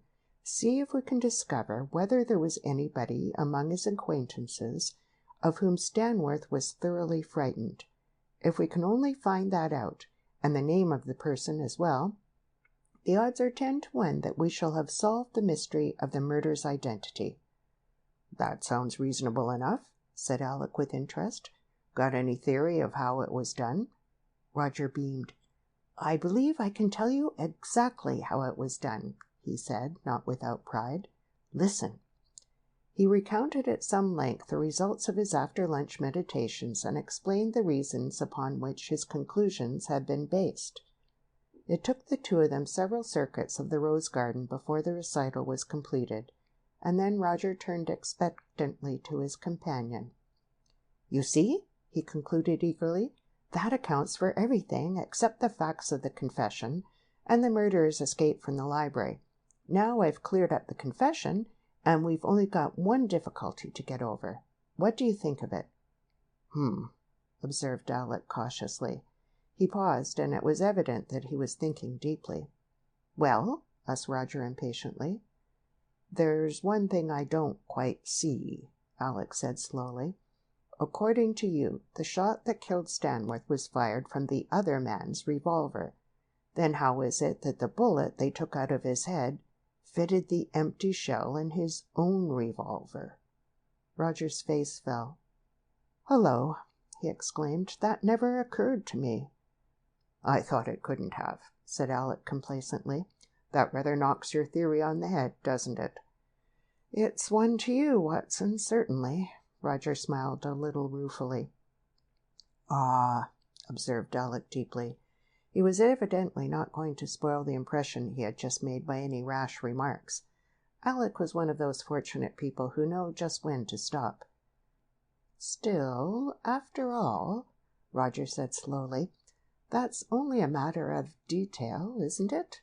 My version of how it happened may be quite wrong, but that doesn't affect the main issue, which is that it was done." "In other words, the fact of murder is definitely established, you think, although you don't know how it was carried out?" Alec asked thoughtfully. "Precisely." "And do you still think the motive was robbery?" "I do. And, by Jove!" Roger stopped suddenly in his stride and turned exultantly to his companion. "That may account for Mrs. Plant, too." "What about Mrs. Plant?" "Well, didn't you notice her at lunch? She was as cheerful and unconcerned as anything. Rather a change from the very perturbed person we surprised at the safe this morning, wasn't it? And on the face of it, you'd have expected her to be still more worried with the prospect of the opening of the safe this afternoon, and the proving of her little story to us to be false. But was she? Not a bit of it. She looked as if she hadn't a trouble in the world. You must have noticed it." "Yes, I did, now you come to mention it. I thought she must be acting." "Mrs. Plant wasn't acting at lunch any more than she was telling the truth to us this morning," said Roger with conviction. "And why wasn't she? Because, for some mysterious reason or other, she had no need to be. In other words, she knew that when the safe was opened this afternoon, everything would be all right as far as she was concerned." "How on earth did she know that?" "I wish I could tell you. But consider, if the safe had been robbed last night, Mrs. Plant's jewels would have disappeared with the other valuables, wouldn't they? That is, assuming they had ever been there. Well, there's her answer to us. Oh, yes, my jewels were there, and that's why I wanted to get at the safe. But they've been stolen with everything else, and that's why they're not there now. See?" "Yes, but what I want to know is, how did she find out that the safe had been robbed, and her story to us would hold water after all?" "And that's exactly what I want to know, too, my excellent Alec. If we only knew that, we should have advanced a long way to the solution of the mystery. All that we can say definitely is that some time between our finding her in the library and lunchtime, information must have reached her about what happened to the safe last night. It seems to me that Mrs. Plant is going to find herself in a very awkward position rather soon." "But why do you think Mrs. Plant wanted to open the safe this morning, if there's no truth in her tale?" "Obviously there must have been something inside that she badly wanted to get hold of.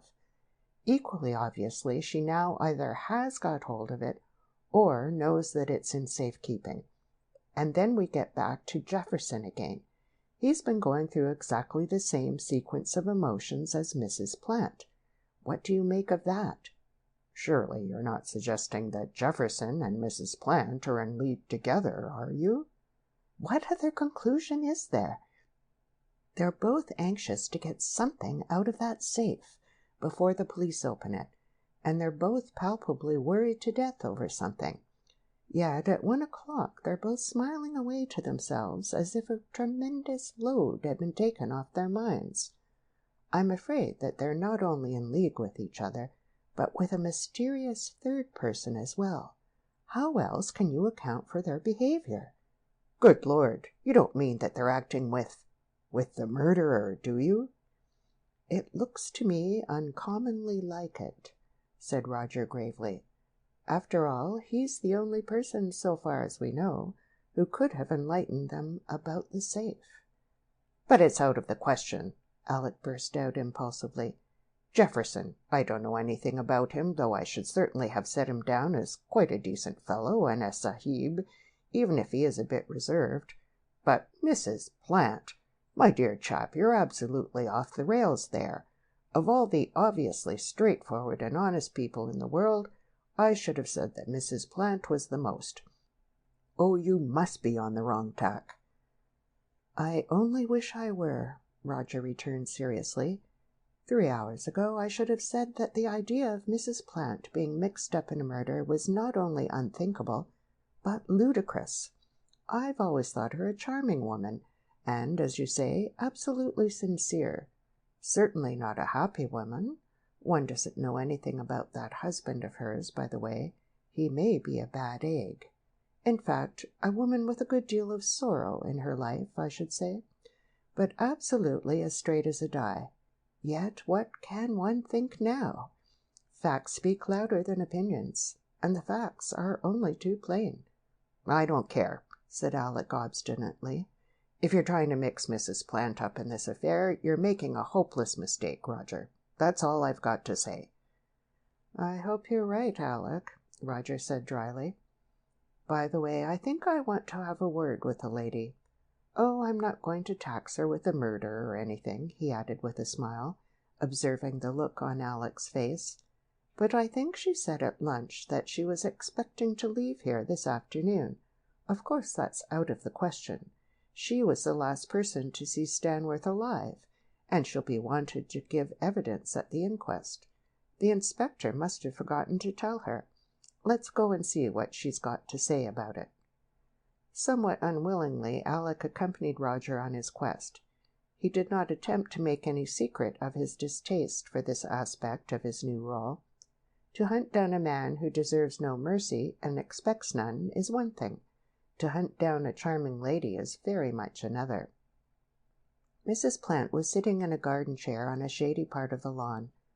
There was a book in her lap, but she was staring abstractedly at the grass before her, and her thoughts were evidently very far away. Hearing their footsteps, she glanced up quickly and greeted the two with her usual quiet, rather sad smile. "Have you come to tell me that Inspector Mansfield has arrived?" she asked perfectly naturally. Roger threw himself casually on the ground just in front of her. "No, he hasn't come yet," he replied easily. "Very hot out here, isn't it?" "I suppose it is, but the heat doesn't worry me, I'm glad to say.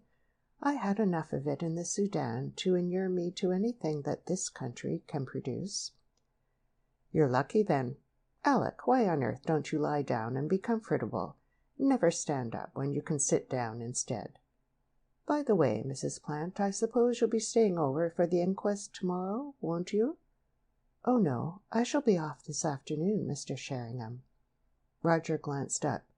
"But surely you'll be wanted to give evidence? You were the last person to see him alive, weren't you? In the hall, you know." "Oh, I don't think I shall be needed, shall I?" Mrs. Plant asked apprehensively, paling slightly. "The inspector didn't say anything about it." "Perhaps he didn't know then that you were the last person," said Roger carelessly, but watching her narrowly. "And afterwards he must have forgotten to warn you, or else he was intending to do so this afternoon. But they're certain to need you, you know." It was very clear that this piece of news was highly unwelcome. Mrs. Plant's hand was trembling in her lap, and she was biting her lip in an effort to retain her self-control. "Do you really think so?" she asked in a voice that she strove desperately to render unconcerned. "But I haven't got anything of any importance to tell, you know." "Oh, no, of course not," Roger said reassuringly. "It's only a matter of form, you know. You'll just have to repeat what you told the inspector this morning." Are they likely to ask me any questions, Mr. Sheringham?" Mrs. Plant asked with a little laugh. "Oh, they may ask you one or two, perhaps. Nothing very dreadful." "I see. What sort of questions would you imagine?" "About Mr. Stanworth's manner, probably, whether he was cheerful and all that. And of course they'll want to know what he spoke to you about." "Oh, that was nothing," Mrs. Plant replied quickly. "Just nothing of any importance whatever. You will be giving evidence too, won't you, Mr. Sheringham?" "Yes, unfortunately." Only the white knuckles of her clenched hand gave any hint of Mrs. Plant's feelings as she asked lightly enough, "And you're not going to give me away over that absurd panic of mine about my jewels this morning, are you? You promised, didn't you?" "Of course not," said Roger easily. "Wouldn't dream of it." "Not even if they ask you?" Mrs. Plant persisted with a nervous little laugh. "How could they ask me?" Roger smiled. "Nobody knows anything about it except us three. Besides, I shouldn't think of giving you away." "Nor you, Mr. Grierson?" she asked, turning to Alec. Alec flushed slightly. "Naturally not," he said awkwardly. Mrs. Plant fumbled with the handkerchief in her hand and surreptitiously wiped her mouth. "Thank you so much, both of you," she said in a low voice. Roger jumped suddenly to his feet. "Hullo!" he exclaimed, putting an end to a difficult pause. "Isn't that the inspector just going up to the front door? Let's go in and watch the safe being opened, shall we?" End of chapter 10.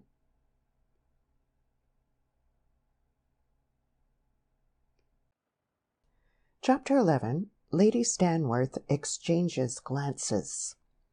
Leaving Alec to accompany Mrs. Plant to the house, Roger hurried on ahead with a muttered excuse. He was anxious not to miss a moment of the highly significant scene which was about to take place.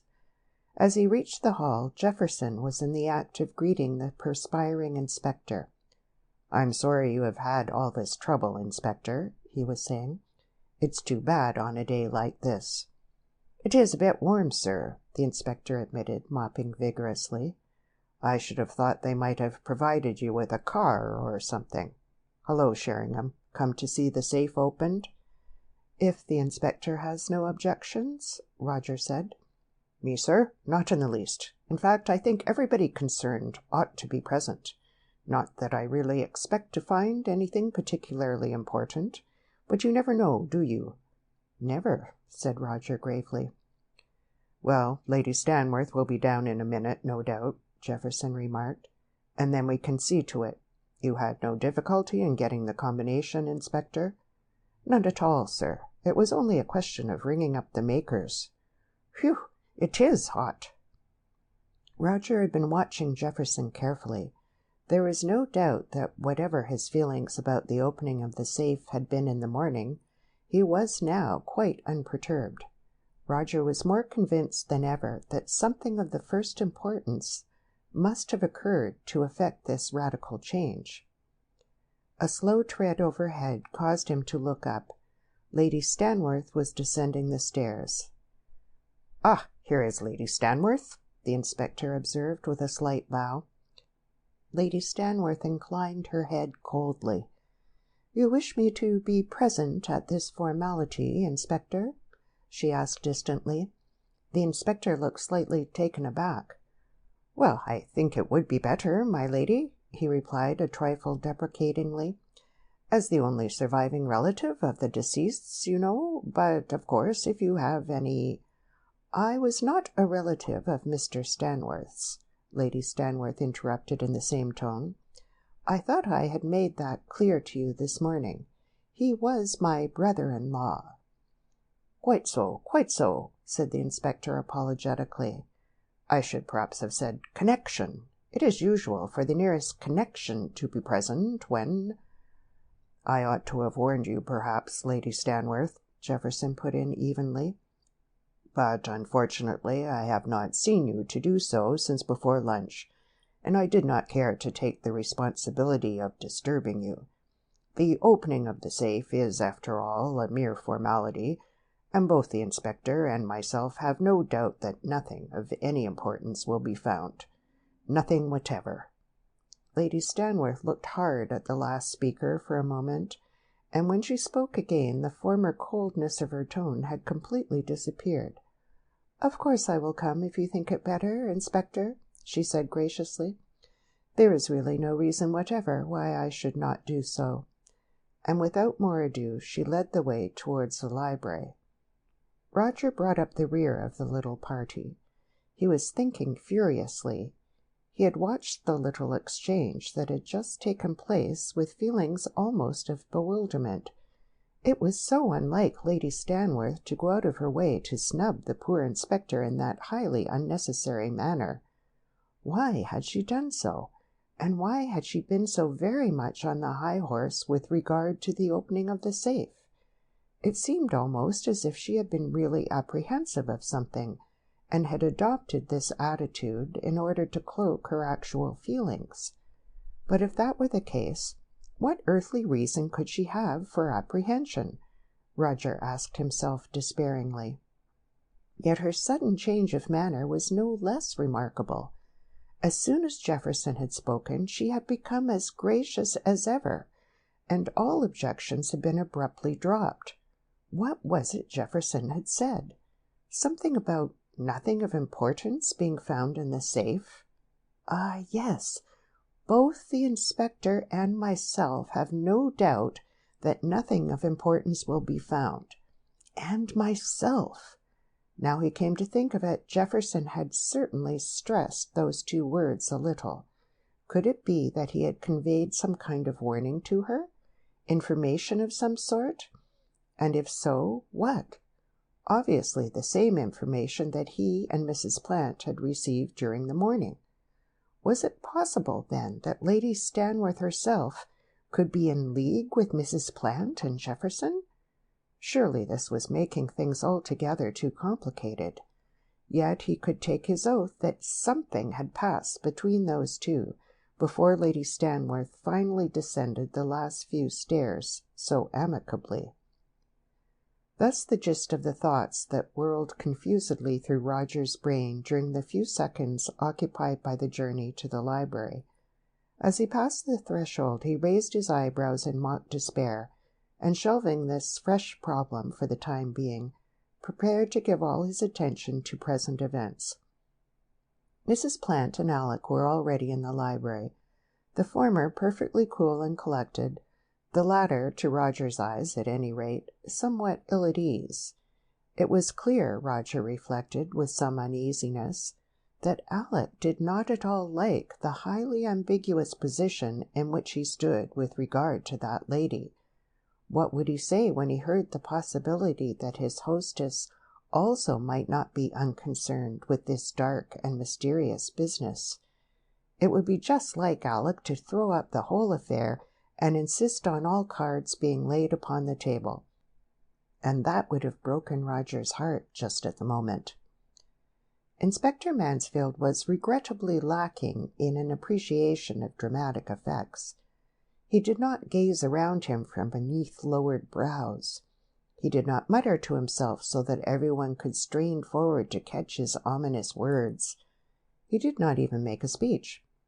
All he did was to observe cheerfully, "Well, let's get this business over," and casually open the safe.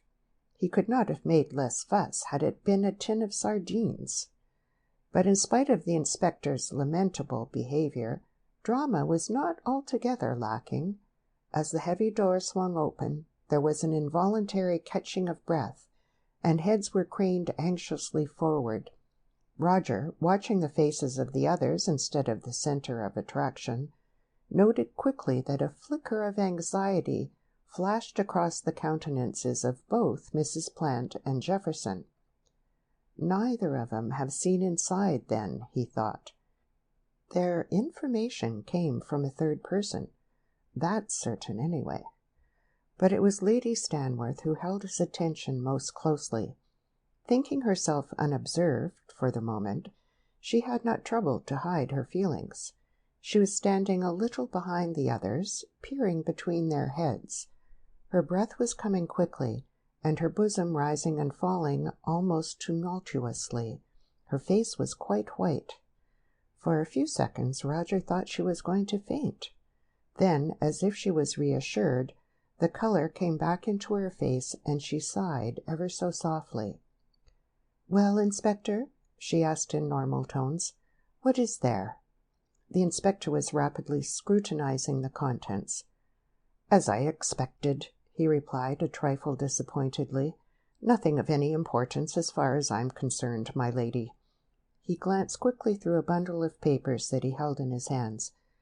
"Share certificates, business documents, contracts, more share certificates." He replaced the bundle in the safe and took out a cash box. "Whew!" he whistled softly as he opened it. "Mr. Stanworth kept plenty of ready money on hand, didn't he?" Roger pricked up his ears and followed the direction of the inspector's gaze. Lying loosely at the bottom of the cash box was a thick wad of banknotes. The inspector picked it out and flicked them over. "Upwards of £4,000, I should say," he remarked with fitting awe. "That doesn't look as if he was in financial difficulties, does it?" "I told you I thought it most unlikely," Jefferson said shortly. Mrs. Plant stooped and looked into the safe. "Oh, there's my jewel box," she said in tones of relief. "On the bottom shelf." The inspector bent down and extracted a small case of green leather. "This, madam?" he asked. "You said this is yours?" "Yes, I gave them to him to lock up for me yesterday morning. I never like to leave them lying about in my room if I can help it, you know."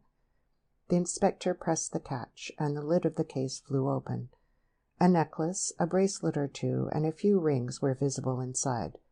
Pleasant little trinkets, but not of any remarkable value.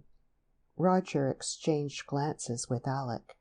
In the eyes of the latter there was a scarcely concealed derision, which Roger found peculiarly difficult to bear in silence. If ever a look said, "I told you so," Alec's did at that moment. "I suppose Lady Stanworth can identify these as yours, madam?" the inspector was saying. "Purely as a matter of form," he added half apologetically. "Oh, yes," said Mrs. Plant easily, picking the necklace and a few other things out of the case.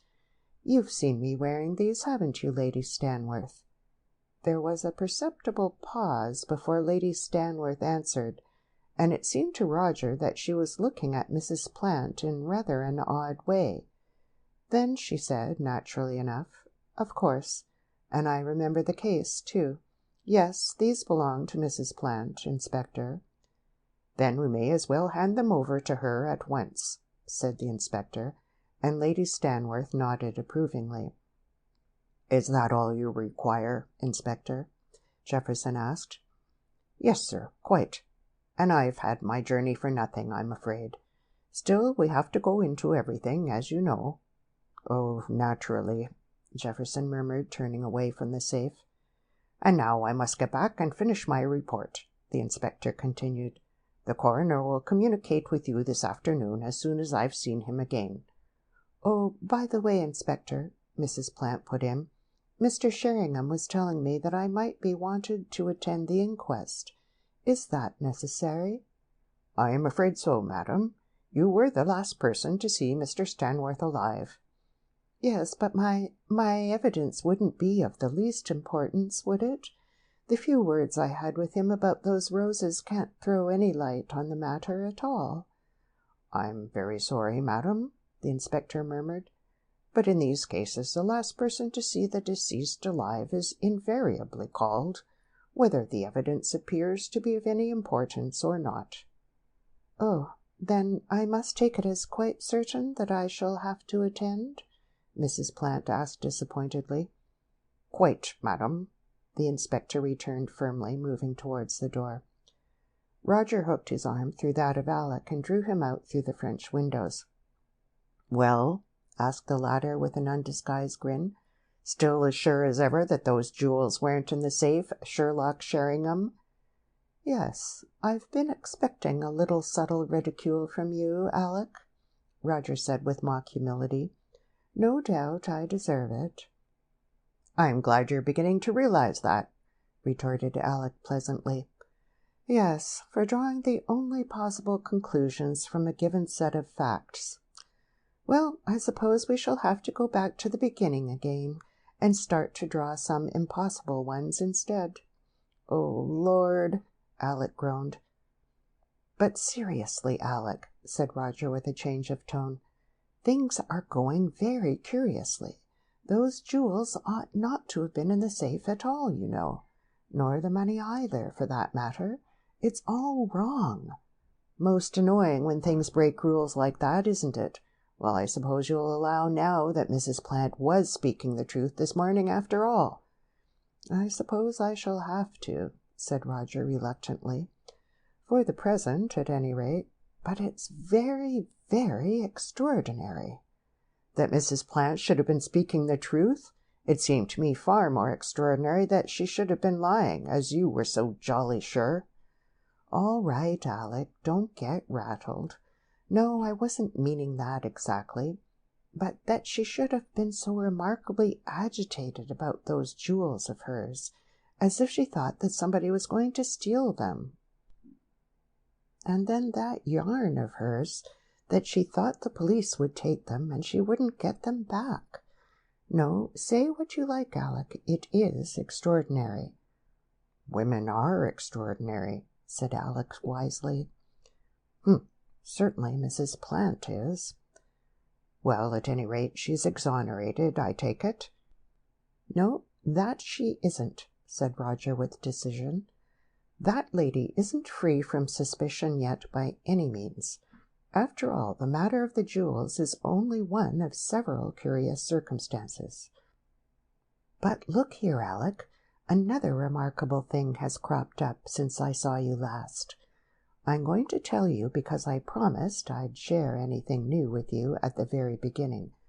But I won't unless you'll promise to take it quite calmly and not smite me with that great ham fist of yours, or throw yourself despairingly into a rose bush or anything. You know, you're a very difficult sort of person to work with on this sort of job, Alec." "Fire away," Alec grunted. "What's happened now?" "You won't like it, but I can't help that.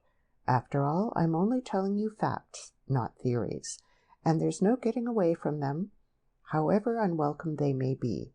It's about Lady Stanworth this time. Listen." And Roger embarked upon a voluble recital of the strange behavior of Lady Stanworth. End of chapter 11.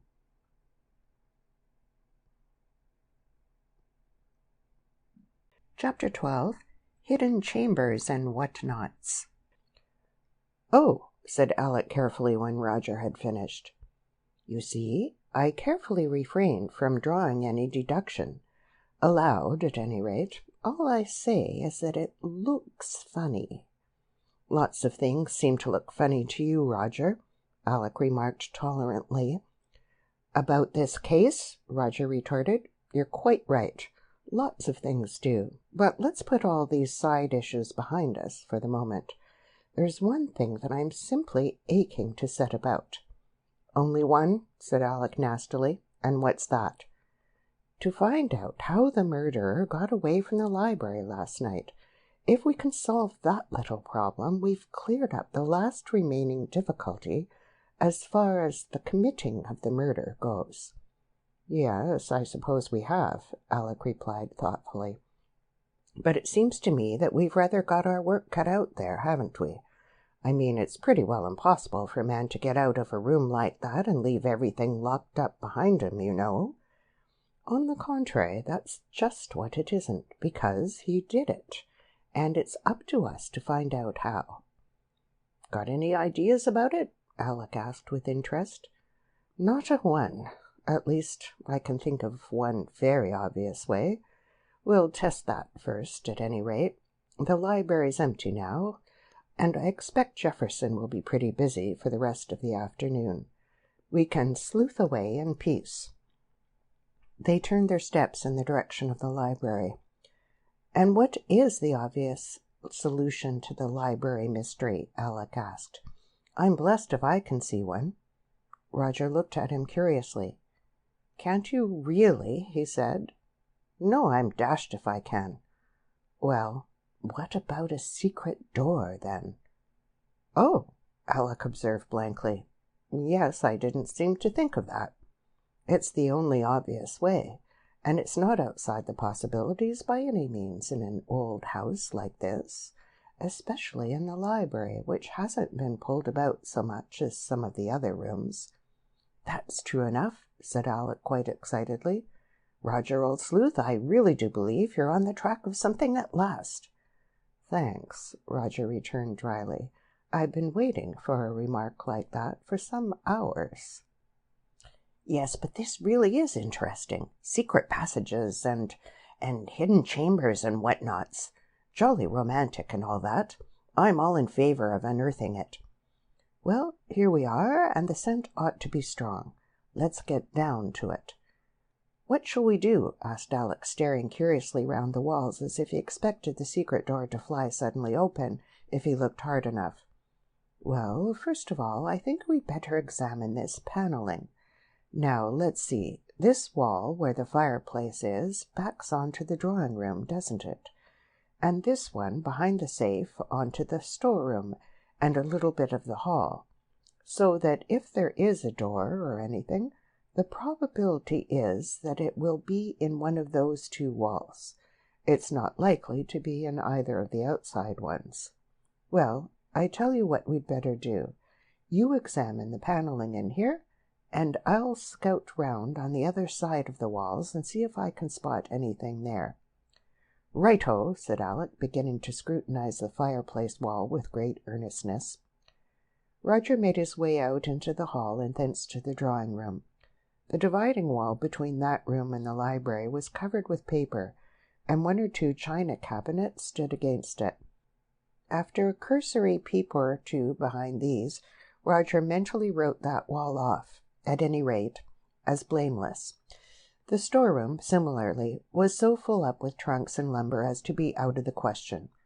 Roger returned to the library to find Alec industriously tapping panels. "I say," said the latter, "several of these panels sound hollow." "Well, there's no way through either into the drawing-room or the storeroom, I'm convinced," Roger remarked, closing the door behind him, "so that I don't think it's much use trying those walls haphazard." Alec paused. "What about a secret chamber, though? That wouldn't necessarily need a way straight through. It might come out anywhere." "I thought of that, but the walls aren't thick enough. They're only about 18 inches through. No, let's go and have a look at it from the outside. There might possibly be some way into the garden." They went out through the open windows and contemplated the red brick walls attentively. "Doesn't look very hopeful, does it?" said Alec. "I'm afraid not," Roger admitted. "No, I fear that the secret door theory falls to the ground. I thought it would, somehow." "Oh? Why?" "Well, this house doesn't belong to the Stanworths, you see, and they've only been here a month or so. I don't suppose they'd know anything about secret passages, even if there were any. No, but the other fellow might. The murderer? It isn't likely, is it? I hate giving up the idea, said Alec reluctantly. After all, it's the only possible explanation of his disappearance, as far as I can see. Roger suddenly smote his hands together. By Jove, there's one hope left. Idiot not to have thought of it before. The fireplace. The fireplace? Of course. That's where most of these old houses have their secret hiding place. It will be there, if anywhere. He hurried back into the library, Alec close at his heels. There he stopped suddenly short. Oh, Lord, I was forgetting that the blessed place had been bricked in so very thoroughly. He gazed at the modern intrusion without enthusiasm. That's hopeless, I'm afraid. Alec looked thoughtfully round the room. I don't think we've examined these walls enough, you know, he remarked hopefully. There's plenty of scope in this panelling, really. Roger shook his head. It's just possible, but I'm very much afraid that... He caught a sudden and violent frown from Alec and broke off in mid-sentence. The door was opening softly. The next moment Jefferson entered. Oh, hello, you two, he said. I've been looking for you. Can you manage to look after yourselves for the afternoon? Lady Stanworth and Mrs. Plant are in their rooms, both naturally rather upset. And I've got to go into the town to see about a few things. Oh, we'll be all right, Roger said easily. Please don't bother about us. Jefferson glanced round. Looking for a book? He asked. No, said Roger quickly. As a matter of fact, I was studying this overmantel. I'm rather interested in that sort of thing, carving and panelling and old houses. This is really rather a wonderful room. What's the date, do you know? Early Jacobean, I should say? Somewhere about that, Jefferson said indifferently. I don't know the actual date, I'm afraid. Very interesting period, Roger commented. And there's usually a priest hole or something like that in houses built at that time. Anything of the sort here? There ought to be, you know. Can't say, I'm afraid, Jefferson replied a little impatiently. Never heard of one, at any rate. Well, I must be getting along. As the door closed behind him, Roger turned to Alec. I didn't expect anything, but I thought I might as well try it. He didn't give anything away, though, whether he knew or not. On the whole, I should say that he didn't know. Why? He was far too offhand to be lying. If he wanted to put us off, he'd have elaborated somewhat, I fancy. Well, if we can't find our secret door, we must try other means of providing an exit for our man. That leaves us with one door and 3 windows. We'll try the door first. The door proved to be a massive piece of work with a large and efficient lock. Except where the socket in the lintel had been torn away in the efforts to force an entrance, it was still undamaged. Well, that's out of the question, at any rate, Roger said with decision. I don't see how anybody could possibly have got out through that and left it locked on the inside, with the key still in the lock. It might have been done with a pair of pliers, if the end of the key projected beyond the lock on the other side, but it doesn't, so that's out of the question. French windows next. They were of the ordinary pattern, with a handle which shot a bolt simultaneously at the top and bottom. In addition, there were small brass bolts at the bottom and top, both of which had been fastened when the window was opened that morning. It looks out of the question to me, Roger muttered. It is out of the question. Even if he had been able to turn the handle, which he couldn't possibly have done, he couldn't have shot the bolts as well. I'm blessed if he could, said Alec with conviction. Roger turned away. Then that leaves these 2 windows. I don't see how anyone could have left this little lattice one closed behind him. What about the sash one? That looks more hopeful. He climbed up on the window seat and examined the fastening attentively. Any luck? Asked Alec. Roger stepped heavily onto the floor again. I regret to have to confess myself baffled, he said disappointedly. There's an anti-burglar fitting on that window which would absolutely prevent the thing being fastened from the outside. I'm beginning to think the fellow must have been a wizard in a small way." "It seems to me," said Alec weightily, "that if the chap couldn't have got out, as we appear to have proved, then he could never have been in here at all. In other words, he doesn't exist, and old Stanworth did commit suicide after all." "But I tell you that Stanworth can't have committed suicide," said Roger petulantly. "There's far too much evidence against it." Alec threw himself into a chair. "Is there, though?" he asked argumentatively. "As you put it, it's certainly consistent with murder, but it's equally consistent with suicide. Aren't you rather losing sight of that in your anxiety to make a murder of it? Besides, don't forget that your motive has fallen to the ground since the safe was opened.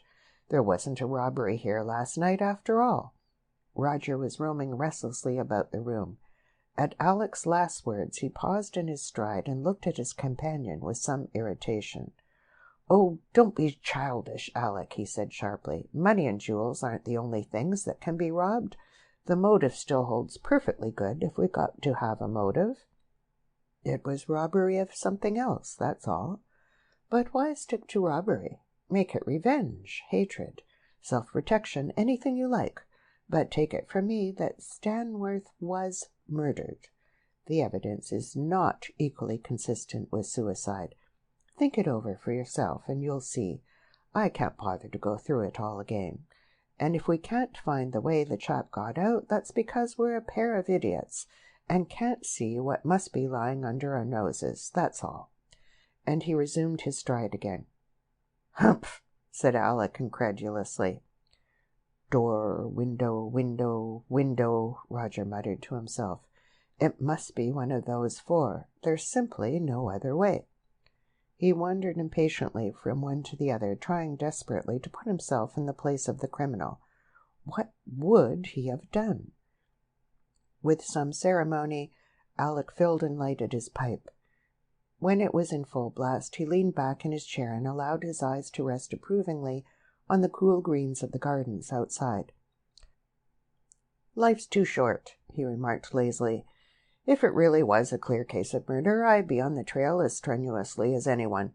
But really, old man, when you come to consider, calmly and sanely, I mean, how extraordinarily little you've got to go on, and how you're twisting the most ordinary things, why, I think even you will admit in a few weeks' time that when all's said and done, Alec!" Something in Roger's tone caused Alec to turn round in his chair and look at him. He was leaning out of the lattice window, apparently intent on the garden outside. "Well," said Alec tolerantly, "what is it now?" "If you come here, Alec," said Roger very gently, "I'll show you how the murderer got away last night." End of chapter 12.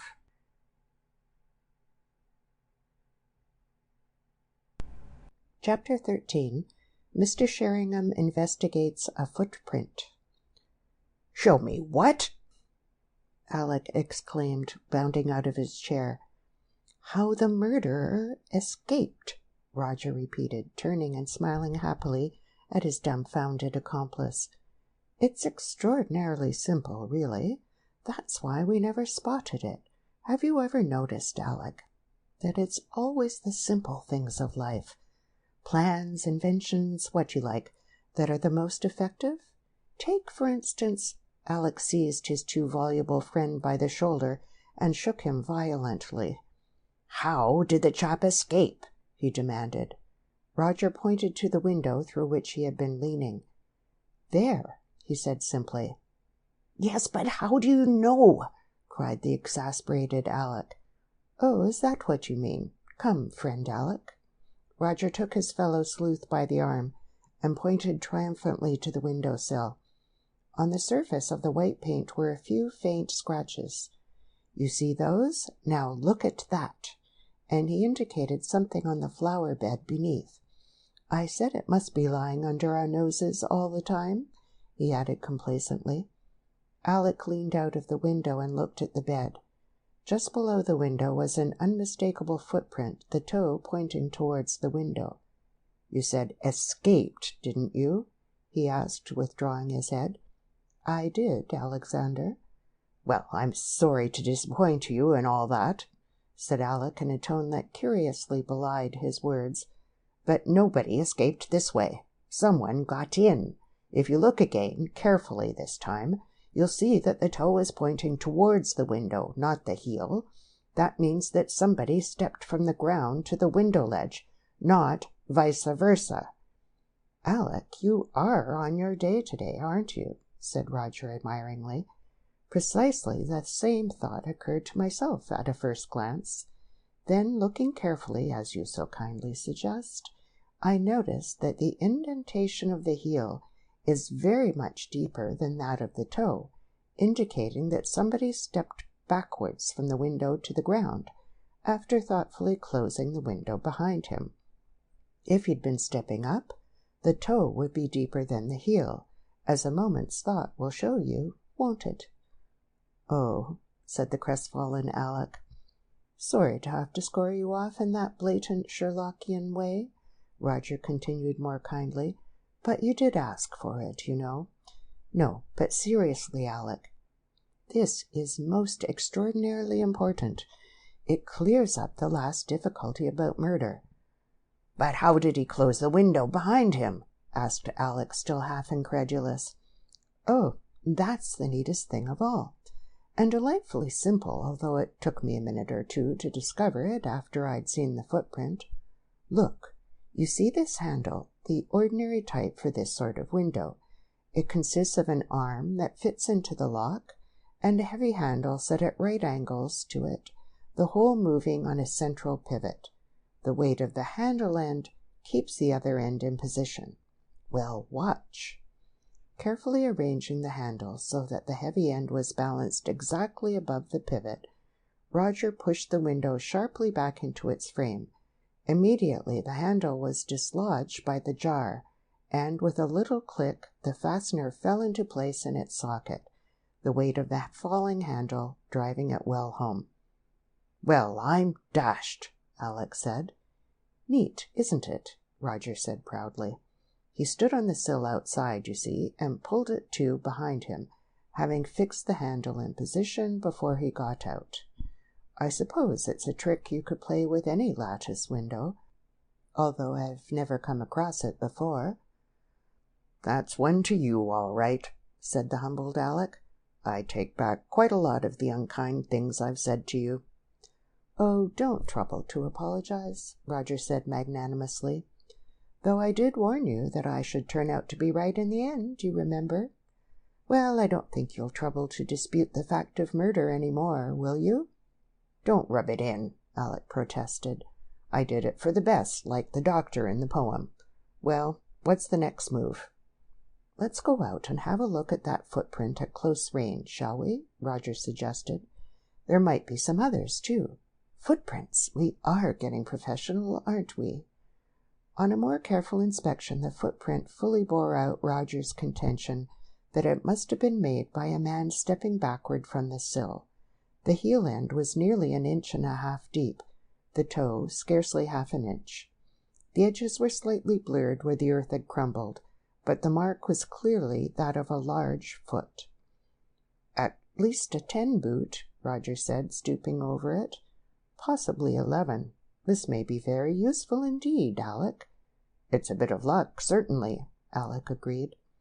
Roger straightened up and began to search among the plants near the edge of the bed. After a moment he dropped on his knees on the grass border. "Look!" he exclaimed excitedly. "Here's another!" He parted 2 little shrubs and peered between them. Alec saw another footprint, not so deep as the last, but quite plainly marked in the dry earth.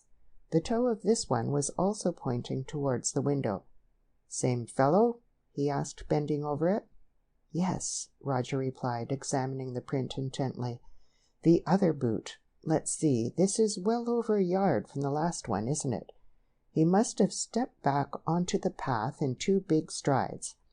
He rose to his feet and dusted the knees of his trousers.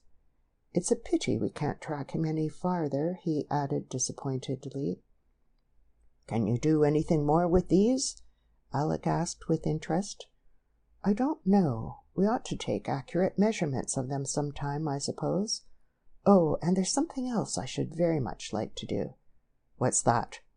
"Get hold of a specimen boot from every male person in the house and grounds and fit them into these prints," Roger exclaimed, raising his voice slightly in his excitement. "Yes, that's what we ought to do if we possibly can." Alec was pondering.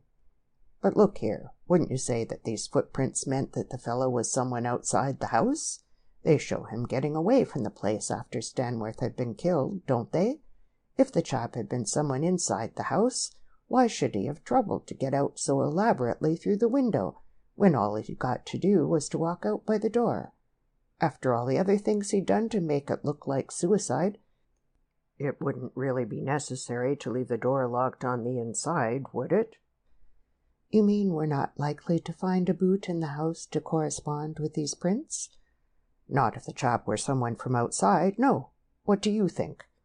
"Oh, yes, I agree. I think in all probability it was someone not belonging to the household. You're quite right about the existence of these footprints, all pointing to that conclusion. But we don't actually know, do we? And I believe in eliminating all possibilities, however remote. If we can get a chance to try everyone's boots out, and they don't fit, then we know quite definitely that everybody in this house is free from suspicion of committing the crime itself, though not from suspicion of other things, by the way." "What other things?" Alec asked interestedly. "Being an accessory after the fact. After, certainly, and not improbably before as well, some of them. It seems to me, Alec," Roger added pathetically, "that 3/4 of this household seem to be accessories after the fact. It isn't fair." "Humph," said Alec. This was trespassing upon ground which he had no wish to cover. He felt thankful that at any rate Barbara Shannon's mysterious behavior had not come to Roger's ears. What would the latter have said had he heard of that? Accessory after the fact seemed mild in comparison. "Hello, what's up?" he asked, suddenly catching sight of Roger. That gentleman was listening intently, his head on one side. At Alec's words he held up his finger warningly. "Thought I heard someone in the library," he whispered. "You creep up to the lattice window and look through.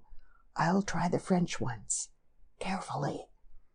Enjoying himself thoroughly, he made his way stealthily to the side of the French windows and peeped cautiously round them. He had his reward. The library door was closing softly. He hurried back to Alec. "Did you see?" he asked in a voice thick with suppressed excitement. "Did you see?" Alec nodded. "Somebody was going out of the library," he said. "Yes, but did you see who it was, man?" Alec shook his head. "No, I'm afraid I didn't. Got here too late." The two looked at each other in silence. "The question is, were we overheard?" Roger said at last. "Good Lord!" Alec exclaimed in dismay. "Do you think we were?" "Impossible to say. I hope to goodness we weren't, though. It would rather give things away, wouldn't it?" "Hopelessly," said Alec with fervor. Roger looked at him curiously. "Why, Alexander, you're actually getting quite keen on the chase at last." It is rather exciting," Alec confessed, almost apologetically. "That's the spirit. We'll come off that bed and let's get farther away from the house to discuss what's to be done next. It's not safe to talk near these windows, evidently. Hullo, you've made rather a mess of the bed. Steady, don't step on our 2 particular prints." Alec glanced ruefully at the bed, which was now embellished with several extra footprints. "I'd better smooth mine out," he said hastily. "They look a bit suspicious all round that window, don't they? Anyone can see that we've been mucking about here." "Yes, do," Roger said approvingly. "But hurry up, and for goodness sake don't let anybody see you. That would be worse still." "And now, Sherlock Sheringham," said Alec when they had gained the security of the lawn, "what do you propose?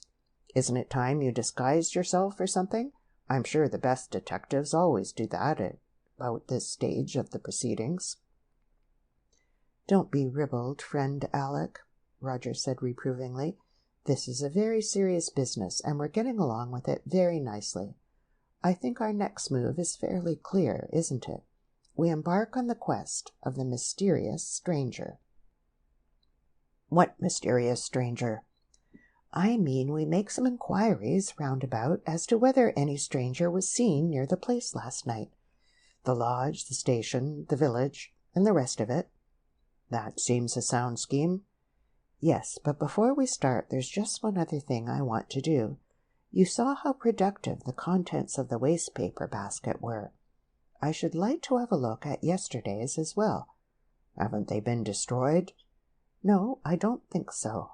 I made some inquiries while you were otherwise engaged just now, saying that I had thrown away a letter I meant to keep, and as far as I can make out, the contents of all the waste paper baskets are emptied onto an ash pit at the back of the house, where they lie till William sees fit to use them up in a bonfire.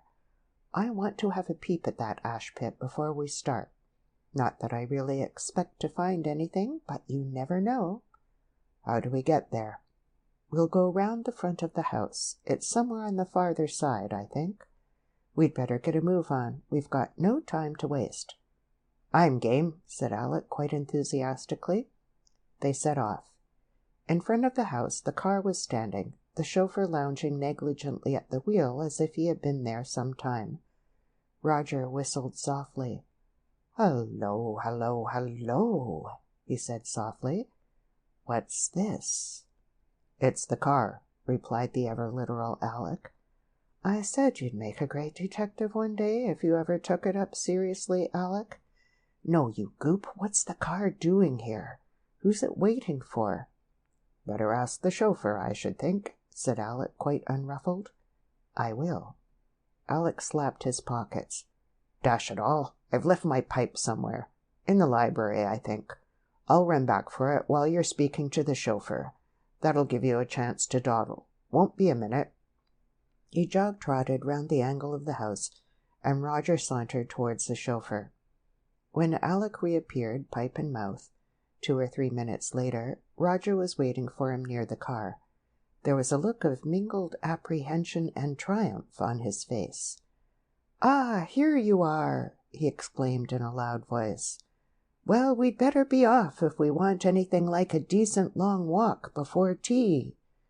Alec opened his mouth to speak, but caught a warning look and was silent. Roger took his arm and drew him at a rapid pace down the drive. It was not till they had turned a corner and the house was securely hidden from view that he spoke again.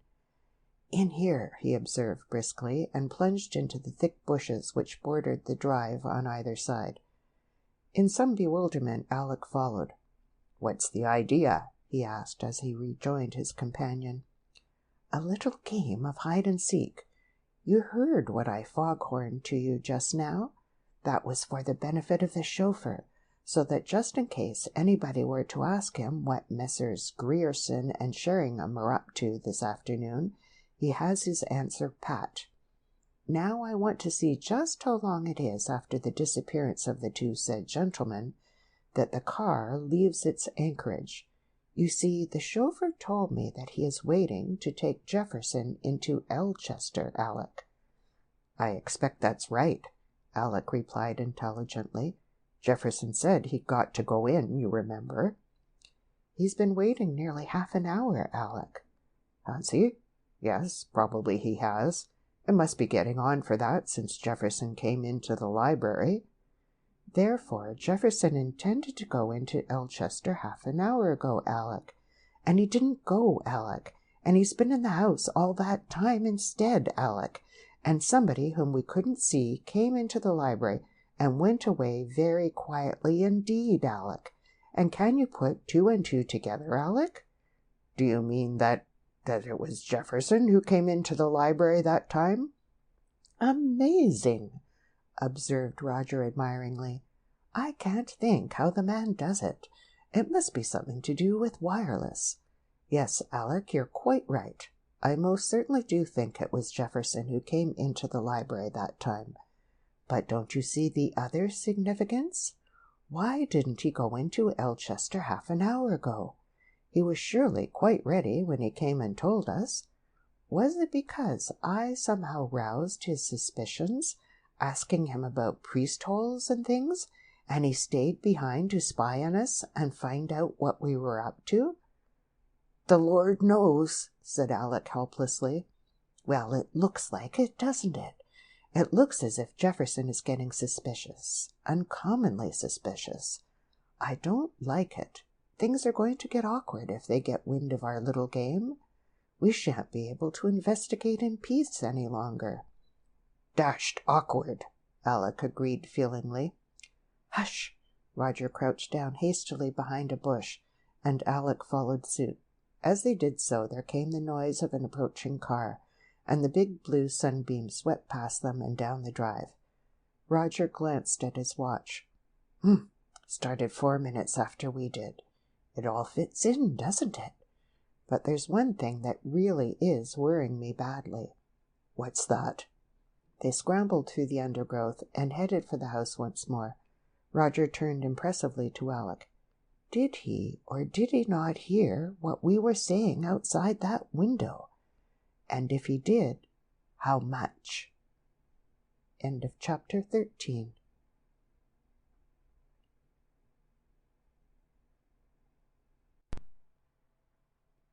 Chapter 14. Dirty Work at the Ash Pit.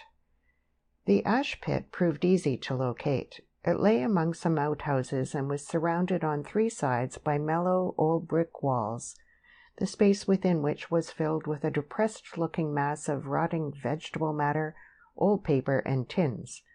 The smell that hung heavily about it was not a nice one. "Have we got to search that?" Alec asked, eyeing the view with considerable disfavor.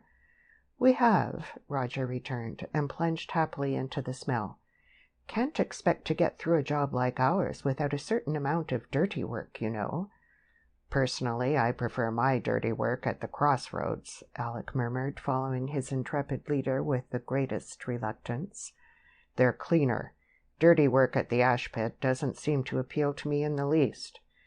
He began gingerly to handle the cleanest pieces of paper he could see, which happened to be old newspapers.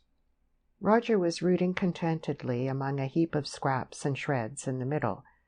"These on the top seem to be yesterday's collection, all right," he announced. "Yes, here's the envelope from a letter of mine that came by the first post." Nothing in this lot, as far as I can see." "What exactly are we looking for?" Alec asked after a short pause, glancing with some interest at the county cricket page of a newspaper 3 weeks old. "What am I looking for, you mean? Come on, you lazy blighter. This is the waste paper basket heap over here. You won't find anything among those tins and newspapers. I don't know what I'm looking for." "There won't be anything here," Alec urged earnestly. "Let's chuck it and go off to make those inquiries." "I'm afraid you're right," said Roger reluctantly. "I've gone back about a week here and haven't struck anything of the faintest interest. Below this, everything pretty well rotted away, too. Still, I'll just— Hullo, what's this?" "What?" Roger had straightened up abruptly and was scrutinizing with bent brows a grimy piece of paper he held in his hand. The next moment he whistled softly. "Here is something, though," he exclaimed, and scrambled to dry land. "Here, what do you make of this?" He handed the paper to Alec, who studied it carefully. It was very wet and limp, but a few traces of writing and pencil could still be made out on its surface, while here and there an isolated word or phrase stood out fairly legibly. "It looks like a letter," Alec said slowly. "Hullo, did you see this? Frightened almost out of my life, that must be." Roger nodded portentously. "That's exactly what caught my eye. The writing's Stanworth's. I can recognize that. But I shouldn't say it was a letter. He wouldn't write a letter in pencil. It's probably some notes, or it may be the rough draft of a letter. Yes, that's more likely. Look, you can make that bit out, see? Serious danger, my boy. Alec, we're on the track of something here. He took the paper from the other's hands and studied it afresh. "Can't see who it's addressed to, can you?" Alec asked excitedly. "No, worse luck. The first line or two is absolutely gone. Wait a minute, there's something here. This N-E-I, and the last two letters look like O-D. A long word. What's that?" He pointed with a quivering finger. "N-E-I-G, isn't it?" said Alec. "And that's an R. Neighborhood." "By Jove, so it is. This neighborhood. And here's something else. That brute. Prince. Prince? The next word. See, you can make it out quite distinctly." "So it is. Good for you, Alec. That brute Prince. Good Lord, do you realize what this means?" Roger's excitement was showing signs of becoming uncontrollable. His eyes were sparkling, and he was breathing as if he had just run 100 yards in 11 seconds. "It's jolly important," Alec concurred, beaming. "I mean, it shows that—" "Important?" Roger almost howled. "Don't you see, man? It means that we know the murderer's name." "What?" "It's put the game right in our hands. Stanworth was murdered by a man called Prince, whom he knew to be in the neighborhood, and— But let's go somewhere rather more secluded and study this document some more." The nearest outhouse offering a safe refuge, they withdrew hastily and scrutinized their find more closely. After 10 minutes' concentrated effort, they found themselves in possession of the following: "That brute Prince, this neighborhood, serious danger, fright of my life this morning on chancing to be locked up." "I think that's absolutely all that's decipherable without a magnifying glass, at any rate," Roger said at length, folding up the precious paper and stowing it carefully away in his pocketbook. "But it's plain enough, isn't it? So, forward." He marched out of the shed and turned in the direction of the drive. "Where to now?" asked the faithful Alec, hurrying after him. "To find Master Prince," Roger returned grimly. "Ah, you think he's still about here?" "I think it's quite probable. He's been in communication with Jefferson this morning, hasn't he? At any rate, we can soon find out." "What exactly have you deduced, then?" "Well, there's precious little deduction needed. The thing speaks for itself. Stanworth, for some reason still unknown to us, had cause to fear a man named Prince. To his surprise and terror, he chanced to encounter him unexpectedly one morning about a week ago in this neighborhood, and knew at once that he was in serious danger. He comes home at once, makes a rough draft of a letter, and then writes off to some other person, telling him all about it and asking, probably, for help, at the same time expressing his conviction that Prince ought to be locked up." "It's curious," Alec mused. "Fishy, you mean?" "Yes, but we've had a suspicion for some time that there was something fishy going on behind the scenes in all this, haven't we? Not only with regard to the behavior of the other people in the house, but even, possibly, in connection with old Stanworth himself. But we're hot on the trail this time, I think." "What's your plan of campaign?" Alec asked as they turned into the drive. "Well, we must make a few discreet inquiries. In fact, our course will be much the same as we contemplated before, except that our field of action has luckily been narrowed down very considerably. Instead of chasing about after some nebulous stranger, we've now got a definite goal. We had a pretty good idea of what he looks like before, but now we even know the blighter's name. Oh, this is going to be too easy." "How do you mean, we had a pretty good idea of what he looks like?" "Well, haven't we? We know he must be strong because of what happened in the library. Stanworth was no weakling, remember. Then the size of his footprints shows that he was a large man, probably tall. I can't tell you the color of his hair or how many false teeth he's got, but we've got a good working idea of his appearance for all that." "But what are you going to do if you do succeed in finding him?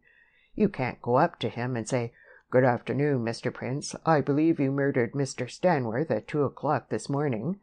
It isn't done." "You leave all that to me," Roger returned largely. "I'll think of something to say to him, all right." "I'm sure you will," Alec murmured with conviction. "In the meantime, here's the lodge. What about seeing if William's in? He lives here, doesn't he? Or Mrs. William? They might have opened the gates to this man Prince last night." "Right-ho, but be discreet." "Really, Alec," said Roger with dignity as he tapped on the lodge door. William's wife was a round-faced, apple-cheeked old lady with a pair of twinkling blue eyes that looked as if they saw something humorous in most of the things upon which they rested, as no doubt they did, considering that they belonged to the wife of William. "Good afternoon, gentlemen," she said with a little old-fashioned bob. "Would it be me you were wanting?" "Good afternoon," Roger replied with a smile. "We were wondering if William happened to be at home."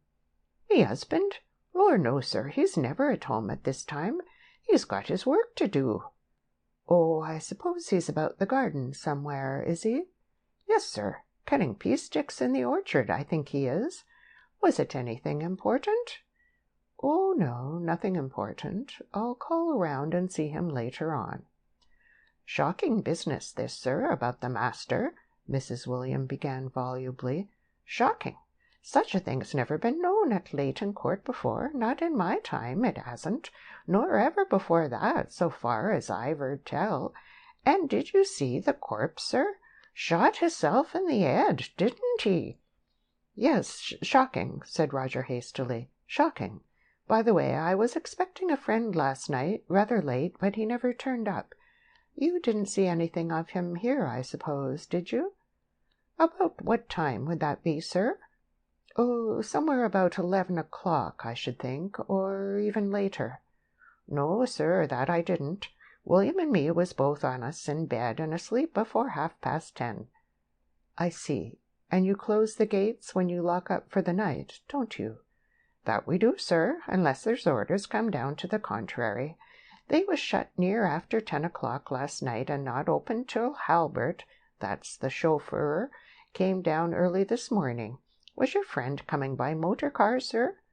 "I don't know. It depended. Why?"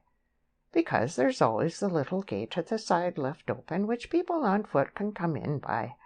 All I can tell you, sir, is that nobody came to my knowledge, which he naturally wouldn't have done if he never came up to the house, would he? Not without he got lost in the drive, which isn't very likely, in a manner of speaking." "No, I'm afraid he can't have come at all. In any case, you say that up to the time you went to bed, no stranger at all came in? Absolutely nobody?" "No, sir, nobody to my knowledge." "Oh, well, that quite settles it. By the way, only yesterday afternoon poor Mr. Stanworth was asking me to do him a favor the next time I went for a walk. It was to call in and see someone called Prince for him, and—" "Prince!" Mrs. William interrupted with unexpected energy. "Don't you go going anywhere near him, sir." "Why not?" Roger asked eagerly, flashing a look of triumph at Alec. Mrs. William hesitated. "You do mean Prince, sir? John?" "Yes, John, that's right. Why mustn't I go anywhere near him?" "Because he's dangerous, sir," said Mrs. William vehemently. "Downright dangerous. In fact," she lowered her voice significantly, "it's my opinion that he's a little mad." "Mad?" Roger echoed in surprise. "Oh, come, I don't think that can be the case, can it?" "Well, look how he went for Mr. Stanworth that time, sir. You know about that, of course." Roger hurriedly checked a whistle. "I've heard something about it," he said glibly. "He attacked him, didn't he?" "That he did, sir, and all for no reason at all. In fact, if one of Mr. Weatherby's farm hands hadn't luckily been by, he might have done Mr. Stanworth a power of harm. Of course they did their best to hush it up. It gives the place a bad name if them things get about. But I heard on it all right." "Indeed? I had no idea it was as bad as that. There was, how shall I put it, bad blood between them?" Well, you might call it that, sir. He seemed to take a dislike to Mr. Stanworth the very first time he saw him, like." "Rather a drastic way of showing it," Roger laughed. "Perhaps he has got a screw loose, as you say. He hasn't been here long, then?" "Oh, no, not more in a matter of 3 weeks or so, sir." "Well, I think I shall risk it. What I wanted to ask you was the quickest way of getting there." "To Mr. Weatherby's? Why, you can't go quicker than follow the road through the village, sir. That takes you straight there. It's about 1.5 miles from there, or maybe a trifle more." "Mr. Weatherby's? Yes, let me see, that's Hillcrest Farm, sir. A very nice gentleman he is, too. Him and Mr. Stanworth was getting quite friendly before... "Yes," said Roger hurriedly. "Well, thank you very much. I'm so sorry to have kept you all this time." "You're welcome, sir, I'm sure," rejoined Mrs. Williams smilingly. "Good afternoon, sir." "Good afternoon." Mrs. William popped back into her lodge again, and the two struck into the main road. Roger's pent-up emotions burst forth as soon as they were out of earshot. "There!" he exclaimed. "What do you think of that, eh?" "Extraordinary!" Alec ejaculated, hardly less excited. "But what a bit of luck just to hit on possibly the one person who would have been willing to give us all the information.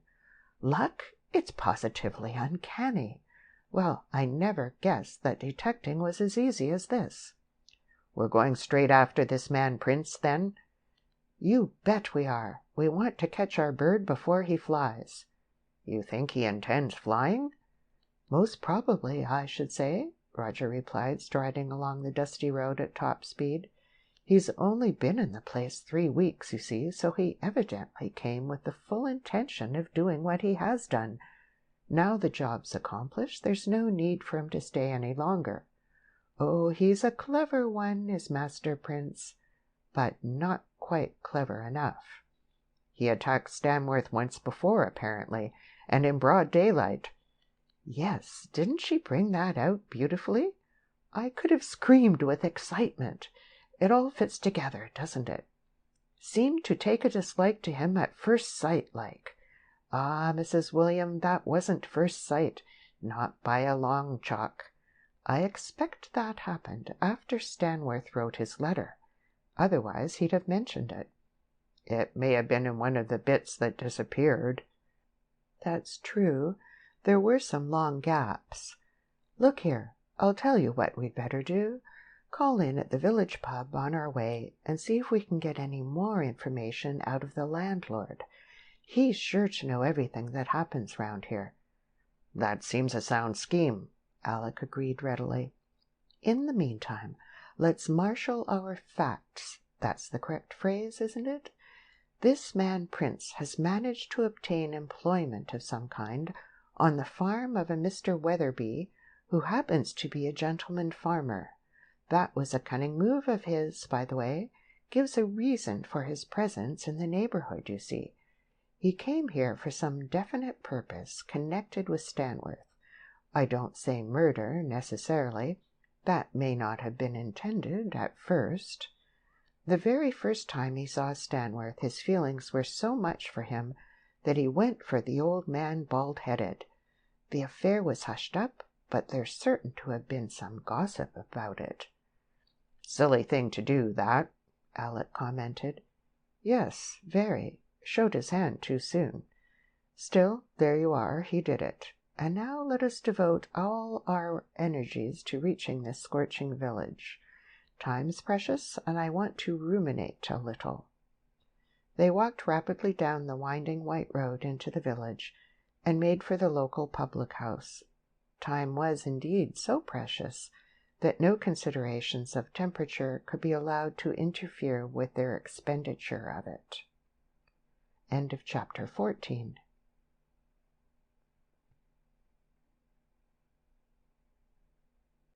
Chapter 15. Mr. Sheringham Amuses an Ancient Rustic. After the blazing sun and the dust, the cool bar of the old-fashioned little village inn, with its sanded floor and its brasses gleaming in the soft twilight, was remarkably welcome. Roger buried his nose thankfully in his tankard before getting to business. "My word, that's good," he observed in heartfelt tones to the landlord, setting the tankard down half empty on the polished counter. "There's nothing like beer for thirst, is there?" "That's true enough, sir," replied the landlord heartily, both because it was good for trade and because he thoroughly believed it. "And you can't have too much of it on a day like this, I'm thinking," he added with an eye to the former consideration. Roger looked about him appreciatively. "Nice little place you've got here." "Not so bad, sir. There ain't a better bar-parlour within 10 miles, though I say it as shouldn't. You two gentlemen come far to-day?" "Elchester," said Roger briefly. He did not wish to divulge the fact that he was staying at Layton Court, having no desire to waste time impairing the stream of questions that would inevitably result from this information. "Ah, then you would have a thirst on you and all?" the landlord remarked approvingly. "We have," agreed Roger, finishing up the contents of his tankard. "So you can fill these up again for us." The landlord replenished the tankards and leaned confidentially over the counter. "You heard the news? There ain't half been goings-on round these parts this morning. Up at Layton Court. You'd pass it on the left coming from Elchester, nigh on a mile back. Gentleman shot hisself there, they say. The shouver, he told me about it. Come in for a glass of beer, he did, same as what you two gentlemen might be doing now, and told me all about it. Wasn't 'arf put out about it, he wasn't. Wanted the day off tomorrow, and now he can't ask for it, what with having to cart the police and everyone backwards and forwards and all." Roger hurriedly subdued the involuntary smile that had risen to his lips on learning Albert's personal view of the tragedy. It would have made a striking epitaph, he felt. "Sacred to the memory of John Brown, who died, greatly regretted by everybody, especially his chauffeur, who wanted the day off." "Yes, I did hear something about it," he replied carelessly. "Shocking affair. And how do you find business round here?" "Mustn't complain, I suppose," said the landlord guardedly. "This being the only public in the village, you see. And good drinkers they are around these parts, too," he added with enthusiasm. "That's fine. I like a man who can appreciate good beer when he gets it. And I suppose you get quite a few strangers in here from time to time as well?" "No, none too many," said the landlord regretfully. "We lie a bit off the chief roads here, you see. Not but what a few walking gentlemen, such as yourselves, don't drop in now and then, for all that." "Yes, I suppose you get a walking gentleman now and then," Roger replied vaguely, wondering what exactly constituted a walking gentleman, and whether he was the opposite to a running gentleman. "How often would that be?" "Well, sir, that depends, don't it?" said the landlord cautiously, evidently determined to be entrapped into no rash statements. "Yes, that depends." "Does it? Well, take a special day. How many strangers came in yesterday, for instance?" "Lor, bless you, sir, we don't get 'em in like that, not so many in a day. In a month, more like. Why, I don't suppose there's been a stranger in this bar before you gents come in, not for a matter of nearly a week." "You don't say?" "I do, sir," retorted the landlord with much earnestness. "I do and all." "Well, I should have thought you'd have got plenty in a cozy little place like this. Anyhow, you can be sure that I shall warn all my friends to come and pay you a visit if they happen to be in the neighborhood. Better beer I've never tasted anywhere." "It is good beer," the landlord admitted, almost reluctantly. "Thank you kindly, sir. And anything I can do in return for you and your friends, I'm sure I'll be most happy." "Well, you can do something now, as a matter of fact," Roger rejoined caressingly. "We've come over from Elchester to see Prince. John, you know, up at Hillcrest Farm." The landlord nodded. "Aye, I know." "So if you could put us on the right road from here, we should be very grateful." Turn to the left when you get out of here and go straight on, sir, returned the landlord promptly. You can't miss it. First farm on the right-hand side, past the crossroads. Thanks very much. Let me see, I've never actually met Prince before, but he's pretty easy to recognize, I understand. Big fellow, isn't he? Aye, that he is. Matter a nigh on 6 feet from the top of his head down. When he holds his head up, that is. Ah, stoops a bit, does he? Well, you might call it that, sir. Hangs his head, in a manner of speaking. You know how they do. Oh, yes, quite. Strong chap, too, isn't he? He is and all. It'd take all of 6 men to hold him if he did get rampageous. Pretty quiet usually, then, is he? Oh, aye, he's quiet enough. But no fool, I gather. I mean, he's pretty intelligent, isn't he? The landlord chuckled hoarsely. Lord bless you, no, Prince ain't no fool. He's a clever devil, all right. Cunning, you might call him. Nor you wouldn't be far wrong, neither. Oh, in what way? Oh, pretty nigh every way, said the landlord vaguely. But it's a pity you two gents should have had this walk out today. Prince was in Helchester hisself yesterday. Oh ho, observed Roger softly, with a side glance at Alec. He was he? Aye, at the Agricultural Show he was. Oh, what was he doing there? Showing. Showing himself, was he? Aye, that he was, and took a prize too. What a pity we didn't know that. It would have saved us a journey today. By the way, you don't know what time he came back, do you? Mr. Weatherby was there too, I suppose? Mr. Weatherby was there, but Prince didn't come back with him. I see Mr. Weatherby pass by here on his mare soon after 7 o'clock. Prince wouldn't have come till a deal later than that. But they'll tell you up at the farm better nor I can about that. Oh, well, it isn't really of the least importance, so long as I can see him up there now. He's up there now, right enough, sir. You ask any of the men up there, and they'll show you. Roger finished up the remains of his beer, and put the tankard down on the counter with a business-like air. Well, Alec, he said briskly, time we were getting along, if we're ever to get back to Elchester today. You really are rather marvellous, you know, Roger, Alec observed as they set out along the road once more. I know I am, Roger said candidly. But why particularly? Carrying on a chat with a landlord like that. I couldn't have done it to save my life. I shouldn't know what to say. I suppose it comes naturally, Roger replied complacently. I'm a bit of what our American friends call a mixer. As a matter of fact, I thoroughly enjoy a yap with somebody like that. Friend William, for instance. And it all comes in useful, you know, local color and so on. But what about the information I was able to extract, eh? Yes, we got a few more details, didn't we? Highly important ones, too. What do you make of Master Prince showing on his own account at Elchester? That puts him in rather an independent position, doesn't it? And he wasn't back till late last night, you see. It all tallies. Yes, we seem to be on the right track this time. Of course we're on the right track. How could we be anything else? The evidence is overwhelming. As a matter of fact, Roger added thoughtfully, I believe I can make a pretty good guess as to what actually happened last night. Oh, what?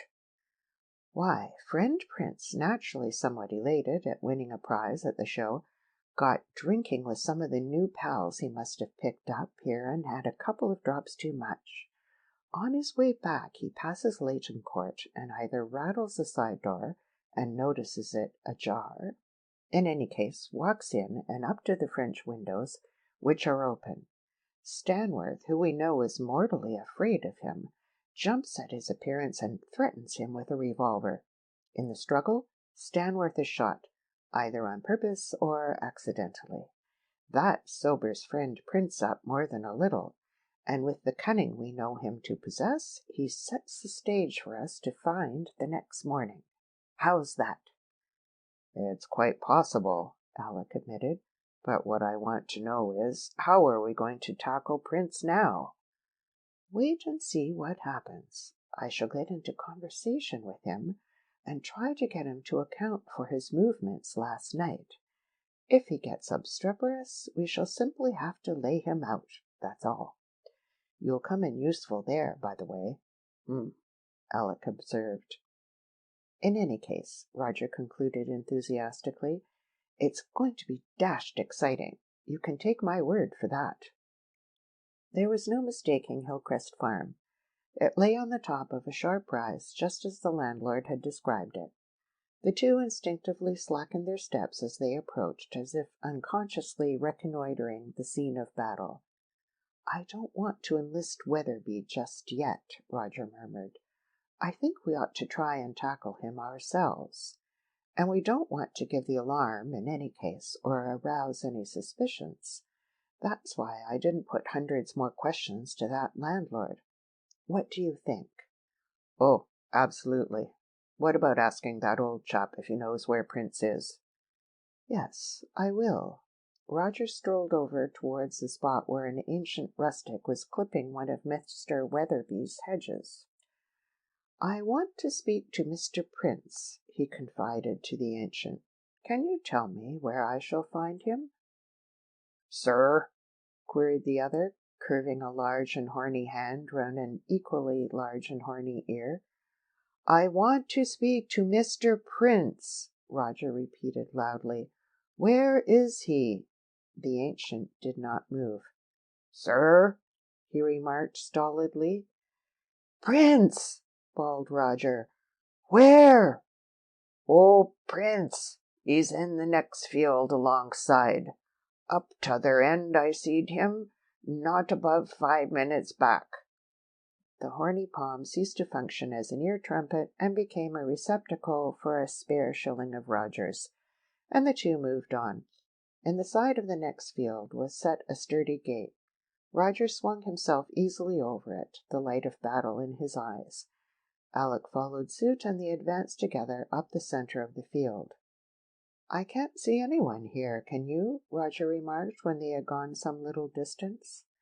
Perhaps he's gone somewhere else. Nothing but a cow in that corner. Is there any other way out of the field? He didn't get over that gate into the road within the last 5 minutes. We should have seen him.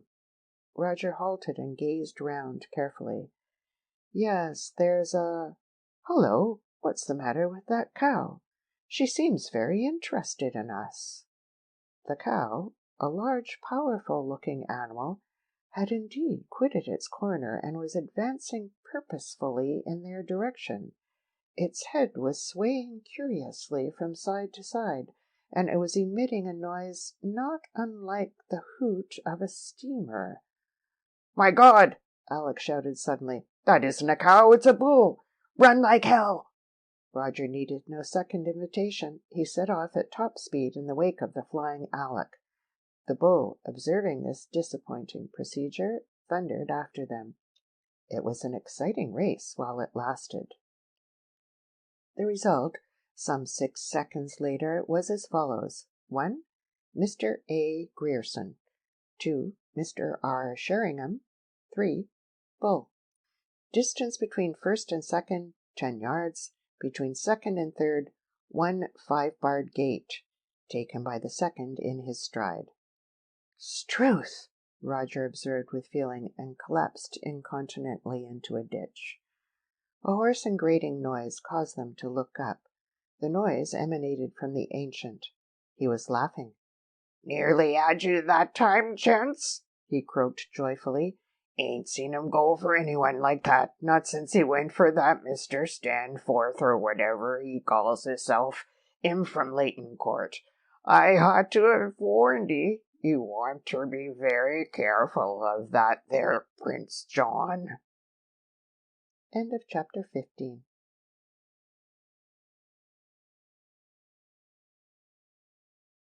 Chapter 16. Mr. Sheringham lectures on Neo-Platonism. Alec, interrupted Roger plaintively, if you say one more word to me about bulls, cows, or any other farmyard impedimenta, I shall burst at once into loud tears. I warn you." They were walking once more along the white, dusty road, but the springy exhilaration of the outward journey had gone out of their steps.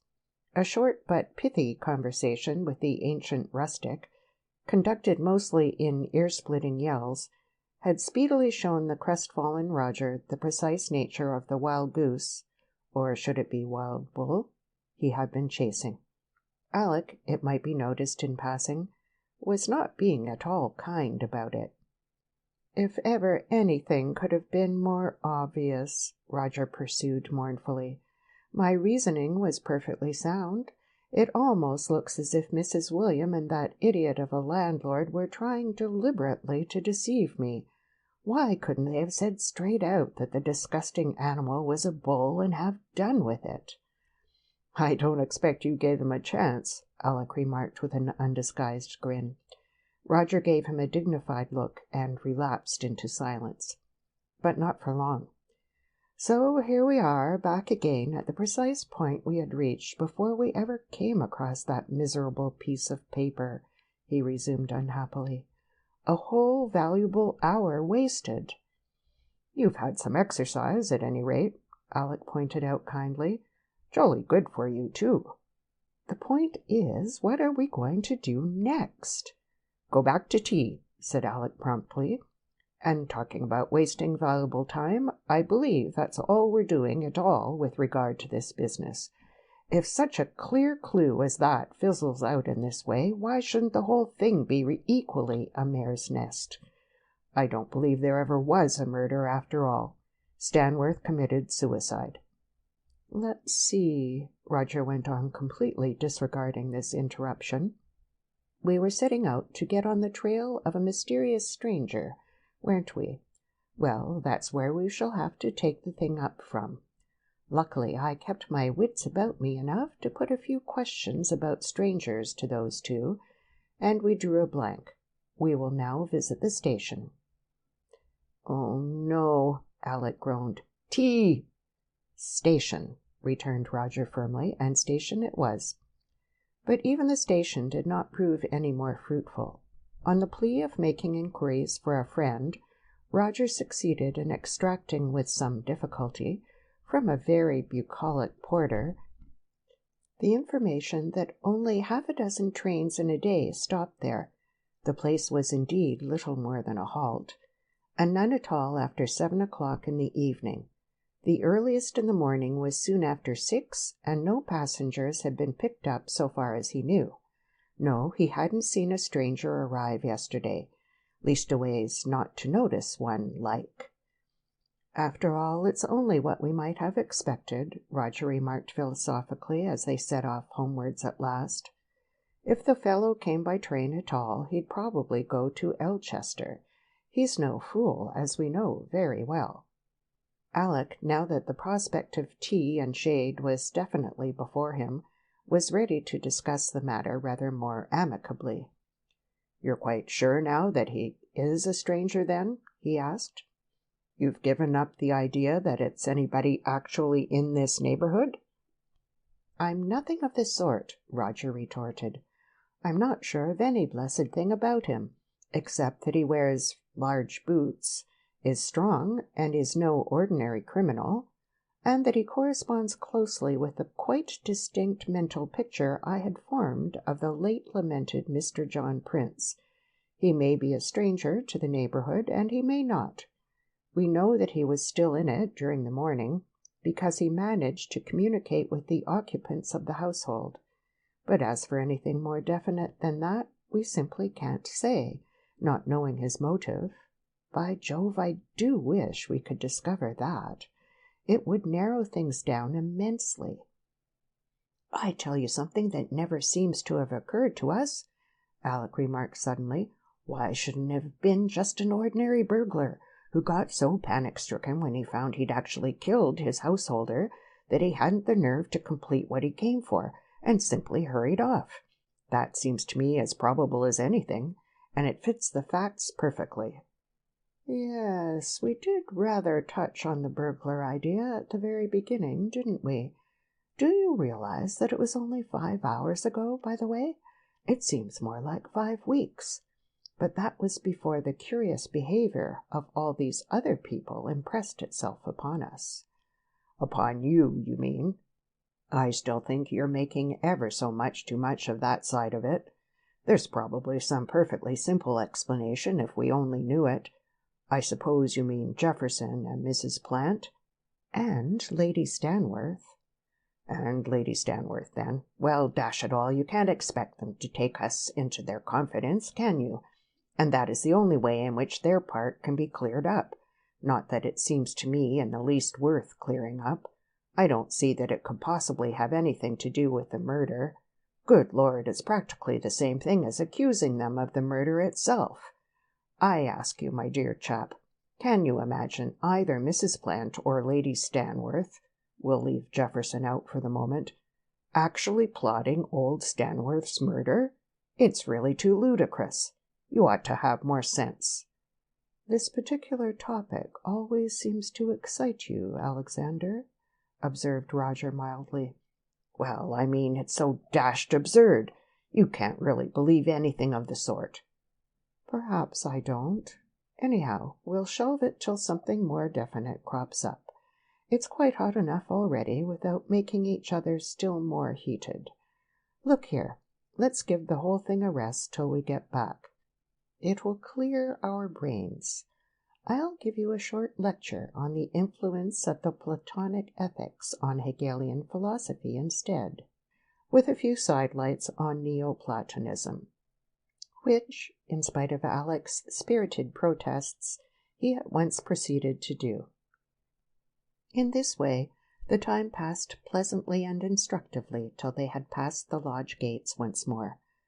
"So you see," concluded Roger happily, "that while in medieval philosophy this mysticism is in powerful and ultimately successful opposition to rationalistic dogmatism, with its contemptuous disregard for all experience, the embryonic science of the 15th and 16th centuries was actually in itself a logical development of Neo-Platonism in this same opposition to barren rationalism." "Was it?" said Alec gloomily, registering a secret but none the less fervent prayer that he might never hear the word Neo-Platonism again as long as he lived. "I see." "You do? Good. Then let us seek out and have speech with friend William." "Are you going to give him a short lecture on rationalistic dogmatism?" Alec asked carefully. "Because if so, I'm going indoors." "I'm afraid it would be wasted on William," Roger replied seriously. "William, I feel sure, is a dogmatist of the most bigoted type, if ever there was one, and to lecture to him on the futility of dogma would be as ineffective as to harangue a hippopotamus on the subject of drawing-room etiquette. No, I just want to sound William a little. Not that I think it will really be of much help to us, but just at present I'm turning every stone I can see." In due course William was run to earth in a large greenhouse. He was mounted unhappily on an exceedingly rickety pair of steps, and engaged in tying up a vine. On seeing Roger, he hastily descended to firm ground. William did not believe in taking chances. "Good afternoon, William," said Roger brightly. "Afternoon, sir," William responded suspiciously. "I've just been having a chat with your wife, William." William grunted noncommittally. "I was telling her that a friend of mine, whom I expected to come up to the house to see me last night, never turned up, and I was wondering if you'd seen anything of him down at the lodge." William ostentatiously busied himself with a small plant. "Never seed no one," he observed with decision. "No? Never mind, then. It doesn't really matter. That's an interesting job you've got on hand, William. You take a plant out of its pot, sniff its roots, and put it back again. Is that it? Now, what operation do you call that in the science of horticulture?" William hastily relinquished the plant and glowered at his interlocutor.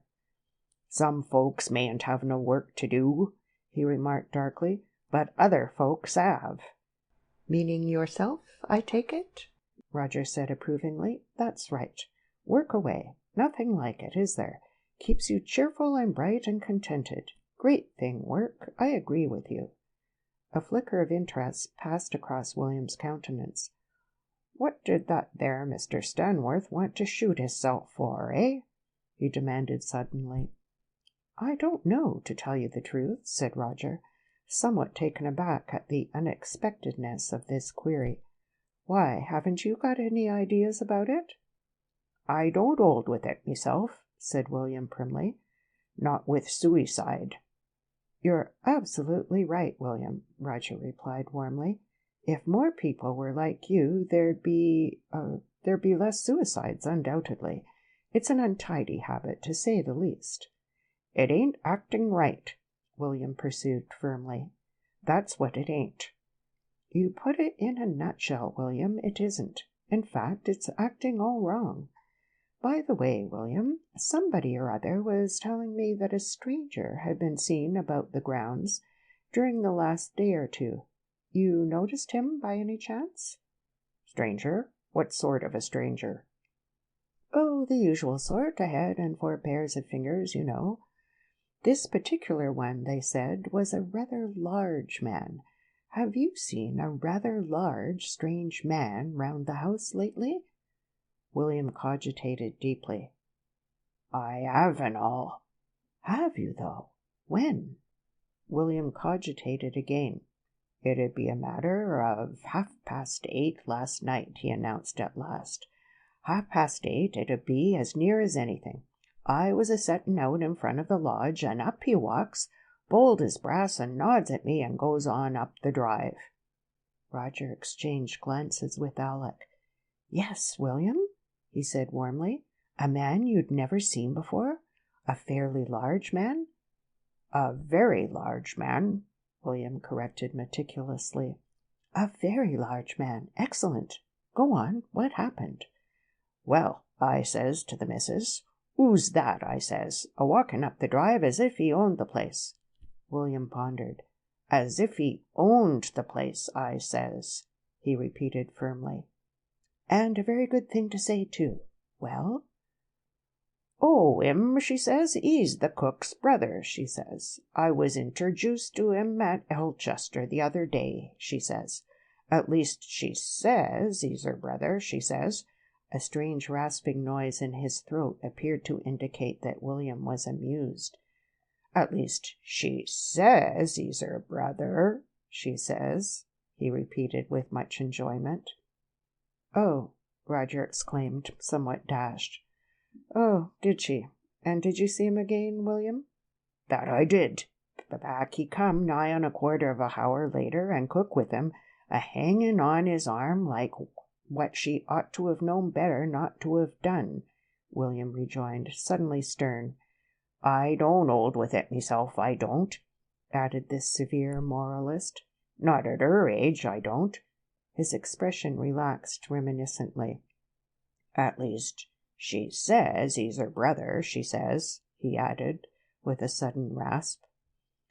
"I see," said Roger. "Thank you, William. Well, I suppose we mustn't interrupt you any more. Come on, Alec." Slowly and sadly they made their way back to the house. "William got his own back then, if he only knew it," Roger said with a wry smile. "I did think for a moment that we might be getting at something at last." "You really are a hell of an optimist, Roger," Alec observed wonderingly.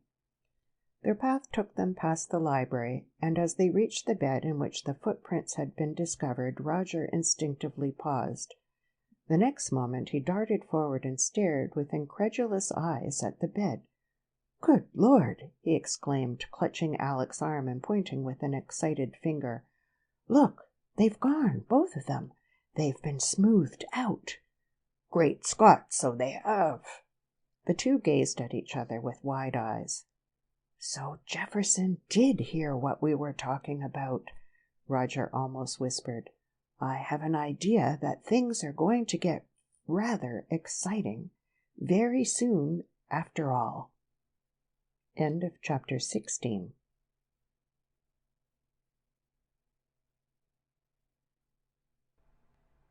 Chapter 17. Mr. Grierson becomes heated.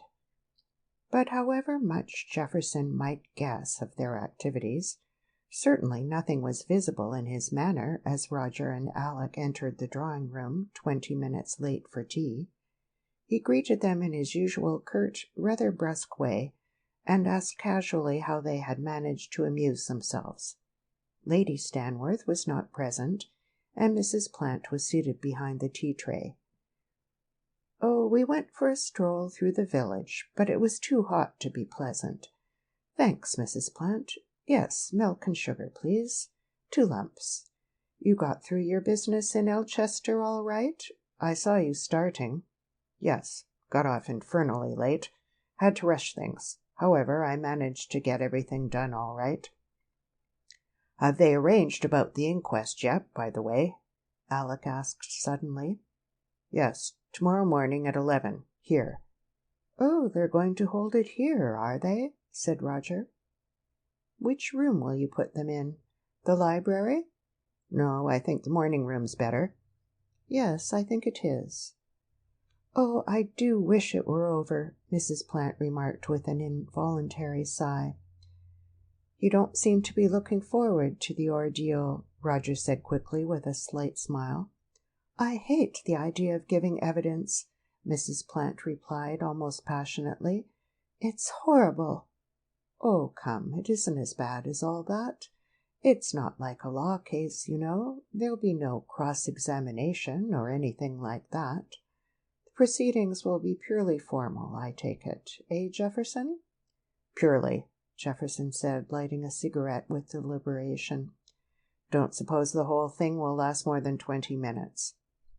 "So you see there won't be anything very dreadful in it, Mrs. Plant.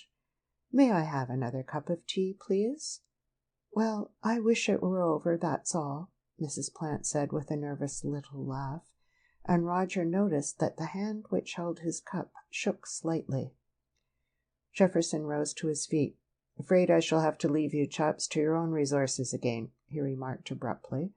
"Lady Stanworth hopes you'll do whatever you like. Sorry to appear so inhospitable, but you know what things are like at this sort of time." He walked out of the room. Roger decided to put out a small feeler. "Jefferson doesn't seem extraordinarily upset, really, does he?" he said to Mrs. Plant. "Yet it must be rather a shock to lose an employer with whom one's been so many years, in this tragic way." Mrs. Plant glanced at him as if rather questioning the good taste of this remark. "I don't think Major Jefferson is the sort of man to show his real feelings before comparative strangers. Do you, Mr. Sheringham?" she replied a little stiffly. "Probably not," Roger replied easily. "But he seems singularly unperturbed about it all." "He is a very imperturbable sort of person, I imagine." Roger tried another tack. "Had you known Mr. Stanworth long, Mrs. Plant?" he asked conversationally, leaning back in his chair and pulling his pipe out of his pocket. "You don't mind if I smoke, do you?" "Please do." "Oh, no, not very long. My husband knew him, you know." "I see. A curious habit, that of his, asking comparative, or in my case, at any rate, complete strangers down to these little gatherings, wasn't it?" "I think Mr. Stanworth was a very hospitable man," Mrs. Plant replied tonelessly. "Very. A most excellent fellow in every way, don't you think?" Roger asked with enthusiasm. "Oh, most," said Mrs. Plant in a curiously flat voice. Roger glanced at her shrewdly. "You don't agree with me, Mrs. Plant?" he said suddenly. Mrs. Plant started. "I?" she said hurriedly. "Why, of course I do. I thought Mr. Stanworth a very nice man indeed. Charming. Of course I agree with you." "Oh, I'm sorry. I thought for the moment that you didn't seem very enthusiastic about him." "No earthly reason why you should be, of course. Everybody has their likes and dislikes, don't they?" Mrs. Plant glanced quickly at Roger and then looked out the window. "I was simply thinking how tragic the whole thing is," she said in a low voice. There was a short silence. "Lady Stanworth didn't seem to be on very good terms with him, though, did she?" Roger remarked carelessly, prodding at the tobacco in his pipe with a matchstock. "Do you think so?" Mrs. Plant returned guardedly. "She certainly gave me that impression. In fact, I should have gone farther. I should have said that she positively disliked him." Mrs. Plant looked at the speaker with distaste. "There are secrets in every household, I suppose," she said shortly. "Don't you think that it's a little impertinent for outsiders to probe into them, especially under circumstances like these?" "That's one for me," Roger smiled, quite unabashed. "Yes, I suppose it is, Mrs. Plant. The trouble is, you see, that I simply can't help it. I'm the most curious person alive. Everything interests me, especially every human thing, and I've just got to get to the bottom of it. And you must admit that the relations between Lady Stanworth, of all people, and the, shall we say, somewhat plebeian Mr. Stanworth are uncommonly interesting to a novelist." "Everything is copied to you, you mean?" Mrs. Plant retorted, though less uncompromisingly. "Well, if you put it like that, I suppose you may have a certain amount of reason, though I don't admit the justification for all that. Yes, I believe Lady Stanworth did not get on very well with her brother-in-law. After all, it's only to be expected, isn't it?" "Is it?" asked Roger quickly. "Why?" "Well, because of the circumstances of—" Mrs. Plant broke off abruptly and bit her lip. "Because of the blood and water idea, I suppose. They were utterly unlike each other in every way." "That isn't what you were going to say. What had you got in mind when you corrected yourself?" Mrs. Plant flushed slightly. "Really, Mr. Sheringham, Alec rose suddenly from his chair. "I say, it's awfully hot in this room," he remarked abruptly. "Come into the garden and get some air, Roger. I'm sure Mrs. Plant will excuse us." Mrs. Plant flashed a grateful look at him. "Certainly," she said, in somewhat agitated tones. I think I shall go upstairs and lie down for a little myself. I have rather a headache." The two men watched her go out of the room in silence. Then Alec turned to Roger. "Look here," he said heatedly. "I'm not going to let you bully that poor little woman like this. It's a bit too thick. You get a lot of damn silly notions into your head about her, and then you try to bully her into confirming them. I'm not going to stand for it." Roger shook his head in mock despair.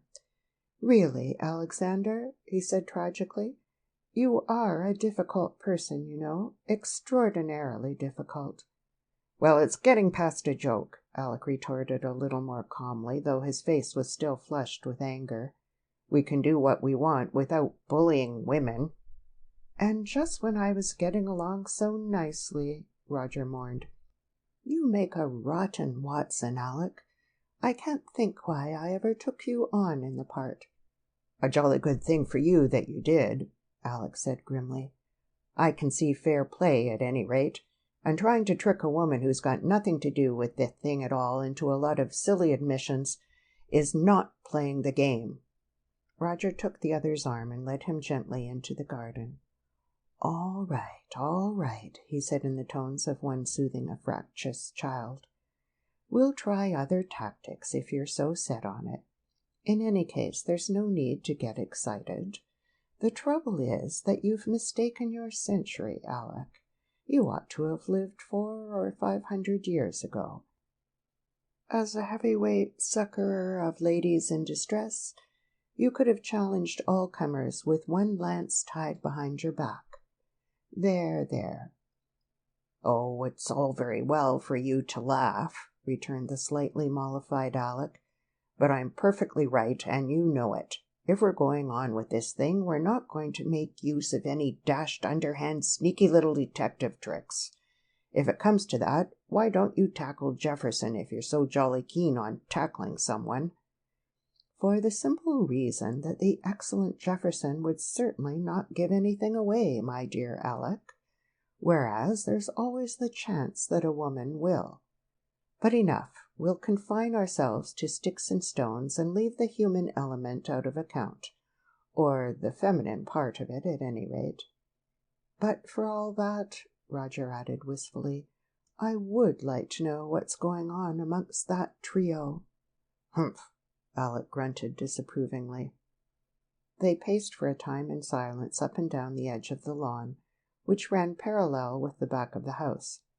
Roger's thoughts were racing. The disappearance of the footprints had caused him drastically to rearrange his ideas. He had now no doubt at all that Jefferson not only knew all about the crime itself, but that he was, in all probability, an actual participator in it. Whether his part had been an active one, and he had been present in the library at the time, was impossible to say. Probably not, Roger inclined to think, but that he had helped to plan it, and was now actively concerned in endeavoring to destroy all traces of it, was surely beyond all disbelief. That meant one accomplice, at least, within the house. But what was really worrying Roger far more than the question of Jefferson's share in the affair was the possible inclusion of the two women who seemed somehow to be mixed up with it. On the face of things, no doubt it was, as Alec so strongly held, almost incredible that either Mrs. Plant or Lady Stanworth could be a party to a murder. Yet it was impossible to dispute the facts. That there was a distinct understanding between Jefferson and Lady Stanworth seemed as certain to Roger as that there had been a murder in the house instead of a suicide, and a similar understanding between Mrs. Plant and Jefferson appeared to be even more strongly established, added to which there was her suspicious behavior in the library that morning, for in spite of the fact that her jewels had been in the safe after all, Roger was still no less firmly convinced that this excuse for her presence in the library was a lie. Furthermore, Mrs. Plant certainly knew very much more about Stanworth and his relations with his secretary and sister-in-law than she was willing to admit. It was a pity that she had checked herself just in time after tea, when she appeared to have been on the point of allowing something of real importance to slip past her guard. Yes, though he was no more willing to believe it than was Alec himself, Roger could see no loophole through which to escape from the assumption that both Mrs. Plant and Lady Stanworth were as deeply implicated as Jefferson himself. It was most unfortunate that Alec should have chosen to adopt such a highly prejudiced view of the matter. This was just the sort of thing for which nothing was required so much as impartial discussion. Roger covertly eyed the face of his taciturn companion, and sighed softly. The back of the house did not run in a single straight line. Between the library and the dining room, where was the small room which was used for storing trunks and lumber, the wall was set back a few feet and formed a shallow recess, and this space was occupied by a little shrubbery of laurels. As the two passed this shrubbery, a small blue object, lying on the ground at the outer edge, caught the sun's rays, and the gleam of it attracted Roger's attention. Carelessly and half unconsciously he strolled towards it. Then something in its particular shade of blue struck a sudden note in his memory, and he stared at it curiously. "What's that little blue thing by the roots of those laurels, Alec?" he asked, frowning at it. "It seems vaguely familiar somehow." He stepped across the path and picked it up. It was a piece of blue china. "Hullo!" he said eagerly, holding it up so that Alec could see it. "Do you realize what this is?" Alec joined him on the path and looked at the piece of china without very much interest. "Yes, it's a bit of broken plate or something." "Oh, no, it isn't. Don't you recognize the color? It's a bit of the missing vase, my boy. By Jove, I wonder if the rest is in here." He dropped on his hands and knees and peered among the laurels. "Yes, I believe I can see some other bits farther in. I'll investigate if you'll keep an eye open to see that nobody is coming." And he crawled laboriously into the little shrubbery. A few moments later he returned by the same route. In his hands were several more pieces of the vase. "It's all in there," he announced triumphantly, "right back by the wall. You see what must have happened?" "The fellow threw it in there," said Alec wisely. "Exactly. I expect he put the pieces in his pocket when he collected them, in order to chuck them away somewhere as soon as he got clear. Methodical sort of bird, isn't he?" "Yes," Alec agreed, looking at Roger with some surprise. "You seem quite excited about it." "I am," Roger said emphatically. "Why, it's what we expected, isn't it? More or less. I mean, if the vase was broken and the pieces disappeared, it's a pretty reasonable assumption that he threw them away somewhere, isn't it?" Roger's eyes sparkled. "Oh, perfectly. But the point is where he threw them. Doesn't it occur to you, Alec, that this place is not on the route between the lattice window and the quickest way out of the grounds? In other words, the drive. Also, doesn't it occur to you that if he wanted to throw them where nobody would be likely to find them, the best place to do it would be that thick undergrowth on either side of the drive, especially as he would be passing along it on his way out?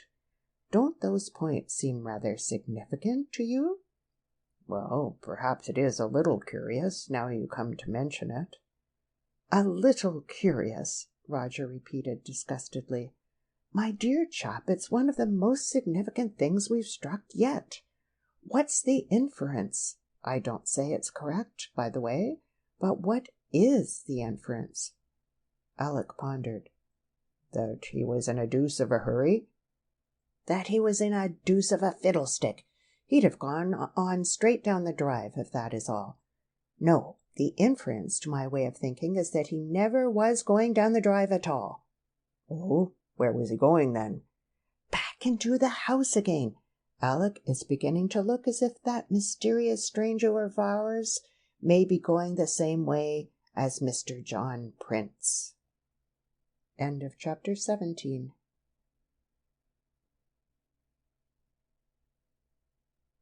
Chapter 18. What the Settee Had to Tell. Alec stared incredulously. "Back into the house? But what on earth would he want to be going back into the house for?" "Ah, now you're asking me something. I haven't the least idea. I don't even know that he was going back into the house. All I say is that is the only inference I can draw from the fact of these pieces of vase being where they are. It's possibly quite wrong." "But look here, if he wanted to go into the house again, why on earth should he have taken the trouble to climb out of the window like that? Why didn't he just go out of the library door?" "Obviously because he wanted to leave all ways into or out of the library fastened on the inside, in order to further the idea of suicide." "But why should he have gone back into the house at all? That's what I can't understand." "Well," Roger remarked very casually, "supposing he lived there." "What?" "I said, supposing he lived there. He'd want to go up to bed, wouldn't he?" "Good Lord, you're surely not suggesting that somebody in the house murdered old Stanworth, are you?" Alec asked in horrified tones. Roger relit his pipe with some care. "Not necessarily, but you keep asking me why he should want to get back into the house, and I give you the most obvious explanation. As a matter of fact, I should say that he probably wanted to communicate with somebody inside before making his escape." "Then you don't think it was somebody from inside the house who killed Stanworth?" Alec asked with some relief.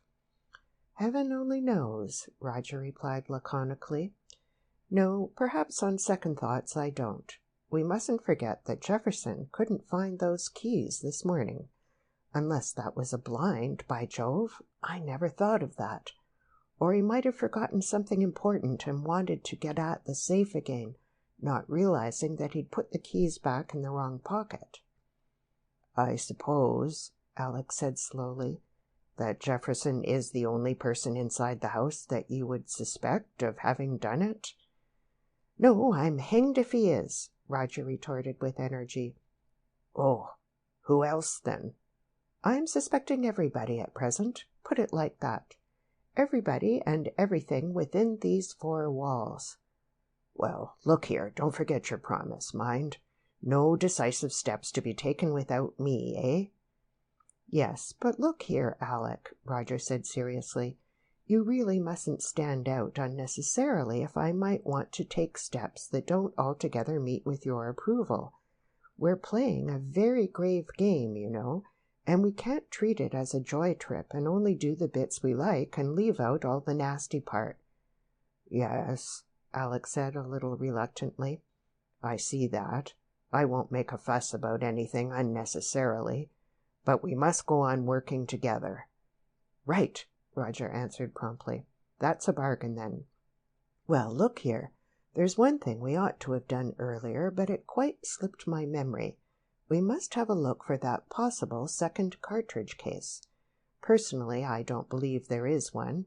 I think there was one shot fired from each revolver. But it's a possibility, and we ought not to overlook it."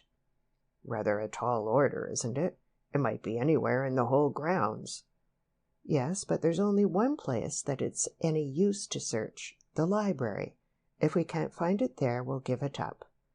"Very well." "Oh, Alexander," Roger observed unhappily as they strolled back to the library. "Alexander, we're very terribly handicapped in this little problem, as Holmes would call it." "In what way particularly?" "Not knowing the motive for the murder. If we could only get at that, it would simplify matters tremendously. Why, I dare say we could put our hands on the criminal at once. That's the way all these murder cases are solved, both in real life and in fiction. Establish your motive and work back from that. We're groping utterly in the dark, you see, till we've found that." "And you haven't any idea of it at all? Not even a guess?" "Not a one. Or rather, too many. It's impossible to say with a man like Stanworth. After all, what do we know about him, beyond that he was a cheery old gentleman and kept an excellent cellar? Nothing. He might have been a lady killer, and it may be a case of the jealous husband, with Lady Stanworth and Jefferson in the know after it had happened, and hushing it up for the sake of the name." "I say, that's a good idea. Do you really think it was that? I shouldn't be a bit surprised." "It's possible, but I shouldn't say it was likely. He was rather too old to be acting as Lothario, wasn't he? Or again, it might have been somebody whom he ruined in business. I shouldn't say his methods were any too scrupulous. And a somewhat drastic revenge, with the other two also knowing what had happened and keeping quiet about it for reasons that we don't know anything about. But what's the use? There are 100 theories, all equally possible and plausible, to fit the very meager array of facts that we've got in our possession." "We are in a bit of a fog, yes," Alec agreed as they entered the library. "But there's rather more light, I think, already than an hour or two ago," Roger replied cheerfully. "No, when all's said and done, we haven't done so badly as yet, what with luck and certain other things which modesty forbids me to mention. And now for this cartridge case, and let's pray that we shan't be interrupted." For some minutes they searched diligently in silence. Then Alec scrambled up from his knees beside the little typist table and inspected his hands ruefully. "No sign of it," he said, "and I'm in a filthy mess. I don't think it can be in here, do you?" Roger was investigating the cushions of the big settee. "Afraid not," he replied. "I hardly expected it, but— Hullo, what's this?" He drew out a small piece of white material from between two of the loose cushions and inspected it with interest. Alec strolled across the room and joined him. "It looks like a woman's handkerchief," he said carefully. "More than that, Alexander, it is a woman's handkerchief. Now, what on earth is a woman's handkerchief doing in Stanworth's library?" "I expect she left it here," Alec remarked wisely. "Alec, this is positive genius. I see it all now. She must have left it here. And there was I thinking that she'd sent it by post, with special instructions for it to be placed between those cushions in case she ever wanted to find it there." "You are funny, aren't you?" Alec growled wearily. "Occasionally," Roger admitted modestly. "Quite. But reverting to the handkerchief, I wonder whether this is going to prove rather important. What do you think?" "How could it?" "I'm not quite sure yet, but I have a sort of feeling. It all depends on several things. Whose handkerchief it is, for instance, and when this settee was tidied up last, and when the owner of the handkerchief admits she was in here last, and, quite a large number of things." He sniffed at the handkerchief delicately. I seem to know that scent, at all events." "You do?" Alec asked eagerly. "Who uses it?" "That, unfortunately, I don't appear to remember for the moment," Roger confessed reluctantly. "Still, we ought to be able to find that out with a few discreet inquiries." He put the handkerchief carefully in his breast pocket, crumpling it into a small ball so as to retain as much of the scent as possible. "But I think the first thing to do," he continued when it was safely bestowed, "is to examine this settee rather more minutely. You never know what you're going to find, apparently." Without disturbing the cushions further, he began a careful scrutiny of the back and arms. It was not long before he found himself rewarded. "Look!" he exclaimed suddenly, pointing at a place on the left arm. "Powder! See? Face powder for a sovereign. Now I wonder what on earth that's got to tell us, if we only know how to read it." Alec bent and examined the place. A very faint smudge of white powder stood out upon the black surface of the cloth. "You're sure that's face powder?" he asked a little incredulously. "How can you tell?" "I can't," Roger admitted cheerfully. "It might be French chalk, but I'm sure it is face powder. Let me see. Face powder just on the inner curve of the arm. What does that mean? Or, talking about arms, perhaps it's arm powder. They do powder their arms, don't they?" "I don't know. Probably." "Well, you ought to," Roger said severely. "You're engaged, aren't you?" "No," Alec replied mournfully. After all, Roger would have to know sometime that the engagement had been broken off. Roger stared at him in amazement. "No? But you got engaged to Barbara yesterday, didn't you?" "Yes," said Alec, still more mournfully. "But we broke it off today. Or postponed it, rather. It may be on again in a month or so, I hope." "But why, in the name of goodness?" "Oh, for certain reasons," Alec said lamely. "We decided it was the best thing to do. Private reasons, you know." "Good Lord, I'm awfully sorry to hear it, old man," said Roger genuinely. "I hope things will come all right for you in the end. And if there's anything in the world that I can do, you know you've only got to say the word. There isn't a couple anywhere that I'd sooner see fixed up than you and Barbara.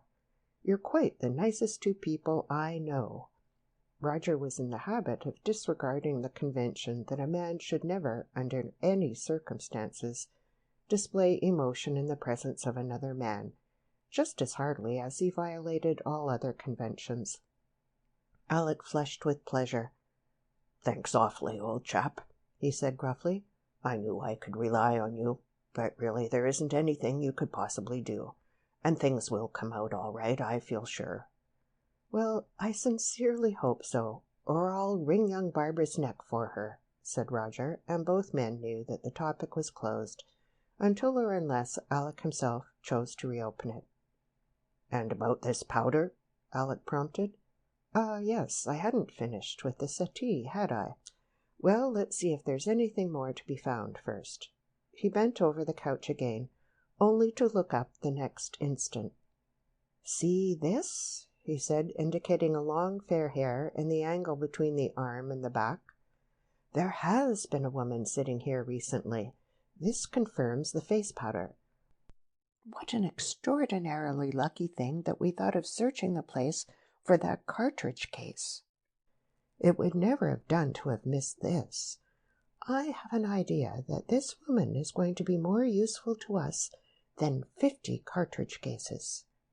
And taking a letter out of his pocket, he drew out the sheet of paper and carefully placed the hair in the envelope. "They always do this in books," he explained, observing Alec's interested gaze. "So I suppose it's the right thing to do." "And what are you going to do next?" Alec asked, as the envelope followed the handkerchief into Roger's breast pocket. "You've only got about half an hour before dinner time, you know." "Yes. I'm going to try to find out, if I can, when this settee was last tidied up. That seems to me the point on which everything depends. After that, I've got to spot the owner of the handkerchief." "By the scent? There are no initials on it." "By the scent. This is a sort of occasion when being a dog must come in so useful," Roger added reflectively. End of chapter 18.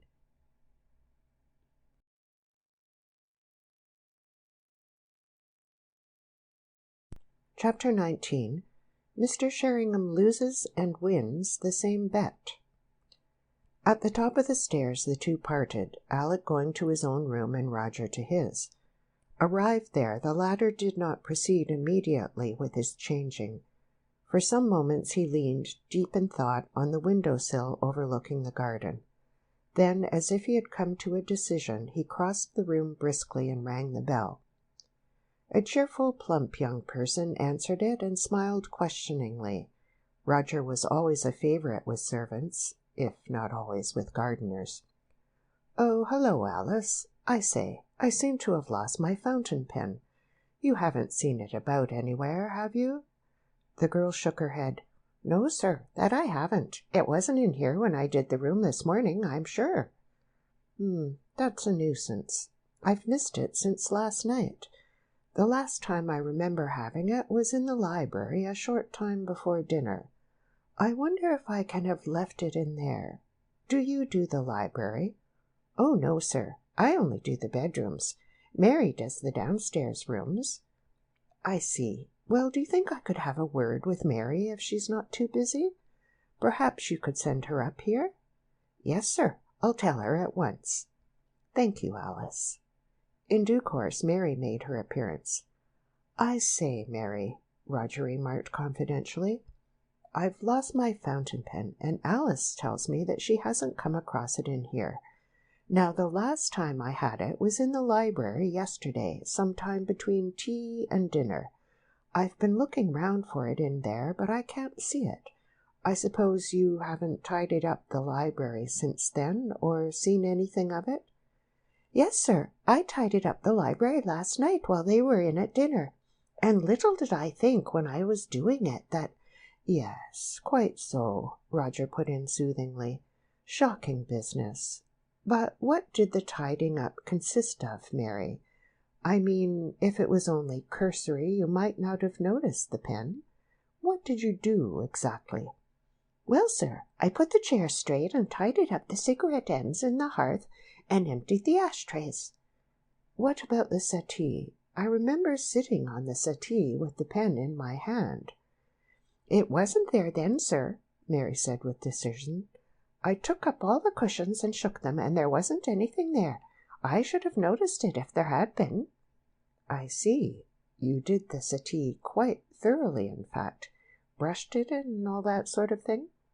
"Yes, sir. I always run a brush over the settee and the armchairs of an evening. They get so terribly dusty with all those windows, and that black rep shows the dust up something awful."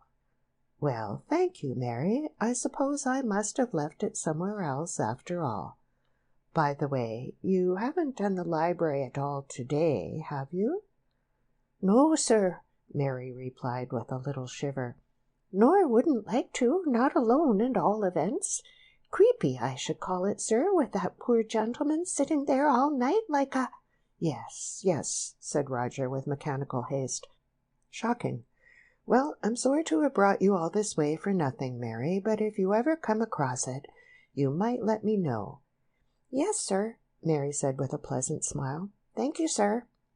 "And that is that," Roger murmured confidentially to the closing door. He completed his changing as rapidly as possible, and hurrying along to Alec's room, recounted the facts he had just learnt.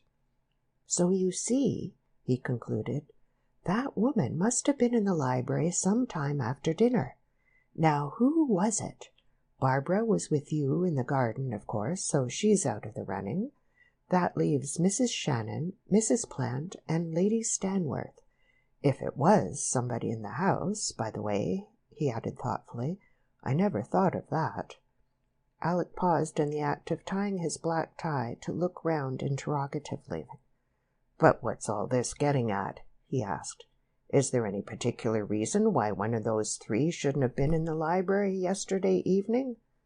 "No, not exactly, but it rather depends on who it is. If it was Lady Stanworth, for instance, I shouldn't say there was anything in it, unless she specifically denied that she went into the library at all. On the other hand, if it was someone from outside the household, it might be decidedly important. Oh, it's too vague to explain, but what I feel is that this is the emergence of a new fact, the presence of a woman in the library yesterday evening, and a woman sitting down at that, not just passing through. Therefore, like every other fact in the case, it has got to be investigated. It may turn out to be absolutely in order. On the other hand, it may not. That's all." "It's certainly vague, as you say," Alec commented, fastening his waistcoat. "And when do you expect to spot the woman?" "Possibly the end of dinner. I shall sniff delicately and unobtrusively at Lady Stanworth and Mrs. Plant, and if it isn't either of them, it may be Mrs. Shannon. If that's the case, of course there's no importance to be attached to it at all. But if it isn't any of them, I don't know what I shall do. I can't go dashing all over the county sniffing at strange women, can I? It might lead to all sorts of awkward complications. Hurry up, Alexander. The bell went at least 5 minutes ago." "I'm ready," Alec said, glancing at his well-flattened hair in the mirror with approval. "Lead on." The others were already waiting for them when they arrived in the drawing-room, and the party went in to dinner at once. Lady Stanworth was present, to all appearances unmoved, but even more silent than usual, and her presence laid an added constraint on the little gathering. Roger tried hard to keep the ball rolling, and both Mrs. Plant and Jefferson did their best in their respective ways to second him, but Alec, for some reason, was almost as quiet as his hostess. Glancing now and again at his preoccupied face, Roger concluded that the role of amateur detective was proving highly uncongenial to that uncompromisingly straightforward young man. Probably the introduction of this new feminine question regarding the ownership of the handkerchief was upsetting him again. "Did you notice," Roger remarked casually, addressing himself to Jefferson, "when the inspector was questioning us this morning, how very difficult it is to remember the things that have occurred, even only 24 hours before, if they were not sufficiently important to impress one in any way?" "Yes, I know what you mean," Jefferson agreed. "Noticed it often myself." Roger glanced at him curiously. It was a strange position, this sort of armed and forced friendliness between Jefferson and himself. If the former had heard much of that conversation by the lattice window, he must know Roger for his enemy, and in any case the disappearance of the footprint showed that he was thoroughly on his guard. Yet not the faintest trace of this appeared in his manner. He behaved towards both of them exactly as he always had done, no more and no less. Roger could not help admiring the man's nerve. "Especially as regards movements," he resumed conversationally. "I often have the very greatest trouble in remembering exactly where I was at a certain time. Last night wasn't so difficult because I was in the garden from the end of dinner till I went up to bed. But take your case, for instance, Lady Stanworth. I'm prepared to bet quite a reasonable sum that you couldn't say without stopping to think, exactly what rooms you visited yesterday evening between the end of dinner and going up to bed. Out of the tail of his eye, Roger noticed a quick look flash between Lady Stanworth and Jefferson. It was as if the latter had warned her of the possibility of a trap. "Then I am afraid you would lose your bet, Mr. Sheringham," she replied calmly after a momentary pause. "I remember perfectly. From the dining-room I went into the drawing-room, where I sat for about half an hour. Then I went into the morning-room to discuss certain of the accounts with Major Jefferson, and after that I went upstairs." "Oh, that's altogether too easy," Roger laughed. "It's not playing fair. You ought to have visited far more rooms than that to make the game a success. What about you, then, Mrs. Plant? Shall I transfer the bet to you?" "You'd lose again if you did," Mrs. Plant smiled. "I was only in one room, worse still. I stayed in the drawing-room the whole time till I met you in the hall on my way upstairs. There! What was the bet, by the way?" "I shall have to think of that. A handkerchief, I think, don't you? Yes, I owe you a handkerchief." "What a poor little bet!" Mrs. Plant laughed. "I wouldn't have taken it if I'd known it was going to be so unremunerative. Well, I'll throw in a bottle of scent to go with it, shall I?" "That would be better, certainly." "Better stop there, Sheringham," Jefferson put in. "She'll have got on to gloves before you know where you are." "Oh, I'm drawing the line at scent. What's your favorite brand, by the way, Mrs. Plant?" "Amour des Fleurs," Mrs. Plant replied promptly. "A guinea a bottle." "Oh, remember, I'm only a poor author." "Well, you asked for my favorite, so I told you. But that isn't the one I generally use." "Ah, now we're getting warmer. Something about 11 pence a bottle is more like my mark." "I'm afraid you'll have to pay just a little more than that. Parfum Jasmine, 9 and 6 pence, and it will serve you right." "I shan't bet with you again, Mrs. Plant," Roger retorted with mock severity. "I hate people who win bets against me. It isn't fair." For the rest of dinner, Roger seemed to be a little preoccupied. As soon as the ladies had left the room, he strolled over to the open French windows, which, like those of the library on the other side, led out to the lawn. "I think a smoke in the open air is indicated," he observed carelessly. "Coming, Alec? What about you, Jefferson?" "No rest for me, I'm afraid," Jefferson replied with a smile. "I'm up to the eyes in it." "Straightening things up?" "Trying to. They're in a dreadful muddle." "Finances, you mean?" "Yes, that and everything. He always managed his own affairs, and this is the first time I've seen his passbooks and the rest. As he appeared to have accounts at no less than 5 different banks, you can understand something of what I've got to wade through." Jefferson's manner was perfectly friendly and open, almost frank. "That's funny. I wonder why he did that. And have you found any reason for his killing himself?" "None," Jefferson said candidly. "In fact, the whole thing absolutely beats me. It's the last thing you'd have expected of old Stanworth if you'd known him as well as I did." "You knew him pretty well, of course?" Roger asked, applying a match to his cigarette.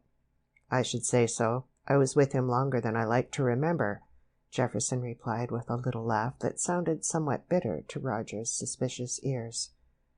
"What sort of a man was he, really?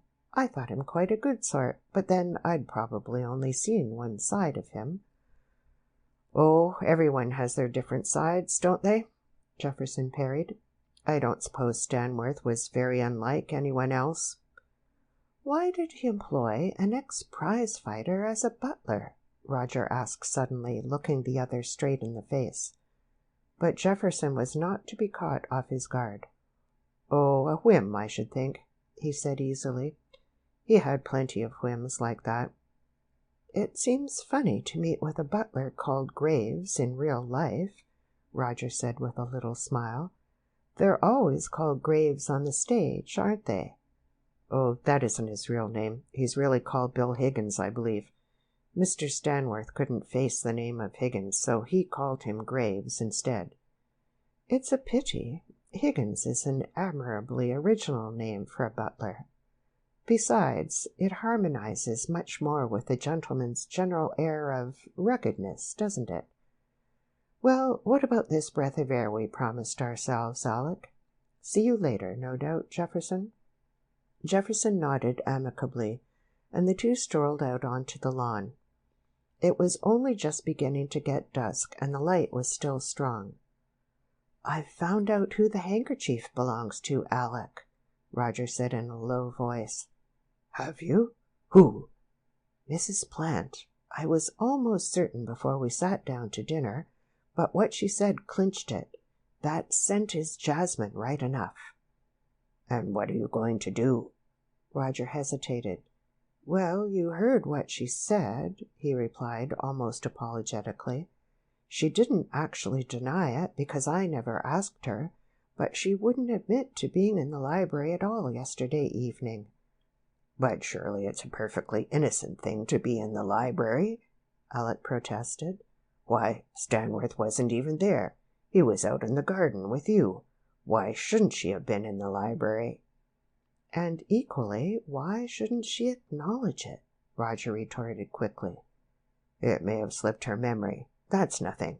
You were saying yourself how difficult it is to remember exactly where one's been." "It's no use, Alec," Roger said gently. "We've got to clear this up. It may be innocent enough. I only hope it is.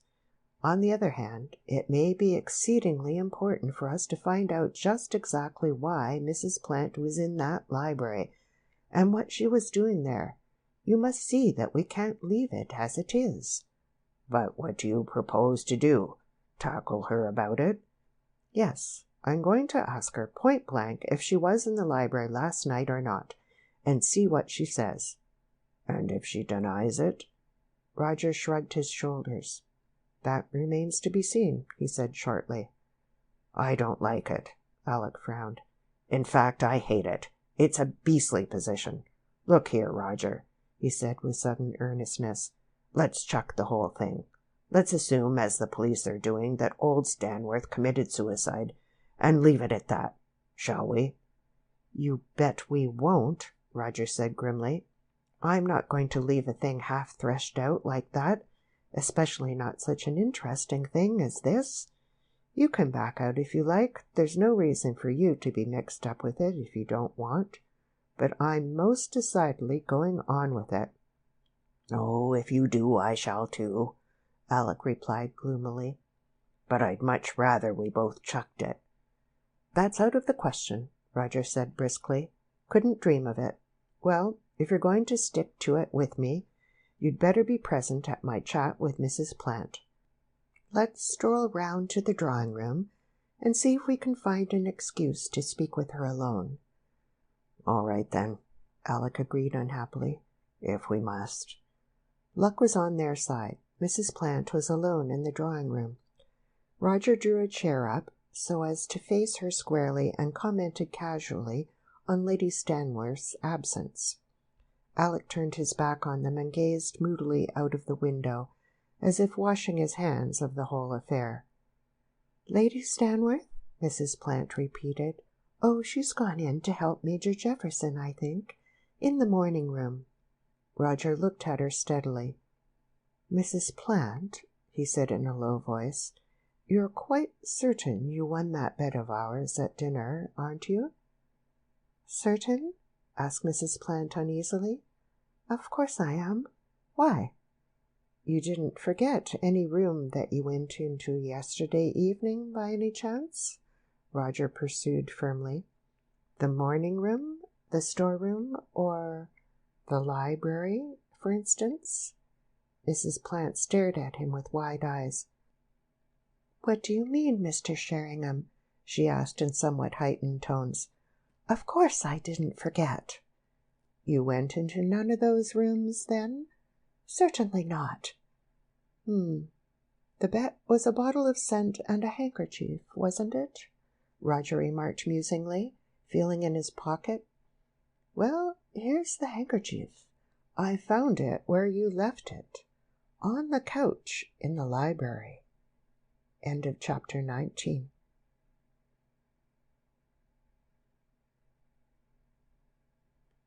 Chapter 20. Mrs. Plant Proves Disappointing. For a moment Mrs. Plant sat perfectly rigid. Then she put out her hand and mechanically took the handkerchief that Roger was still holding out to her. Her face had gone quite white, and her eyes were wide with terror. "Please don't be alarmed," said Roger gently, touching her hand reassuringly. "I don't want to frighten you, or anything like that. But don't you think it would be better if you told me the truth? You might get into very serious trouble with the police, you know, if it came out that you had been concealing any important fact. Really, I only want to help you, Mrs. Plant." The color drained back into her face at that, though her breath still came in gasps, and she continued to stare at him fearfully. But it wasn't anything important," she said jerkily. "It was only—" She paused again. "Don't tell me if you'd rather not, of course," Roger said quickly, "but I can't help feeling that I might be able to advise you. It's a serious matter to mislead the police, even in the most trivial details. Take your time and think it over." He rose to his feet and joined Alec at the window. When Mrs. Plant spoke again, her composure was largely restored. "Really," she said with a nervous little laugh, "it's absurd for me to make such a fuss over a trifle, but I have got a horror of giving evidence. Morbid, if you like, but none the less genuine. So I tried to minimize my last conversation with Mr. Stanworth as much as possible, in the hope that the police would attach so little importance to it that they wouldn't call on me to give evidence." Roger seated himself on the arm of a chair and swung his leg carelessly. "But you'll be called in any case, so why not tell exactly what happened?" "Yes, but I didn't know that then, you see, not when I made my statement. I didn't think they'd call me at all then, or I hoped they wouldn't." "I see. Still, I think it would be better not to conceal anything, as things are, don't you?" "Oh, yes, I quite see that now. Quite. It's very good of you to help me like this, Mr. Sheringham. When did you find my handkerchief?" "Just before I went up to change for dinner. It was between two of those loose cushions on the couch." "So you knew I must have been in the library? But how did you know what time I was there?" "I didn't. In fact, I don't know," Roger smiled. "All I know is that it must have been after dinner, because the maid always tidies the room at that time." Mrs. Plant nodded slowly. "I see.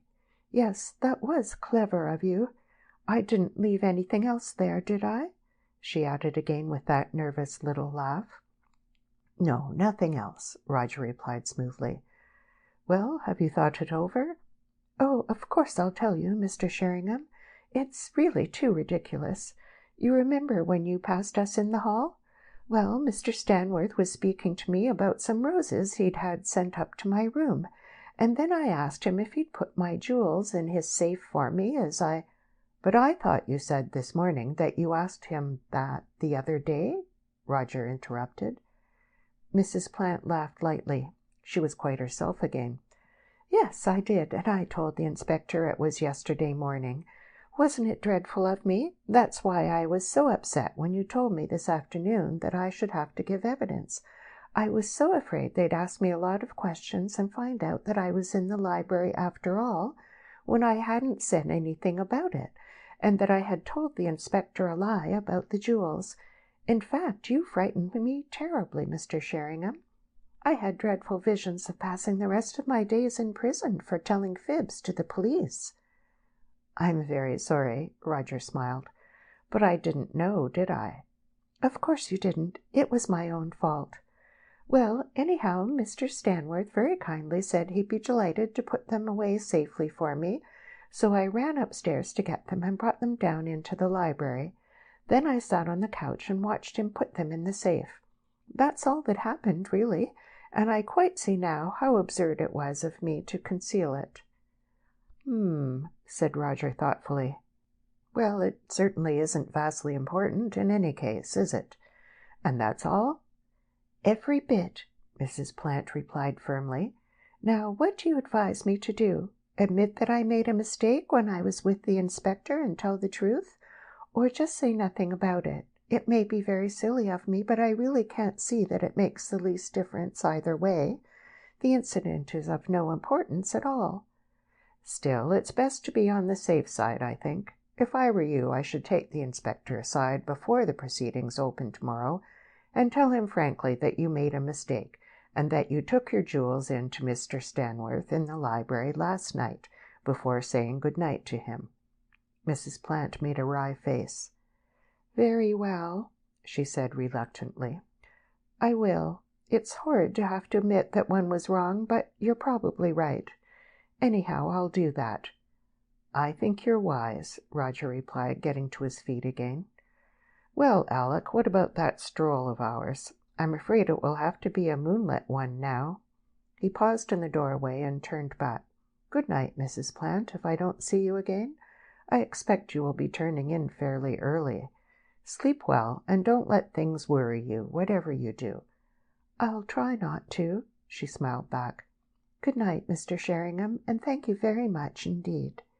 And she heaved a heartfelt sigh of relief as she watched his disappearing back. The two made their way out onto the lawn in silence. Hello, Roger remarked as they reached the big cedar. They've left the chairs out here. Let's take advantage of them. Well, Alec demanded gruffly when they were seated, disapproval written large in every line of him. Well, I hope you're satisfied now. Roger pulled his pipe out of his pocket and filled it methodically, gazing thoughtfully into the soft darkness as he did so. Satisfied? He repeated at last. Well, hardly. What do you think? I think you scared that wretched woman out of her wits for absolutely nothing at all. I told you ages ago you were making a mistake about her. You're a very simple-minded young man, I'm afraid, Alec, Roger said, quite regretfully. Why, you surely don't mean to say you disbelieve her? Alec asked in astonishment. I wouldn't necessarily say that. She may have been speaking the truth. That's awfully good of you, Alec commented sarcastically.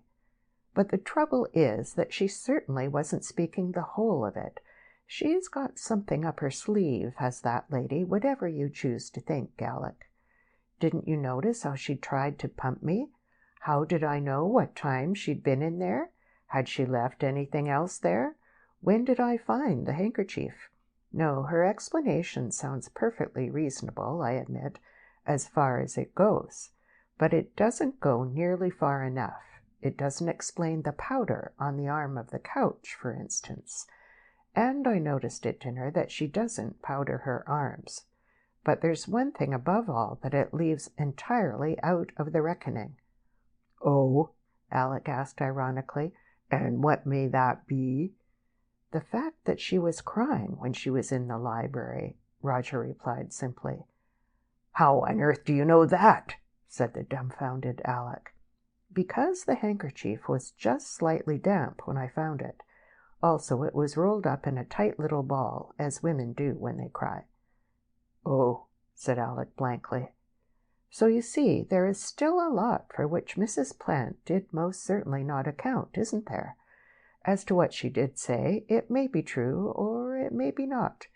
In gist, I would say that it was. There's only one thing that I'm really doubtful about, and that's the time when she said she was in the library. What makes you doubt that? Well, in the first place, I didn't hear her come upstairs immediately to fetch her jewels, as I almost certainly should have done. And secondly, didn't you notice that she carefully asked me if I knew what time she was there before she gave a time at all? In other words, after I had let out like an idiot that I didn't know what time she was there, she realized that she could say what time she liked, and as long as it didn't clash with any of the known facts, such as Stanworth being out in the garden with me, it would be all right. Splitting hairs, Alec murmured laconically. Possibly, but nice, thick, easily splittable ones. For a time they smoked in silence, each engaged with his own thoughts. Then, "Who would you say was the older, Alec?" Roger asked suddenly. "Lady Stanworth or Mrs. Shannon?" "Mrs. Shannon," Alec replied without hesitation. "Why?"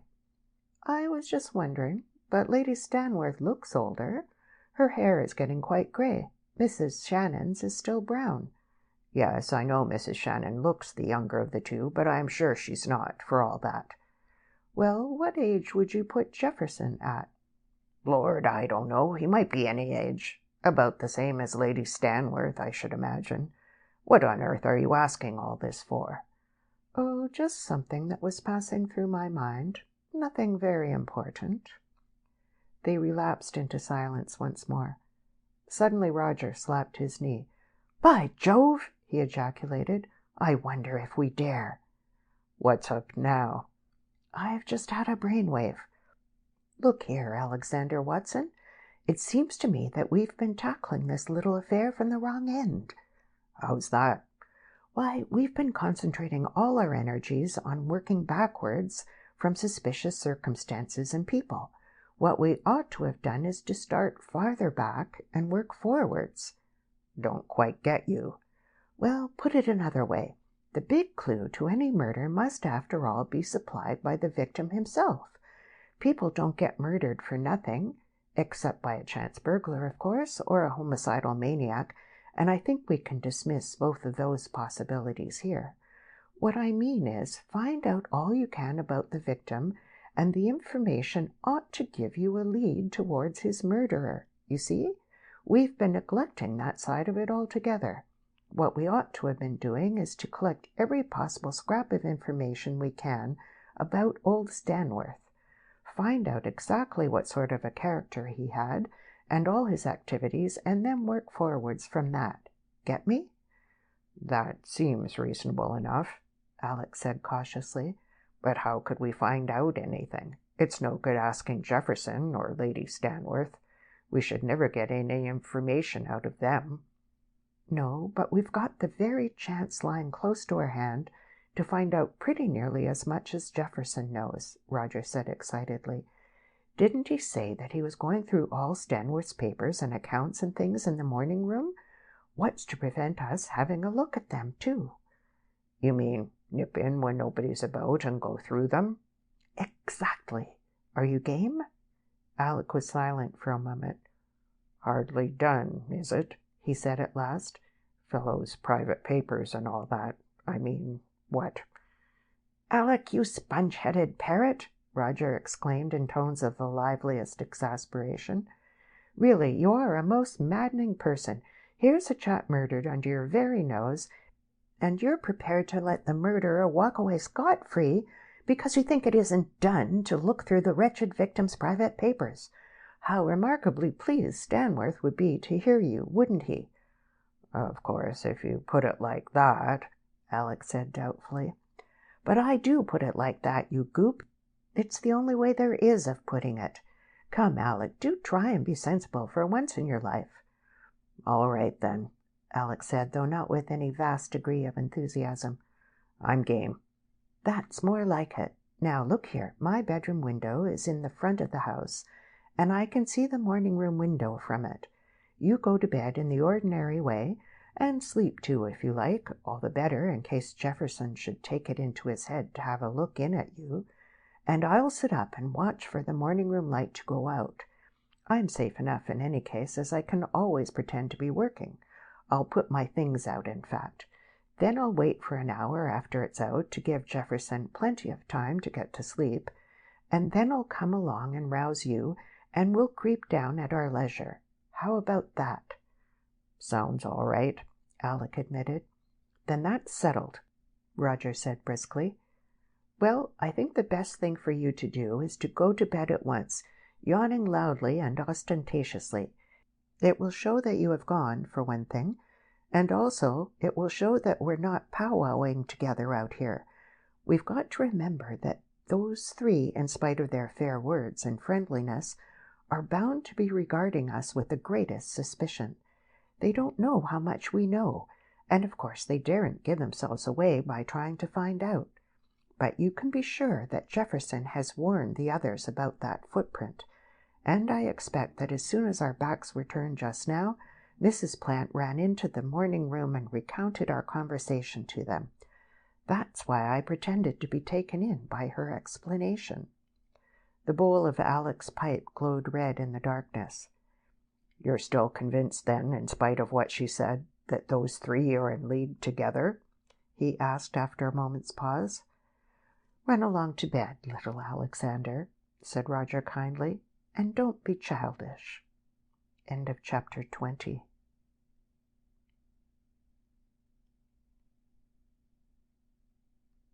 Chapter 21. Mr. Sheringham is Dramatic. Long after Alec's not altogether willing departure, Roger sat smoking and thinking. On the whole, he was not sorry to be alone. Alec was proving a somewhat discouraging companion in this business. Evidently his heart was not in it, and for one so situated, the ferreting out of facts and the general atmosphere of suspicion and distrust that is inevitably attendant on such a task must be singularly distasteful. Roger could not blame Alec for his undisguised reluctance to see the thing through, but he also could not help thinking somewhat wistfully of the enthusiastic and worshipping prototypes whose mantle Alec was at first supposed to have inherited. Roger felt that he could have welcomed a little enthusiasm and worshipping at the end of this eventful and very strenuous day. He began to try to arrange methodically in his mind the data they had collected, first with regard to the murderer. He had made an effective escape from the house, only, in all probability, as it seemed, to enter it again by another way. Why? Either because he lived there, or because he wished to communicate with somebody who did. Which of these? Heaven only knew. He tried another line of attack. Which of the minor puzzles still remained unsolved? Chiefly, without doubt, the sudden change of attitude on the part of Mrs. Plant and Jefferson before lunch. But why need they have been apprehensive at all if the murderer had been able to communicate with them after the crime had been committed? Perhaps the interview had been a hurried one, and he had forgotten to reassure them on some particularly vital point. Yet he had been able to do so in the course of the next morning. This meant that, up till lunch-time at any rate, he had still been in the neighborhood. More than that, actually on the premises, as it seemed. Did this point more definitely to the probability of his being one of the household? It seemed feasible, but who? Jefferson? Possibly, though there were several difficult points to get over if this were the case. The women were obviously out of the question. The butler? Again, possibly, but why on earth should the man want to murder his master? Yet the butler was a strange figure. There was no getting away from that. And as far as Roger could judge, there had been no love lost between him and Stanworth. Yes, there was undoubtedly a mystery of some kind connected with that butler. Jefferson's explanation of why Mr. Stanworth should have employed a prize-fighting butler did not strike one as quite satisfactory. Then why had Mrs. Plant been crying in the library? Roger strove to remember some scenes in which she and Stanworth had been thrown into contact. How had they behaved towards each other? Had they seemed friendly, or the reverse? As far as he could recollect, Stanworth had treated her with the same casual good fellowship which he showed to everybody, while she— yes, now he came to think of it, she had never appeared to be on particularly good terms with him. She had been quiet and reserved when he was in the room. Not that she was really ever anything else but quiet and reserved under any circumstances. But yes, there had been a subtle change in her manner when he was about. Obviously, she had disliked him. Clearly, there was only one hope for finding the answer to these riddles, and that was to investigate Stanworth's affairs. In all probability, even that would prove futile, but as far as Roger could see, there was no other way to try with even a moderate chance of success. And while he was racking his brains out here, Jefferson was sitting in the morning room, surrounded by documents which Roger would give anything to see. A sudden idea occurred to him. Why not beard the lion in his den and offer to give Jefferson a hand with his task? In any case, that would form a direct challenge, the answer to which could not fail to be interesting. With Roger to think was, in 9 cases out of 10, to leap into precipitate action. Almost before the thought had completed its passage through his mind, he was on his feet and striding eagerly towards the house. Without troubling to knock, he burst open the door of the morning room and walked in. Jefferson was seated in front of the table in the center of the room, surrounded, as Roger's mind's eye had seen him, with papers and documents. Lady Stanworth was not present. He glanced up as Roger entered.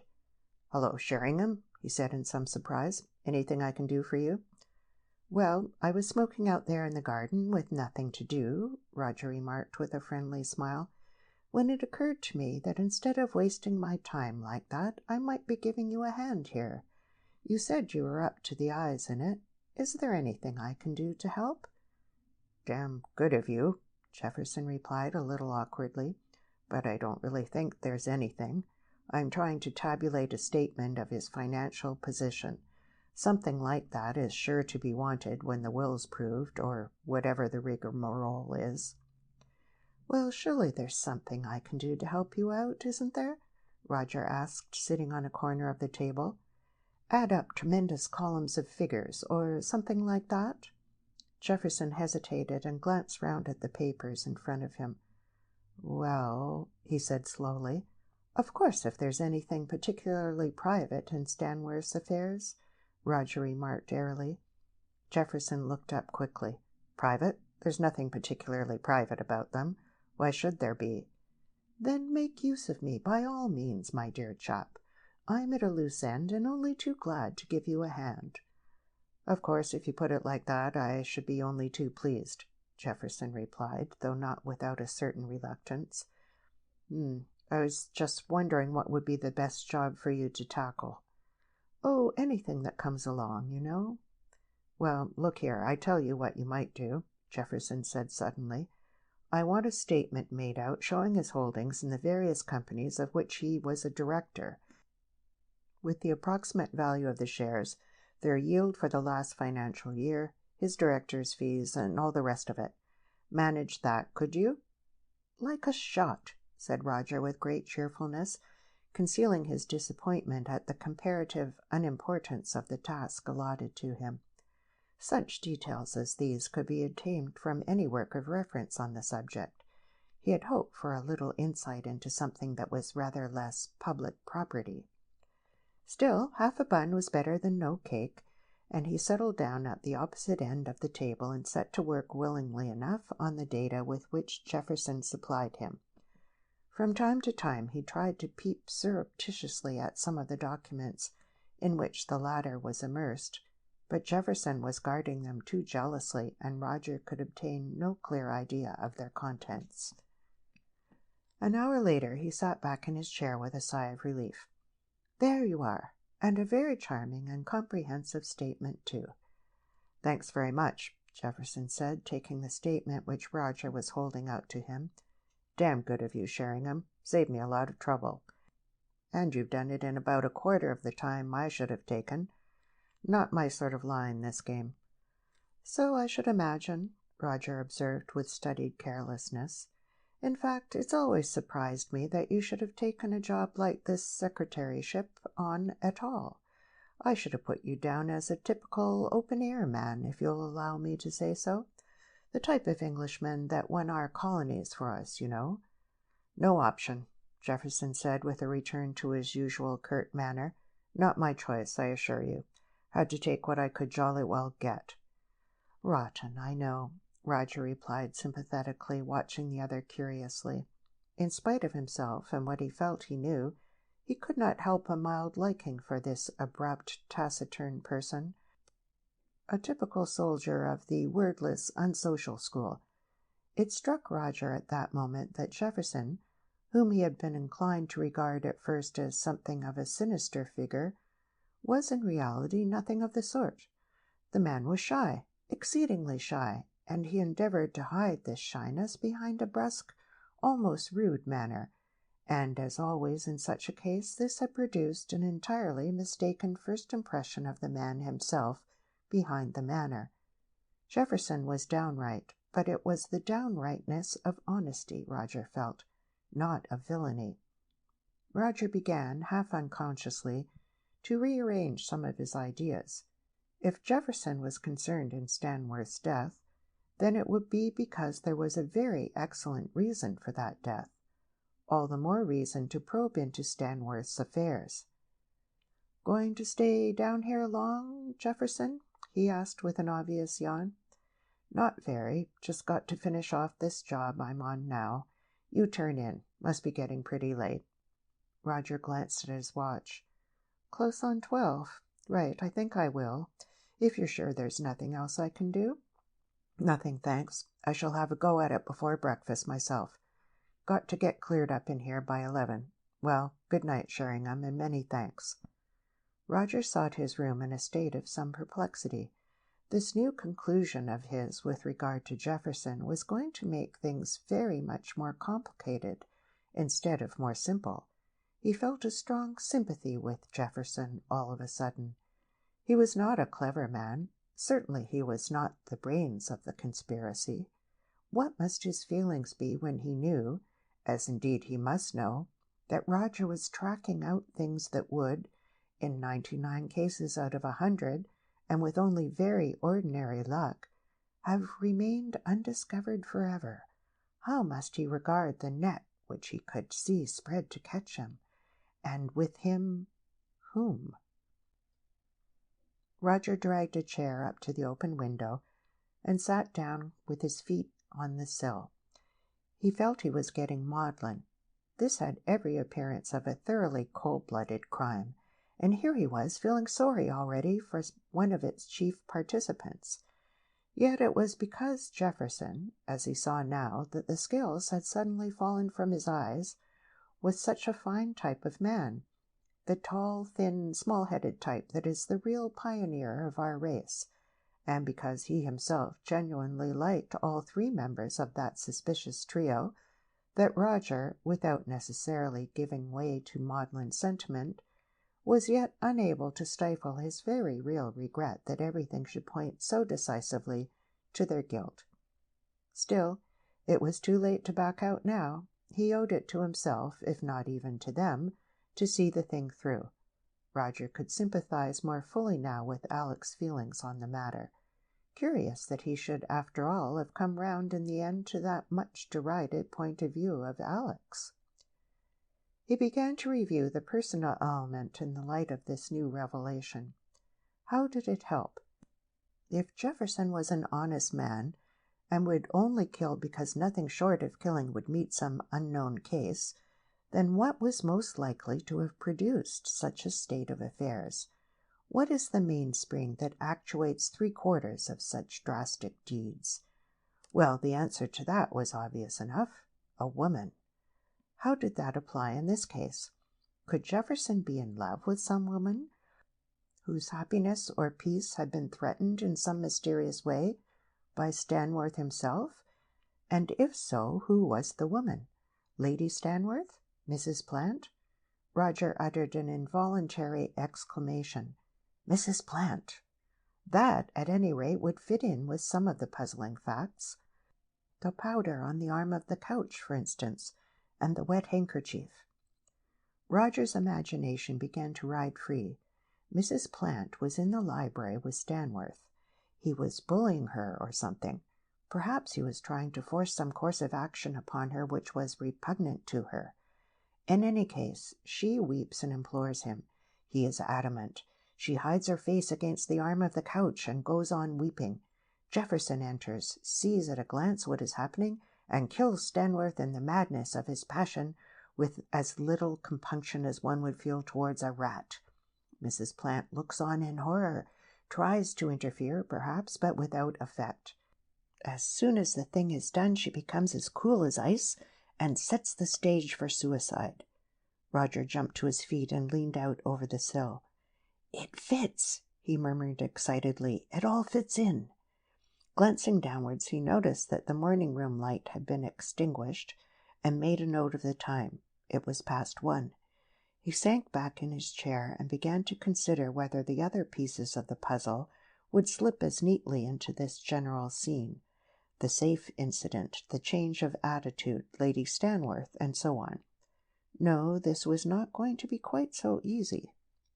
At the end of the hour he was still uncertain. The main outline still seemed convincing enough, but all the details appeared hardly so glib. "I'm getting addled," he murmured aloud as he rose from the chair. "Better give this side of it a rest for a little." He made his way softly out of the room and crept along the passage to Alec's bedroom. Alec sat abruptly up in bed as the door opened. "That you, Roger?" he demanded. "No, this is Jefferson," Roger said, hastily shutting the door behind him. "And very nicely you'd have given things away if it had been Alexander Watson. And you might try and moderate your voice a bit. The sound of a foghorn in the middle of the night is bound to make people wonder. Ready?" Alec got out of bed and put on his dressing-gown. "Right-ho." As quietly as possible, they stole downstairs and into the morning-room. Roger drew the thick curtains together carefully before switching on the light. "Now for it," he breathed excitedly, eyeing the crowded table with eagerness. "That little pile there I've already been through, so you needn't bother about those." "Already?" Alec asked in surprise. "Yes, in company with my excellent friend, Major Jefferson." Roger grinned, and proceeded to explain what he had been doing. "You've got some cheek," Alec commented with a smile. "Yes, and I've got something more than that," Roger retorted. "I've got a thoroughly sound working idea as to who killed Stanworth and under what circumstances. I can tell you, friend Alec, I've been uncommonly busy these last 2 hours or so." "You have?" said Alec eagerly. "Tell me." Roger shook his head. "Not at the moment," he said, sitting down in Jefferson's chair. "Let's get this little job safely done first. Now look here, you go through these miscellaneous documents, will you? I want to study the pass-books first of all, and I'll tell you one thing I've discovered. The income from those various businesses of his didn't amount to a quarter of what he must have been spending. He cleared just over 2,000 out of all 5 of them last year, and I should say that he's been living at the rate of at least 10,000 a year. And besides all that, he's been investing heavily as well. Where does all the extra cash come from? That's what I want to find out." Alec began to wade obediently through the sheaf of papers that Roger had indicated, while the latter picked out the pass-books and glanced at them. "Hullo!" he exclaimed suddenly. "2 of these accounts are in his own name, and the other 3 appear to be in 3 different names. Jefferson never said anything about that. Now, I wonder what the devil that means." He began to pore over them methodically, and for some time there was silence in the room. Then Roger looked up with a frown. "I don't understand these at all," he said slowly. "The dividends are all shown in his own 2 pass-books, and various checks and so on, but the other 3 seem to be made up entirely of cash payments, on the credit side at any rate. Listen to this. February 9th, £100. February 17th, £500. March 12th, £200. March 28th, £350, and then April 9th, £1,000. What on earth do you make of that? All in cash, and such nice round sums. Why £1,000 in cash?" "Seems funny, certainly," Alec agreed. Roger picked up another of the books and flicked the pages through carefully. "This is just the same sort of thing. Hullo, here's an entry of £5,000 paid in cash. £5,000 in cash! Now why? What does it mean? Does your pile throw any light on it?" "No, these are only business letters. There doesn't appear to be anything out of the ordinary here at all." Roger still held the book mechanically in his hand, but he was staring blankly at the wall. "Nothing but cash," he murmured softly. "All sorts of sums between £10 and £5,000, each sum a multiple of 10 or some other round figure. No shillings or pence, and cash. That's what worries me. Why cash? I can't find a single check marked on the credit side of these 3 books. And where in the name of goodness did all this cash come from? There's absolutely nothing to account for it as far as I can make out. It's not the proceeds of any sort of business, apparently. Besides, the debit side shows nothing but checks drawn to self. He paid it in as cash, and he drew it out himself. Now, what on earth does all this mean?" "Don't ask me," said Roger helplessly. Roger stared at the wall in silence for a few minutes. Suddenly his mouth opened, and he whistled softly. "By Jove!" he exclaimed, transferring his gaze to Alec. "I believe I've got it. And doesn't it simplify things, too? Yes, it must be right. It makes everything as clear as daylight. Good Lord! Well, I'm damned." "Out with it, then." Roger paused impressively. This was the most dramatic moment he had yet encountered, and he was not going to spoil it by any undue precipitation. He smote the table softly with his fist by way of preparation. Then, "Old Stanworth was a professional blackmailer," he said in vibrant tones. End of chapter 21.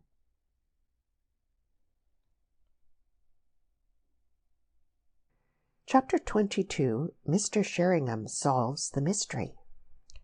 It was past 10 o'clock on the following morning, and Roger and Alec were engaged in taking a constitutional in the rose garden after breakfast before the inquest proceedings opened. Roger had refused to say anything further on the previous evening, or rather in the small hours of the same morning. All he had done was to remark that it was quite time they were in bed, and that he wanted a clear head before discussing the affair in the light of this new revelation of Stanworth's character.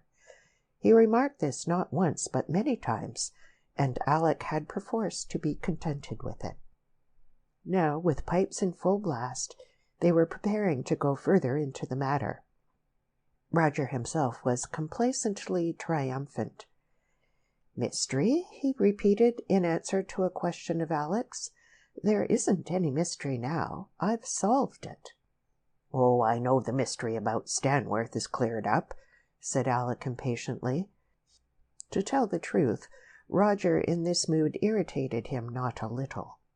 "That is, if your explanation is the right one, which I'm not disputing at the moment." "Thank you very much." "But what about the mystery of his death? You can't have solved that." "On the contrary, Alexander," Roger rejoined with a satisfied smile, "that is exactly what I have done." "Oh, then who killed him?" "If you want it in a single word," Roger said, not without a certain reluctance, "Jefferson." "Jefferson!" Alec exclaimed. "Oh, rot!"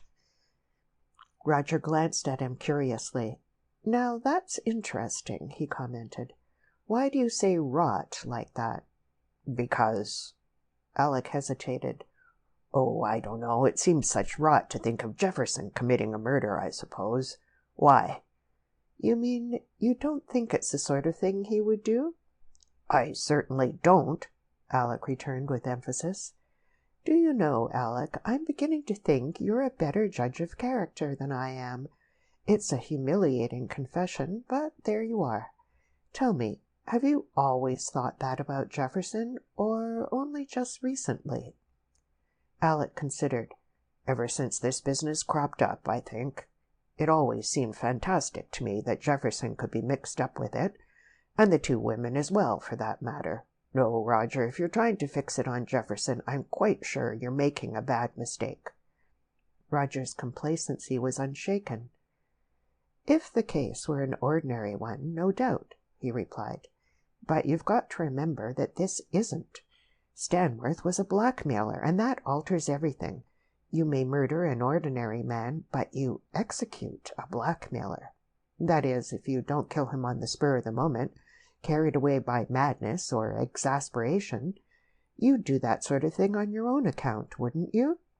Well, how much more so are you going to do it on behalf of a woman, and that a woman with whom you're in love? I tell you, Alec, the whole thing is as plain as a pikestaff. Meaning that Jefferson is in love? Precisely. Who with? Mrs. Plant. Alec gasped. Good Lord, how on earth do you know that? He asked incredulously. I don't, Roger replied with a pleased air. But he must be. It's the only explanation. I deduced it. The devil you did. Yes, I'd arrived at that conclusion even before we discovered the secret of Stanworth's hidden life. That clears up absolutely everything. Does it? I admit it seems to make some of the things more understandable, but I'm dashed if I can see how it makes you so sure that Jefferson killed him. I'll explain, Roger said kindly. Jefferson was secretly in love with Mrs. Plant. For some reason or other, Mrs. Plant was being blackmailed by Stanworth, unknown to Jefferson. He has a midnight interview with her in the library and demands money. She weeps and implores him, hence the dampness of the handkerchief, and lays a face on the arm of the couch, as women do, hence the powder in that particular place. Stanworth is adamant he must have money. She says she hasn't got any money. All right, says Stanworth, hand your jewels over then. She goes and gets her jewels and gives them to him. Stanworth opens the safe and tells her that is where he keeps his evidence against her. Then he locks the jewels up and tells her she can go. Enter Jefferson unexpectedly, takes in the situation at a glance, and goes for Stanworth bald-headed. Stanworth fires at him and misses, hitting the vase. Jefferson grabs his wrist, forces the revolver round and pulls the trigger, thus shooting Stanworth with his own revolver without relaxing the other's grip on it. Mrs. Plant is horror-struck, but seeing that the thing is done, she takes command of the situation and arranges the rest. And that, Roger concluded with a metaphorical pat on his own back, is the solution of the peculiar events at Layton Court. Is it? Alec said with less certainty. It's a very pretty little story, no doubt, and does great credit to your imagination. But as to being the solution, well, I'm not so sure about that. It seems to me to account for pretty well everything, Roger retorted. But you always were difficult to please, Alec. Think. The broken vase and the second bullet. How the murder was committed. The fact that the murderer went back into the house again. The agitation about the safe being opened. Mrs. Plant's behavior in the morning. Her reluctance to give evidence, in case she let out anything of what really happened, you see. And of right when I sprang on her the fact that I knew she'd been in the library after all. The disappearance of the footprints, the presence of the powder, and the dampness of the handkerchief. Lady Stanworth's indifference to her brother-in-law's death. I expect he had some hold over her, too, if the truth were known. The employment of a prize-fighter as a butler, obviously a measure of self-protection. The fact that I heard people moving about late that night. Everything, all cleared up and explained. Said Alec noncommittally. Well, can you find a single flaw in it? Roger asked in some exasperation. If it comes to that, Alec replied slowly, why was it that both Mrs. Plant and Jefferson suddenly had no objection to the safe being opened, after they'd both shown that they were anxious to prevent it? Easy, Roger retorted. While we were upstairs, Jefferson opened the safe and took out the documents. It would only take a minute, after all. Any objection to that? Did the inspector leave the keys behind? I thought he put them in his pocket. No, he left them on the table, and Jefferson put them in his pocket. I remember noticing that at the time and wondering why he did it. Now it's obvious, of course.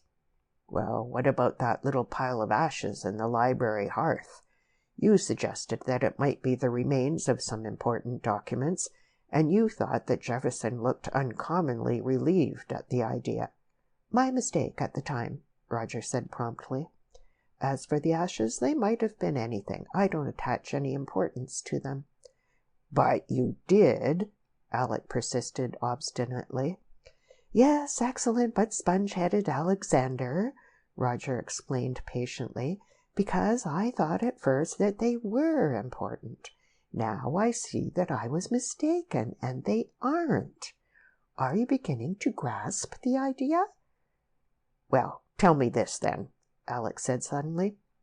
"Why the dickens didn't Jefferson get the documents out of the safe directly after Stanworth's death, instead of waiting till the next morning and getting so agitated about it?" "Yes, I thought of that. Presumably because they were both so flustered at what had happened that they forgot all about the documents in their anxiety to cover up their traces and get away." Alec sniffed slightly. "Rather unlikely, that, isn't it? Not natural, as you're always so fond of saying." "Unlikely things do happen sometimes, however. This one did, for instance." "Then you're absolutely convinced that Jefferson killed Stanworth, and that's how it all happened, are you?" "I am, Alexander." "Oh." "Well, aren't you?" "No," Alec said uncompromisingly. "I'm not." "But dash it all, I've proved it to you. You can't shove all my proofs on one side in that offhand way. The whole thing stands to reason.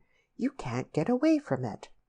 "If you say that Jefferson killed Stanworth," Alec proceeded with obstinate deliberation, "then I'm perfectly sure you're wrong. That's all." "But why?" "Because I don't believe he did," said Alec with an air of great wisdom. "He's not the sort of fellow to do a thing like that. I suppose I've got a sort of intuition about it," he added modestly. "Intuition be hanged," Roger retorted with a not unjustified irritation. "You can't back your blessed intuition against proofs like the ones I've just given you." "But I do," Alec said simply. "Every time," he added with a careful attention to detail. "Then I wash my hands of you," said Roger shortly. For a time they paced side by side in silence. Alec appeared to be pondering deeply, and Roger was undisguisedly huffy. After all, it is a little irksome to solve in so ingenious, yet so convincing a way, a problem of such apparently mysterious depth, only to be brought up against a blank wall of disbelief, founded on so unstable a foundation as mere intuition. One's sympathy is certainly with Roger at that moment. "Well, anyhow, what are you going to do about it?" Alec asked after some minutes' reflection. "Surely you're not going to tell the police without troubling to verify anything further, are you?" "Of course not. In fact, I haven't made up my mind whether I shall tell the police at all yet." "Oh." "It depends largely on what the two of them, Jefferson and Mrs. Plant, have to tell me." "So you're going to tackle them about it, are you?" "Of course." There was another short silence. "Are you going to see them together?" Alec asked. "No, I shall speak to Mrs. Plant first, I think. There are one or two minor points I want to clear up before I see Jefferson." Alec reflected again. "I shouldn't, Roger, if I were you," he said quite earnestly. "Wouldn't what?" "Speak to either of them about it.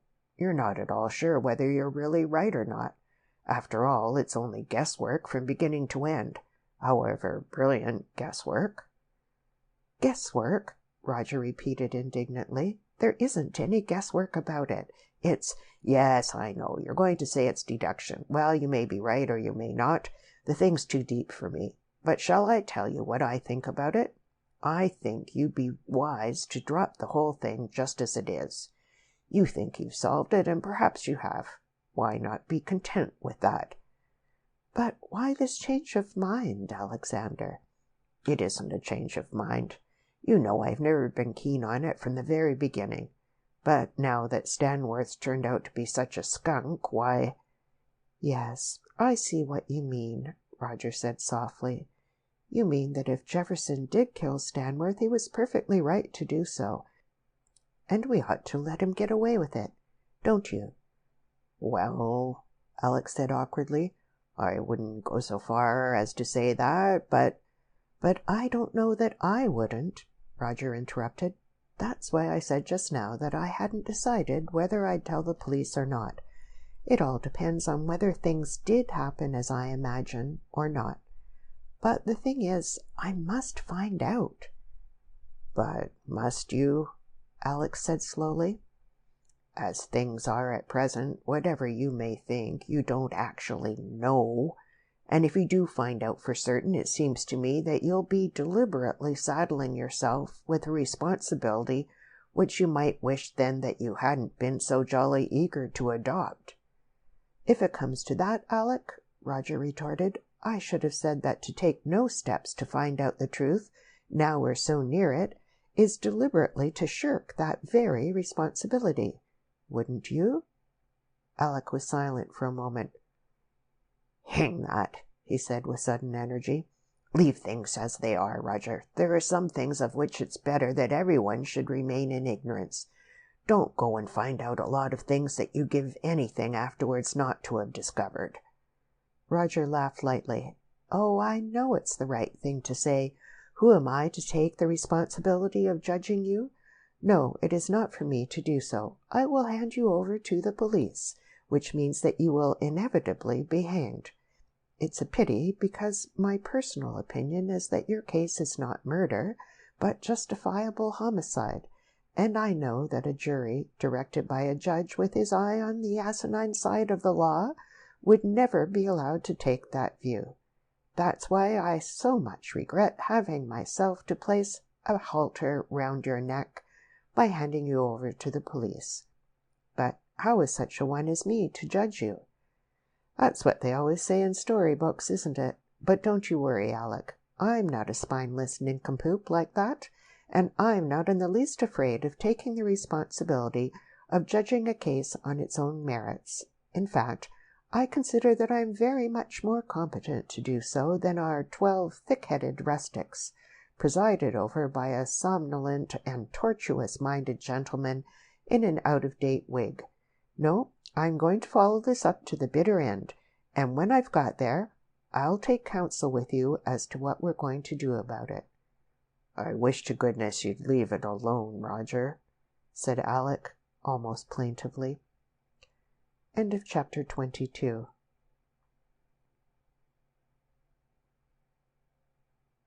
Chapter 23.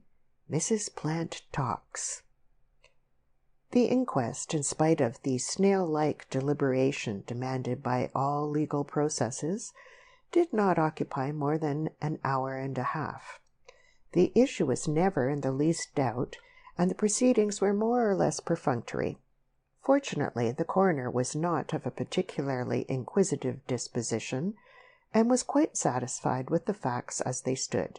He did not waste very much time, beyond what was absolutely necessary, in probing into such matters as motive.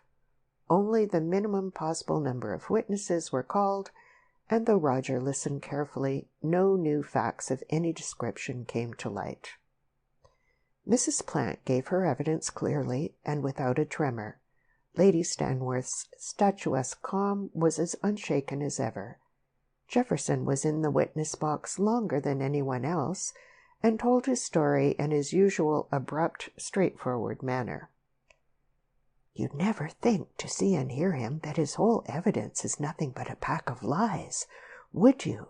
Roger whispered to Alec. "No, I wouldn't, and what's more, I don't," retorted that gentleman behind his hand. "It's my belief that he thinks he's telling the truth." Roger groaned gently. As far as minor witnesses went, Graves, the butler, and Roger were both called to corroborate Jefferson's tale of the breaking down of the door, and the former was questioned regarding his discovery of the confession, while Roger told of the locked windows. Alec was not even called at all. The verdict, suicide during temporary insanity, was inevitable. As they left the morning room, Roger caught Alec's arm. "I'm going to try and get hold of Mrs. Plant now before lunch," he said in a low voice, Do you want to be present or not?" Alec hesitated. "What exactly are you going to do?" he asked. "Tax her with having been blackmailed by Stanworth, and invite her to tell me the truth about the night before last."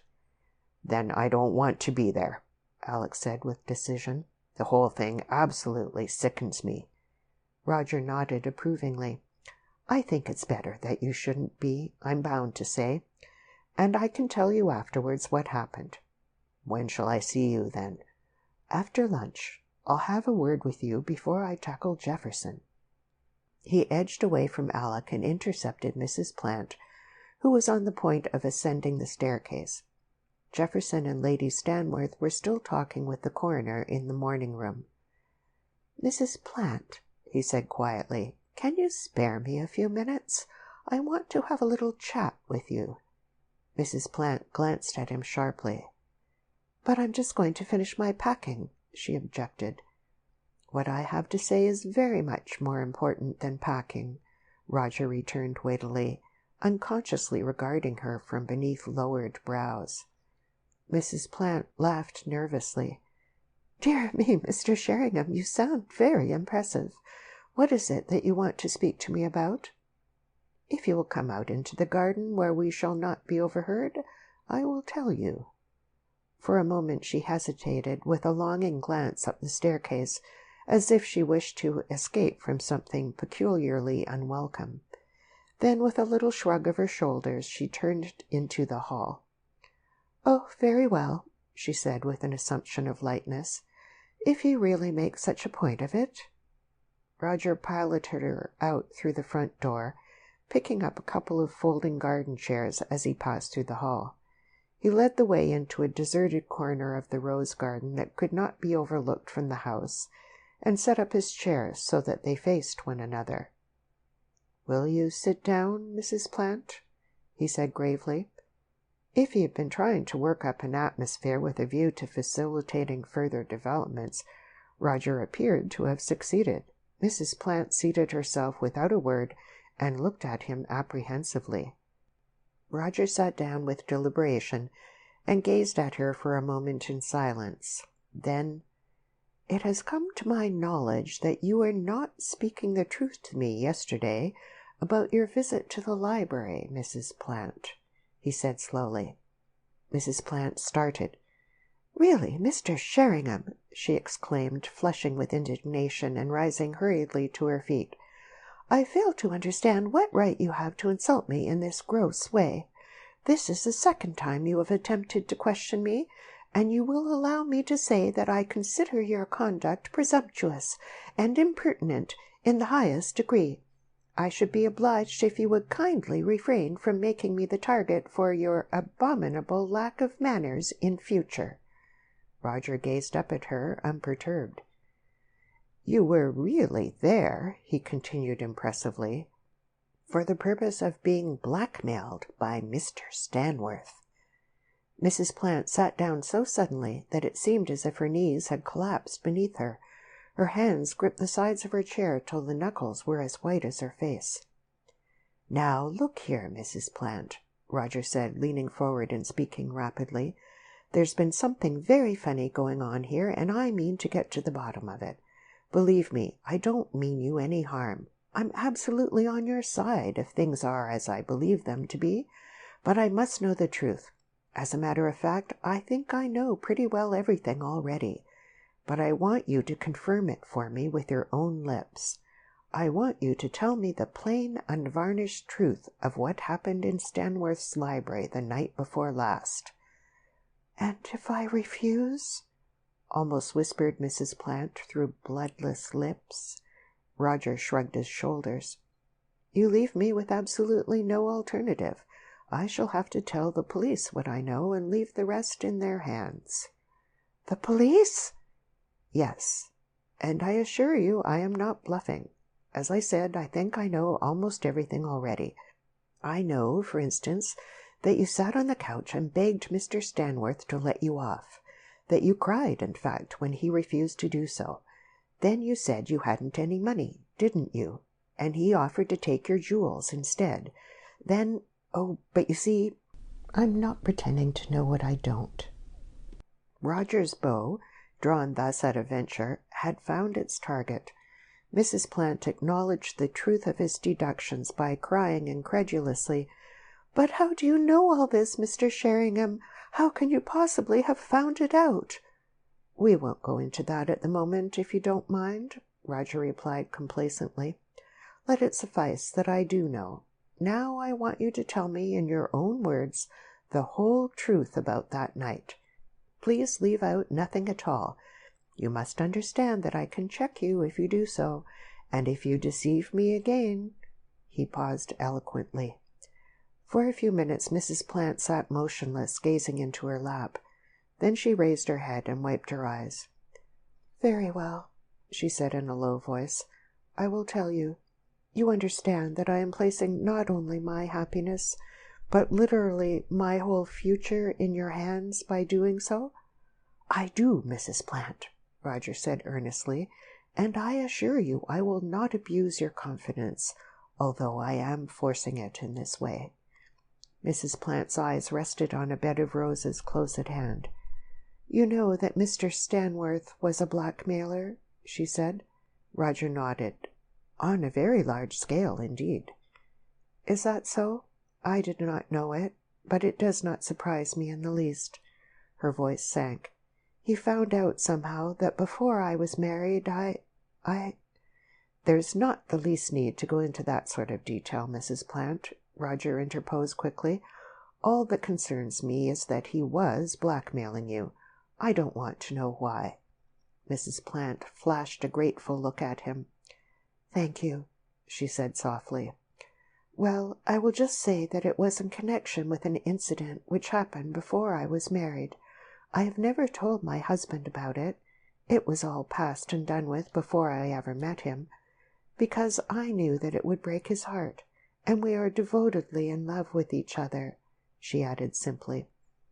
"I understand," Roger murmured sympathetically. "Then that devil found out about it, for he was a devil, Mr. Sheringham," Mrs. Plant said, looking at Roger with wide eyes, in which traces of horror still lingered. "I could never have imagined that anyone could be so absolutely inhuman. Oh, it was hell!" She shuddered involuntarily. "He demanded money, of course," she went on after a minute in a calmer voice, "and I paid him every penny I could. You must understand that I was willing to face any sacrifice rather than that my husband should be told. The other night I had to tell him that I had no more money left. I lied when I told you what time I went into the library. He stopped me in the hall to tell me that he wanted to see me there at 12:30. That would be when everyone else was in bed, you see. Mr. Stanworth always preserved the greatest secrecy about these meetings." "And you went in at 12:30?" Roger prompted sympathetically. "Yes, taking my jewels with me. I told him that I had no more money. He wasn't angry. He never was. Just cold and sneering and horrible. He said he'd take the jewels for that time, but I must bring him the money he wanted, £250, in 3 months' time." "But how could you if you hadn't got it?" Mrs. Plant was silent. Then, gazing unseeingly at the rose-bed, as if living over again that tragic interview, she said in a curiously toneless voice, "He said that a pretty woman like me could always obtain money if it was necessary. He said he would introduce me to a man out of whom I could get it if I played my cards properly. He said if I wasn't ready with the £250 within 3 months, he would tell my husband everything." "My God!" said Roger softly, appalled. Mrs. Plant looked him suddenly straight in the face. "That will show you what sort of a man Mr. Stanworth was, if you didn't know," she said quietly. "I didn't," Roger answered. "This explains a good deal," he added to himself. "And then, I suppose, Jefferson came in?" "Major Jefferson?" Mrs. Plant repeated in unmistakable astonishment. "Yes. Wasn't that when he came in?" Mrs. Plant stared at him in amazement. "But Major Jefferson never came in at all," she exclaimed. "Whatever makes you think that?" It was Roger's turn to be astonished. "Do I understand you to say that Jefferson never came in at all while you were in the library with Stanworth?" he asked. "Good gracious, no," Mrs. Plant replied emphatically. "I should hope not. Why ever should he?" I don't really know," Roger said lamely. "I thought he did. I must have been mistaken." In spite of the unexpectedness of her denial, he was convinced that Mrs. Plant was telling the truth. Her surprise was far too genuine to have been assumed. "Well, what happened?" "Nothing. I implored him not to be so hard, and to be content with what I had paid him, and give me back the evidence he'd got, but—" "Where did he keep the evidence, by the way? In the safe?" "Yes. He always carried the safe about with him. It was supposed to be burglar-proof." "Was it open while you were there?" "He opened it to put my jewels in before I went." "And did he leave it open, or did he lock it up again?" "He locked it before I left the room." "I see. When would that be?" "Oh, past 1 o'clock, I should say. I didn't notice the time very particularly. I was feeling too upset." "Naturally. And nothing of any importance occurred between his ultimatum and your departure upstairs?" "No. He refused to give way an inch, and at last I left off trying to persuade him and went up to bed. That is all." "And nobody else came in at all? Not a sign of anybody else?" "No, nobody." Said Roger thoughtfully. This was decidedly disappointing. Yet somehow it was impossible to disbelieve Mrs. Plant's story. Still, Jefferson might have come in later, having heard something of what had taken place from outside the room. At any rate, it appeared that Mrs. Plant herself could have had no hand in the actual murder, whatever provocation she might have received. He decided to sound her a little farther. "In view of what you've told me, Mrs. Plant," he remarked rather more casually, "it seems very extraordinary that Stanworth should have committed suicide, doesn't it? Can you account for it in any way?" "No, I certainly can't. It's inexplicable to me. But, Mr. Sheringham, I am so thankful. No wonder I fainted when you told us after breakfast. I suddenly felt as if I had been let out of prison. Oh, that dreadful, terrible feeling of being in that man's power! You can't imagine it, or what an overwhelming relief it was to hear of his death." "Indeed I can, Mrs. Plant," Roger said with intense sympathy. "In fact, what surprises me is that nobody should ever have killed him before this." "Do you imagine that people never thought of that?" Mrs. Plant retorted passionately. "I did myself, hundreds of times. But what would have been the use? Do you know what he did? In my case, at any rate, and so in everyone else's, I suppose. He kept the documentary evidence against me in a sealed envelope addressed to my husband. He knew that if ever he met with a violent death, the safe would be opened by the police, you see, and in that case they would take charge of the envelope, and presumably many other similar ones, and forward them all to their destinations. Just imagine that. Naturally, nobody dared kill him. It would only make things worse than before. He used to gloat over it to me. Besides, he had always a loaded revolver in his hand when he opened the safe, in my presence at any rate. I can tell you he took no chances. Oh, Mr. Sheringham, that man was a fiend. Whatever can have induced him to take his own life, I can't conceive. But believe me, I shall thank God for it on my bended knees every night as long as I live." She sat biting her lip and breathing heavily in the intensity of her feelings. "But if you knew the evidence was kept in the safe, why weren't you frightened when it was being opened by the inspector?" Roger asked curiously.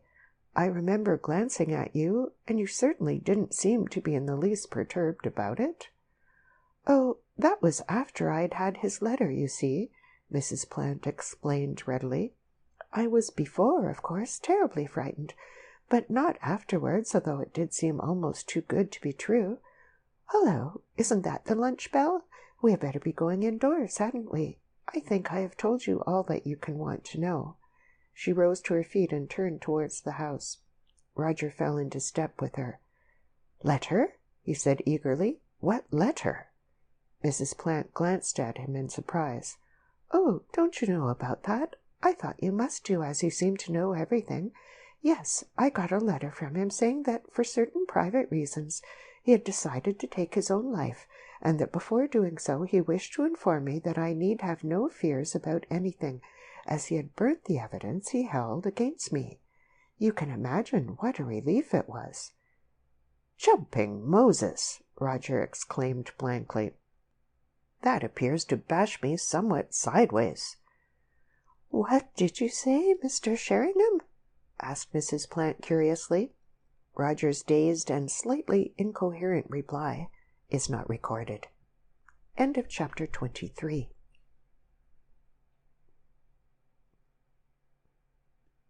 Chapter 24. Mr. Sheringham is disconcerted. Roger sat through the first part of lunch in a species of minor trance. It was not until the necessity for consuming a large plateful of prunes and tapioca pudding, the two things besides Jews that he detested most in the world, began to impress itself upon his consciousness, that the power of connected thought returned to him. Mrs. Plant's revelation appeared temporarily to have numbed his brain. The one thing which remained dazzlingly clear to him was that if Stanworth had written a letter announcing his impending suicide, then Stanworth could not, after all, have been murdered, and the whole imposing structure which he, Roger, had erected, crumbled away into the sand upon which it had been founded. It was a disturbing reflection for one so blithely certain of himself as Roger. As soon as lunch was over and the discussion regarding trains and the like at an end, he hurried Alec upstairs to his bedroom to talk the matter over. It is true that Roger felt a certain reluctance to be compelled thus to acknowledge that he had been busily unearthing nothing but a mare's nest, but, on the other hand, Alec must know sooner or later, and at that moment the one vital necessity from Roger's point of view was to talk. In fact, the pent-up floods of talk in Roger's bosom that were striving for exit had been causing him something very nearly approaching physical pain during the last few minutes. "Alexander!" he exclaimed dramatically as soon as the door was safely shut. "Alexander, the game is up!" "What do you mean?" Alec asked in surprise. "Have the police got on the trail now?" "Worse than that. Far worse. It appears that old Stanworth was never murdered at all. He did commit suicide after all." Alec sat down heavily in the nearest chair. "Good Lord!" he exclaimed limply. "But what on earth makes you think that? I thought you were so convinced that it was murder." "So I was," Roger said, leaning against the dressing-table. "That's what makes it all the more extraordinary, because I really am very seldom wrong. I say it in all modesty, but the fact is indisputable. By all the laws of average, Stanworth ought to have been murdered. It really is most inexplicable." "But how do you know he wasn't?" Alec demanded. "What's happened since I saw you last to make you alter your mind like this?" "The simple fact that Mrs. Plant received a note from old Stanworth saying that he was going to kill himself for private reasons of his own or something." "Oh!" "I can tell you it knocked me upside down for the minute. Anything more unexpected I couldn't have imagined. And the trouble is that I don't see how we can possibly get round it. A note like that is a very different matter to that statement." "You know, I'm not sure that I'm altogether surprised that something like this has turned up," Alec said slowly. "I was never quite so convinced by the murder idea as you were. After all, when you come to look at all the facts of the case, although they certainly seem to be consistent with murder, were no less consistent with suicide, weren't they?" "So it appears," Roger said regretfully. It was simply that you'd got the notion of murder into your head. More picturesque, I suppose, and everything had to be construed to fit it, eh?" "I suppose so." "In fact," Alec concluded wisely, "it was an idée fixe, and everything else was sacrificed to it. Isn't that right?" "Alexander, you put me to shame," Roger murmured. "Well, anyhow, that shows you what comes of muddling in other people's affairs," Alec pointed out severely. "And it's lucky you hit on the truth before you made a still bigger idiot of yourself." "I deserve it all, I know," Roger remarked contritely to his hairbrush. It was Alec's turn to be complacent now, and he was taking full advantage of it. As he lay back leisurely in his chair and smoked away placidly, he presented a perfect picture of "I told you so." Roger contemplated him in rueful silence. "And yet," he murmured tentatively after a few moments' silence. Alec waved an admonitory pipe. "Now then," he said warningly. Roger exploded suddenly. "Well, say what you like, Alec," he burst out, "but the thing is dashed queer. You can't get away from it. After all, our inquiries haven't resulted in nothing, have they? We did establish the fact that Stanworth was a blackmailer.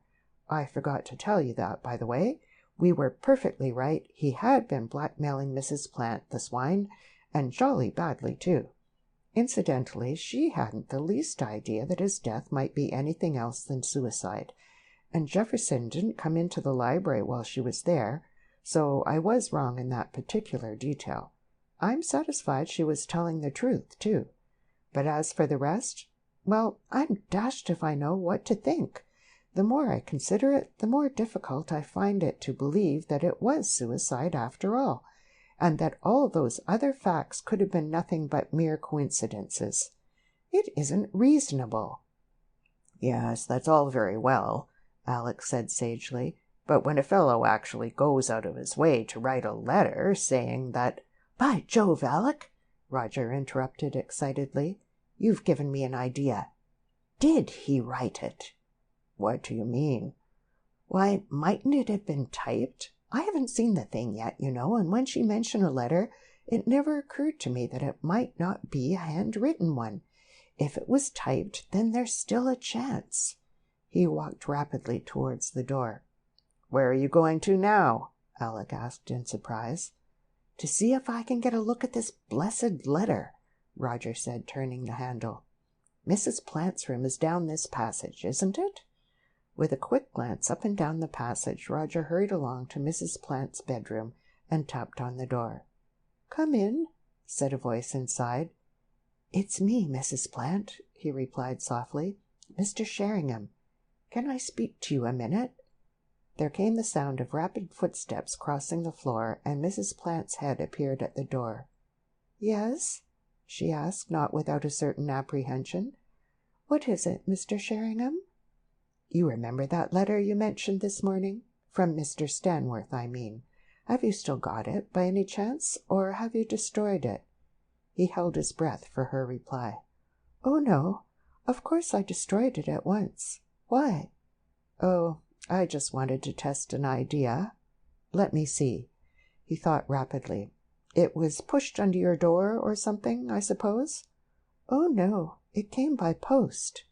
"Did it?" said Roger eagerly. "You didn't notice the postmark, did you?" "As a matter of fact, I did. It seemed so funny that he should have taken the trouble to post it. It was posted from the village by the 8:30 post that morning." "The village, was it?" "Oh, and was it typewritten?" "Yes." Roger held his breath again. "Was the signature written or typewritten?" Mrs. Plant considered. "It was typewritten, as far as I remember." "Are you sure of that?" Roger asked eagerly. "Yes, I think so. Oh, yes, I remember now. The whole thing was typewritten, signature and all." "Thank you very much, Mrs. Plant," Roger said gratefully. "That's all I wanted to know." He sped back to his own room. "Alexander!" he exclaimed dramatically as soon as he was inside. "Alexander, the game is on again!" "What's up now?" Alec asked with a slight frown. "That letter sounds like a fake, just the same as the confession. It was all typewritten, even the signature, and it was posted from the village. Can you imagine a man in his sane senses deliberately going down to the village to post his letter when all he had to do was to push it under her door?" "He might have had others to post as well," Alec hazarded, blowing out a great cloud of smoke. "Would Mrs. Plants be the only one?" I never thought of that. Yes, he would. But still, it's rather unlikely that he should have posted hers as well, I should say. By the way, it was that letter which accounted for her change of attitude before lunch. She knew then that she had nothing to fear from the opening of the safe, you see. Well, how do matters stand now? Exactly as they did before. I don't see that this really affects it either way. It's only another instance of the murderer's cunning. Mrs. Plant, and possibly, as you say, one or two others, might raise awkward questions at Stanworth's sudden death. Therefore, their apprehensions must be allayed. All that it really does, as far as we are concerned, is to confirm the idea that the murderer must have a very intimate knowledge of Stanworth's private affairs. Of course, it shows that the safe was opened that night, and it brings our old friends, the ashes in the hearth, into prominence once more, as being in all probability the remains of the blackmailer's evidence. Curious that that first guess of mine should have turned out to be so near the truth, isn't it? "And what about Jefferson?" Alec asked quietly. "Ah, yes, Jefferson. Well, I suppose this affair of the letter, and the fact that he did not break in on Mrs. Plant and Stanworth in the library that night, and consequently was not helped by that lady, I suppose all this gives him credit for rather more brains than I have been willing to concede him. But otherwise I don't see that his position is affected." "You mean you still think he killed Stanworth?" "If he didn't, can you tell me who did?" Alec shrugged his shoulders. "I've told you I'm convinced you're barking up the wrong tree. It's no good going on repeating it." "Not a bit," Roger said cheerfully. "So what are you going to do?" "Exactly what I was before. Have a little chat with him." "Rather ticklish business, isn't it? I mean, when you're so very uncertain of your ground." "Possibly. But so was Mrs. Plant, for that matter. I think I shall be able to handle friend Jefferson all right. I shall be perfectly candid with him, and I'm willing to wager a small sum that I shall be back here within half an hour with his confession in my pocket." "Humph," Alec observed skeptically. "Are you going to accuse him directly of the murder?" "My dear Alec, nothing so crude as that. I shan't even say in so many words that I know a murder has been committed. I shall simply ask him a few pointed and extremely pertinent questions. He'll see the drift of them all right. Master Jefferson is no fool, as we have every reason to know. Then we shall be able to get down to things." "Well, for goodness sake, do bear in mind the possibility, I won't put it any stronger than that Jefferson never did kill Stanworth at all. And walk warily." "Trust me for that," Roger replied complacently. "By the way, did I tell you that Mrs. Plant received that letter just before going into lunch? It caught the 8:30 post from the village." "Did it?" Alec said without very much interest. "By Jove!" Roger exclaimed suddenly. "What an idiot I am! That's conclusive proof that Stanworth couldn't have posted it himself, isn't it? Fancy my never spotting that point before." "What point?" "Why, the first post out from the village is 5 o'clock. That letter must have been posted between 5 and 8:30, 4 hours or more after Stanworth was dead." End of chapter 24.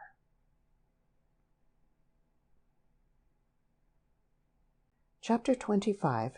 The mystery finally refuses to accept Mr. Sheringham's solution. Roger had no time to waste. Mrs. Plant, Alec, and himself were all to leave by the train soon after 5 o'clock. The car would be ready to take them into Elchester at 4:30. Tea was to be at 4, and the time was already close on 3. He had an hour left in which to disentangle the last remaining threads. As he stood for a moment outside the morning-room door, it seemed to Roger as if even this narrow margin were half an hour more than he needed. Jefferson was still at work among the piled-up papers. He glanced up abstractedly as Roger entered the room, and then smiled slightly. "Come to offer me a hand again?" he asked. "Devilish good of you, but I'm afraid there's absolutely nothing I can turn over to you this time." Roger drew a chair up to the other side of the table and seated himself deliberately. "As a matter of fact, I hadn't," he said slowly. "I wanted to ask you 1 or 2 questions, Jefferson, if you would be good enough to answer them." Jefferson looked slightly surprised. "Questions? All right, fire away. What can I tell you?" "Well, the first thing I want to ask you," Roger shot out, "is where were you at the time that Stanworth died?" A look of blank astonishment was followed in Jefferson's face by an angry flush. "And what the devil has that got to do with you?" he asked abruptly. "Never mind for the moment what it has to do with me," Roger replied, his heart beating a little faster than usual. "I want you to answer that question." Jefferson rose slowly to his feet, his eyes glittering ominously. "Do you want me to kick you out of the room?" he said in a strangely quiet voice. Roger leaned back in his chair and watched him unmoved. "Do I understand that you refuse to answer?" he said evenly. "You refuse to tell me where you were between, say, 1 and 3 o'clock on the morning that Stanworth died?" "Most decidedly I do, and I want to know what the hell you think that has to do with you." "It may have nothing, and it may have everything," Roger said calmly. "But I advise you to tell me, if not for your own sake, at least for the lady's." If this was a chance shot, it had certainly got home. Jefferson's face took on a deeper tinge, and his eyes widened in sheer fury. He clenched his fists till the knuckles showed up white and menacing. "Damn you, Sheringham, that's about enough," he muttered, advancing towards the other. "I don't know what the devil you think you're playing at, but—" A sudden bluff darted into Roger's mind. After all, what was a man like Jefferson doing as secretary to a man like Stanworth? He decided to risk it. "Before you do anything rash, Jefferson," he said quickly, "I'd like to ask you another question. What was Stanworth blackmailing you for?" There are times when bluff pays. This was one of them. Jefferson stopped short in his stride. His hands fell limply to his sides, and his jaw dropped open. It was as if he had been struck by a sudden and unexpected bullet. "Sit down and let's talk things over quietly," Roger advised, and Jefferson resumed his seat without a word. Roger reviewed the situation rapidly in his mind. "You see," he began in conversational tones, "I know quite a lot of what's been going on here, and in the circumstances I really have no alternative but to find out the rest. I admit that it places me in rather an awkward situation, but I can't see that I can very well do anything else. Now, what I suggest, Jefferson, is that we both put our cards on the table and talk the thing over as 2 men of the world. Do you agree?"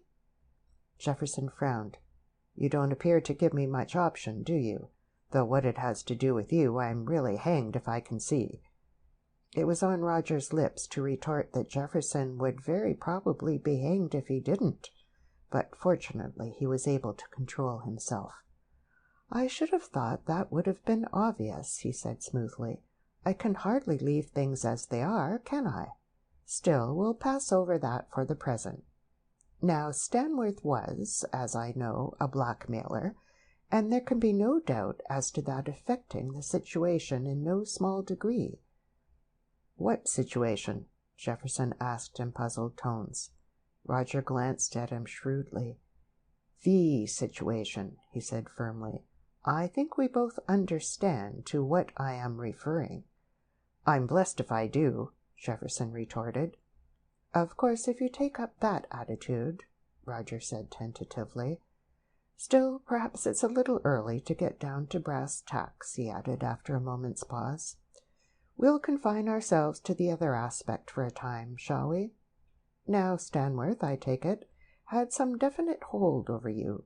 Would you mind telling me exactly what that was? Is this necessary? Jefferson demanded shortly. My private affair, you know. Why the deuce should you want to concern yourself in it? Don't talk like that, Jefferson, please. You must see what course you'll force on me if you do. Damned if I do. What course? To put the whole thing in the hands of the police, naturally. Jefferson started violently. Good God, you wouldn't do that, Sheringham. I don't want to do so, of course, but you really must be frank with me. Now please tell me all about your relations with Stanworth. I may tell you, to save you trouble, that I am already in full possession of all the similar facts with regard to, well, the lady in the case. The devil you are! Jefferson exclaimed in undisguised astonishment. Oh, well, if I've got to tell you, I suppose I must.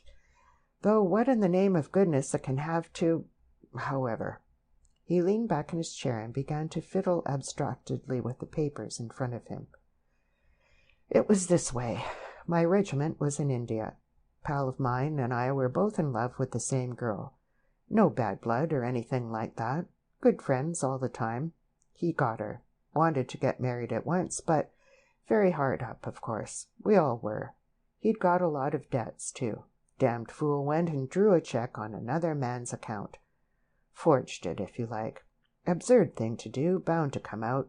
There was a hell of a row, but we managed to keep it confined to a few of us. Chap came and confessed to me, asked what on earth he'd better do. They hadn't found out who'd done it yet, but when they did, it would be all up with him. Lose the girl and everything. She was fond enough of him, but straight as a die herself.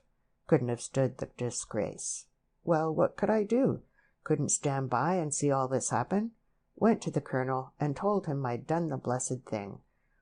Only thing to do. By Jove, you sportsman! Roger exclaimed involuntarily. Sportsman be damned. Wouldn't have done it for him alone. I was thinking of the girl. And what happened? Oh, it was hushed up as much as possible. I had to send in my papers, of course, but the fellow didn't prosecute. Then that hound Stanworth got wind of the story somehow and managed to lay his hands on the check, which had never been destroyed. Perfect godsend to him, of course. Gave me choice of taking on this job with him or letting the whole thing be passed on to the police. No alternative. I had to take on the job. But why on earth did he want you as his secretary? That's what I can't understand. Simple enough. He wanted to push his way in among the sort of people I knew. I was a sort of social sponsor for him. Damned unpleasant job, of course, but what could I do? Besides, when I took the job on, I didn't know anything about him. Thought he was just a new rich merchant, and I was his only victim in the threatening line. Soon found out, of course, but too late to back out then. That's all. Satisfied? Perfectly. Sorry I had to ask you, but you see how it is. Well, I'm dashed if I can blame you. I'd have done the same thing myself. But I'd like to have the story of it from your own lips. Just told you the story. No, the other one, I mean. What other one? Oh, don't beat about the bush like this. You know perfectly well what I'm driving at. I'll put it in the original form, if you like. Where were you during the night that Stanworth died? Jefferson's angry flush returned. Now look here, Sheringham, that's too much. I've told you things I never dreamed I'd have to tell anyone, and I'm not going to have you probing any farther into my business. That's final. Roger rose to his feet. I'm sorry you take it like that, Jefferson, he said quietly. You leave me no alternative. What are you going to do, then? Tell the police the whole story. Are you mad, Sheringham? Jefferson burst out angrily. No, but I think you are not to trust me, Roger retorted, hardly less so. You don't think I want to tell them, do you? It's you who are forcing me to do so. What, through not telling you what I was doing that night? Of course. There was a short pause while the two glared at each other. "Come back in a quarter of an hour," Jefferson said abruptly. "I'll think it over. Have to consult her, of course, first." Roger nodded acquiescence to this proposal and hurried out of the room. Exultantly he sought Alec. "I told you so, Alexander!" he cried triumphantly as soon as he was fairly inside the room. "Jefferson's on the point of confession." "He's not!" Alec exclaimed incredulously. "He is indeed, and there's a lot more to it than that. I've bluffed him into believing that I know a lot more than I do, really, and he's going to tell me all sorts of other things as well. He's let one cat out of the bag already. I can tell you, Mrs. Plant is in it after all." "Oh, rot," Alec replied with decision. "That's out of the question. I know she isn't." "Don't be so absurd, Alexander," Roger retorted, somewhat nettled. "How can you possibly know?" "Well, anyhow, I'm sure she isn't," Alec replied obstinately. "But, my dear chap, friend Jefferson has just gone off to consult her as to whether he shall tell me the whole story or not. I threatened him with the police, you see, if he didn't." "I suppose you taxed him outright with the murder, did you?" "No, Alexander, I didn't," Roger answered wearily. "The word murder was never so much as mentioned. I simply put it that I wanted to know what he was doing on the night of Stanworth's death." "And he wouldn't tell you?" Alec asked, somewhat surprisedly. "He certainly would not, but he told me a whole lot of other things. He was in Stanworth's power, all right. I haven't got time to tell you the whole story, but there's motive enough for him to kill Stanworth himself, even without the introduction of Mrs. Plant's side of it. Oh, the whole thing's as plain as a pikestaff. I can't understand why you're so skeptical about it all." "Perhaps I make a better detective than you do, Roger." Alec laughed, a trifle constrainedly. "Perhaps," Roger said without very much conviction. He glanced at his watch. "Well, I'd better be getting back. I wonder if you'd believe it if I showed you Jefferson's confession in writing. Would you?" "I very much doubt it," Alec smiled. Jefferson was no longer alone in the morning room when Roger returned to it. To the latter's surprise, Lady Stanworth was also there. She was standing with her back to the window and did not look round at his entrance.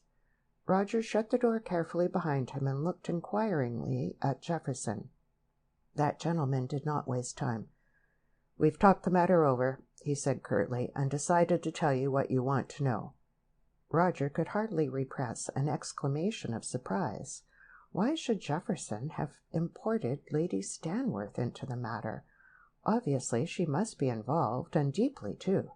Could it be that Jefferson had taken her into his confidence with regard to Mrs. Plant? How much did she know, if that were the case? Presumably everything. Roger felt that the situation was about to prove not a little awkward. "I'm glad," he murmured half apologetically. Jefferson was carrying the thing off well. Not only did he appear to be feeling no fear at all, but his manner was not even that of defiance. The attitude he had adopted, and which sat perfectly naturally upon him, was rather one of dignified condescension. "But before I answer you, Sheringham," he said stiffly, "I should like to say, both on behalf of this lady and myself, that we consider—" Lady Stanworth turned to him. "Please," she said quietly, "I don't think we need go into that. If Mr. Sheringham is incapable of understanding the position into which he has forced us, there can hardly be any need to labor the point." Quite," Roger murmured still more apologetically, and feeling unaccountably small. Lady Stanworth was perhaps the only person in the world who consistently had that effect upon him. "Very well." Jefferson bowed. He turned to Roger. "You wanted to know where I was on the night that Stanworth shot himself?" "On the night of Stanworth's death," Roger corrected, with a slight smile. "On the night of Stanworth's death, then," Jefferson said impatiently. "Same thing. As I said before, I fail entirely to see how it can concern you, but we have decided, under the circumstances, to tell you. After all, the fact will be common knowledge soon enough now. I was with my wife."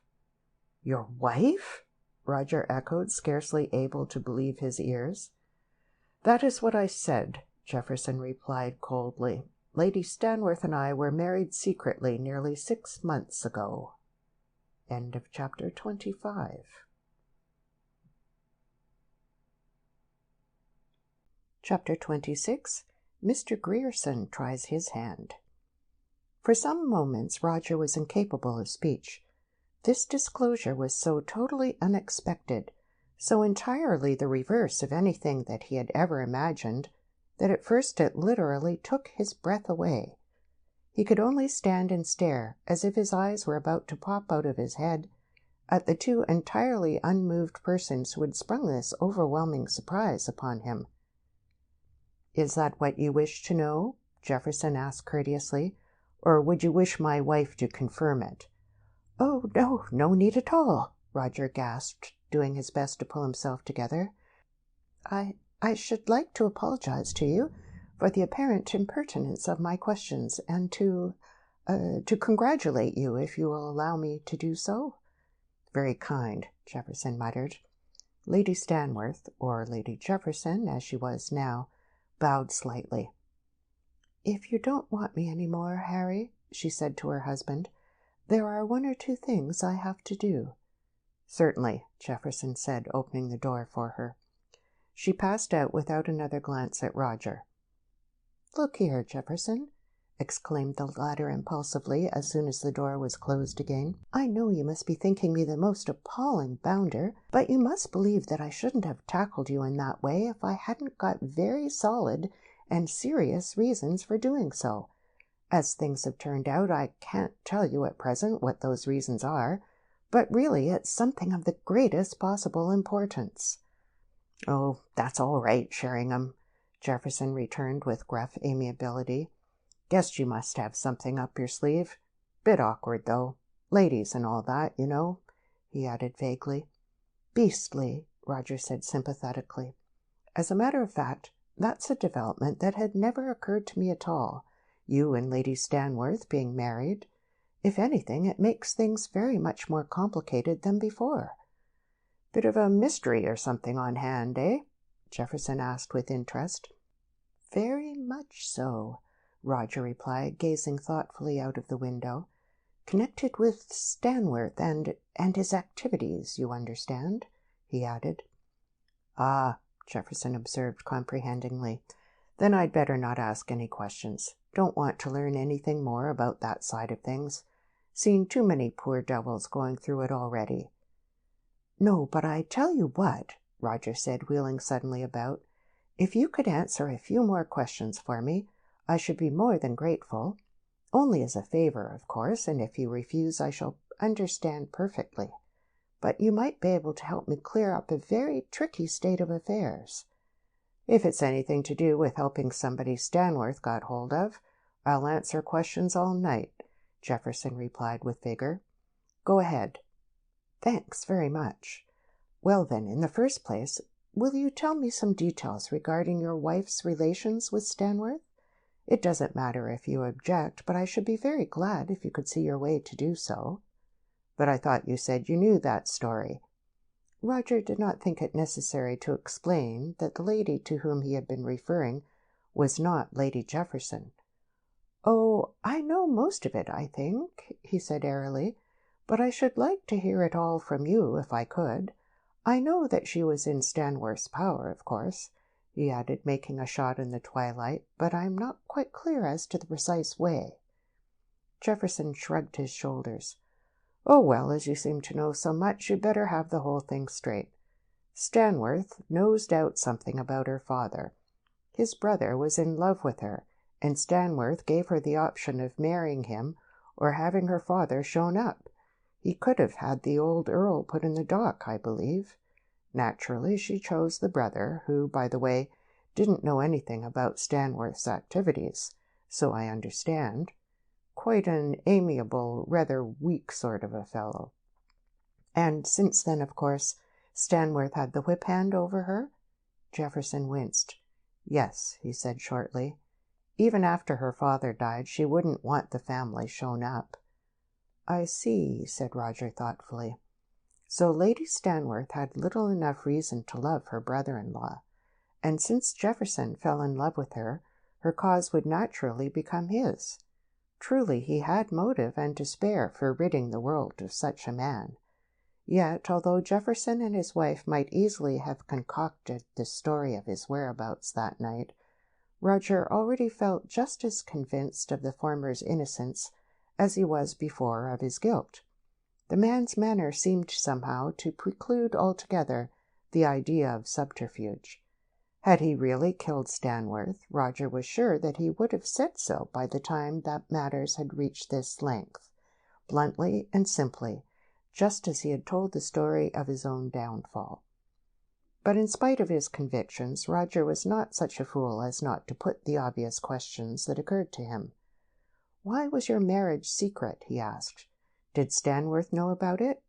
"No, he wouldn't have allowed it. It would have looked like a combination against him. He wanted us separate for his own ends." "Did you hear the shot that killed him?" Roger said suddenly. "No. About 2 o'clock, wasn't it? I'd been asleep 2 hours. "You did sleep with your wife, then, in spite of the necessity of preserving secrecy?" "Her maid knew. Used to go back to my room in the early morning. Beastly hole-and-corner business, but no alternative." "And only Stanworth's death could have freed you, so to speak?" Roger mused. "Very opportune, wasn't it?" "Very," Jefferson replied laconically. "You think I forced him somehow to shoot himself, don't you?" "Well, I," Roger stammered, completely taken aback. Jefferson smiled grimly. "Knew you must have some comic idea in your head. Just seen what you've been driving at." "Well, you can rest assured I didn't, for the simple reason that nobody, or no threats on earth, could have made him do a thing like that. Why he did it, heaven only knows. Complete mystery to me. Can't fathom it. Thank God he did, though." "You don't think he might have been murdered?" Roger suggested tentatively. "Murdered? How could he have been? Out of the question under the circumstances. Besides, he took jolly good care of that. I'd have murdered him myself before this, hundreds of times, if I hadn't known it would make things worse than before, all round." "Yes, I've heard about that. Kept the evidence addressed to the interested parties, didn't he? I suppose everyone knew that?" "You bet they did. He rubbed it in. No, Stanworth never meant to be murdered. But, my God, I had a fright when I saw him lying there dead and the safe locked." "You were going to try and open it when I interrupted you yesterday morning, of course." "Yes, properly caught out then," Jefferson smiled ruefully. "But even if I'd found the keys, I didn't know the combination. Lord, what a relief that note of his was. You know about that, I suppose?" "You got a note by the post before lunch, did you?" "That's right, saying he was going to kill himself. Rum business. Can't explain it. Almost too good to be true. I feel another man." "And so are a good many other people, I imagine," Roger said softly. "And women, too. His activities were fairly widespread, weren't they?" "Very, I believe. Never knew much about it, though. He kept all that sort of thing to himself." "That butler, now," Roger hazarded. "He looks a pretty tough customer. I suppose Stanworth employed him as a sort of bodyguard?" "Yes, something like that. But I don't know about employed."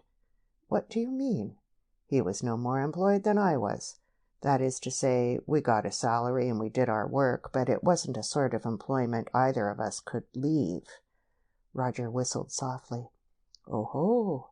So friend Graves was another victim, was he? What's his story?" "Don't know all the details, but Stanworth could have had that man hanged, I believe," Jefferson said coolly. "Instead, he preferred to use him as a sort of bodyguard, as you say." "I see. Then Graves hadn't much cause to love him either, I take it." "If he hadn't known what would happen afterwards, I wouldn't have given Stanworth 10 minutes of life in Graves's presence." Roger whistled again. "Well, thanks very much, Jefferson. I think that's all I wanted to know." "If you're trying to look for someone who induced Stanworth to shoot himself, you're wasting your time," Jefferson remarked. Couldn't be done. Oh, there's a little more in my quest than that, Roger smiled as he let himself out of the room. He hurried upstairs, glancing at his watch as he did so. The time was nearly 5 minutes to 4. He scurried down the passage to Alec's room. "Finished packing?" he asked, putting his head round the door. "Good. Well, come along to my room while I do mine." "Well?" Alec asked sarcastically when they were once more ensconced in Roger's bedroom. "Has Jefferson written out his confession?" Roger paused in the act of laying his suitcase on a chair. "Alec," he said solemnly, "I owe friend Jefferson an apology, though I can't very well tender it. I was hopelessly wrong about him, and you were hopelessly right. He didn't kill Stanworth at all. It's extremely annoying of him, considering how neatly I solved this little problem of ours, but there's the fact." "Humph," Alec observed. "I won't say I told you so, because I know how annoying it would be for you, but I don't mind telling you that I'm thinking it hard." "Yes, and the most irritating part is that you're fully entitled to do so," Roger said, throwing his pajamas into the case. "That's what I find so irksome." "But I suppose you've found somebody else to take his place all right?" "No, I haven't. Isn't it maddening? But I'll tell you one significant fact I've unearthed. That butler had as much cause as anyone, if not more, to regret the fact that Stanworth was still polluting the earth." "Had he? Oh, but look here, how do you know that Jefferson didn't do it?" Roger explained. "Not much, so far as actual hard and fast evidence goes, I'm afraid," he concluded. "But we greater detectives are above evidence. It's psychology that we study, and I feel in every single bone in my body that Jefferson was telling the truth." "Lady Stanworth," Alec commented. "Good Lord!" "Some men are brave, aren't they? Still, I dare say she'll make an excellent wife. I believe that's the right thing to say on this sort of occasion. But seriously, Alec, I'm absolutely baffled again. I think I shall have to turn the case over to you." "Well, do," Alec retorted with unexpected energy, "and I'll tell you who killed Stanworth." Roger desisted from his efforts to close the lid of his bulging case in order to look up in surprise. "You will, eh? Well, who did?" "Some unknown victim of Stanworth's blackmail, of course. The whole thing stands to reason. We were looking for a mysterious stranger at first, weren't we? And we thought he might be a burglar. Translate the burglar into the blackmailer's victim, and there you are. And as he burnt the evidence himself, and we haven't the least idea who was on Stanworth's blackmailing list, we shall never find out who he was. The whole thing seems as clear as daylight to me." Roger turned to his refractory case again. "But why did we give up the burglar idea?" he asked. "Aren't you rather overlooking that? Chiefly because of the disappearance of those footprints. That must mean either that the murderer came from inside the house, or that he had an accomplice there." "I don't agree with you. We don't know how or why the footprints disappeared. It might have been pure chance. William might have raked the bed over, somebody might have noticed it and smoothed it out. There are plenty of possible explanations for that." With a heave, Roger succeeded in clicking the lock with which he was struggling. He straightened his bent back and drew his pipe out of his pocket. "I've talked enough for a bit," he announced. "Oh, rot!" Alec exclaimed incredulously. "And it's about time I put in a little thinking," Roger went on, disregarding the interruption. "You run along down to tea, Alexander. You're 10 minutes late as it is." "And what are you going to do?" "I'm going to spend my last 20 minutes here doing some high-speed cogitating in the back garden. Then I shall be ready to chat with you in the train." "Yes, I have a kind of idea that you'll be quite ready to do that," said Alec rudely as they went out into the passage. End of chapter 26.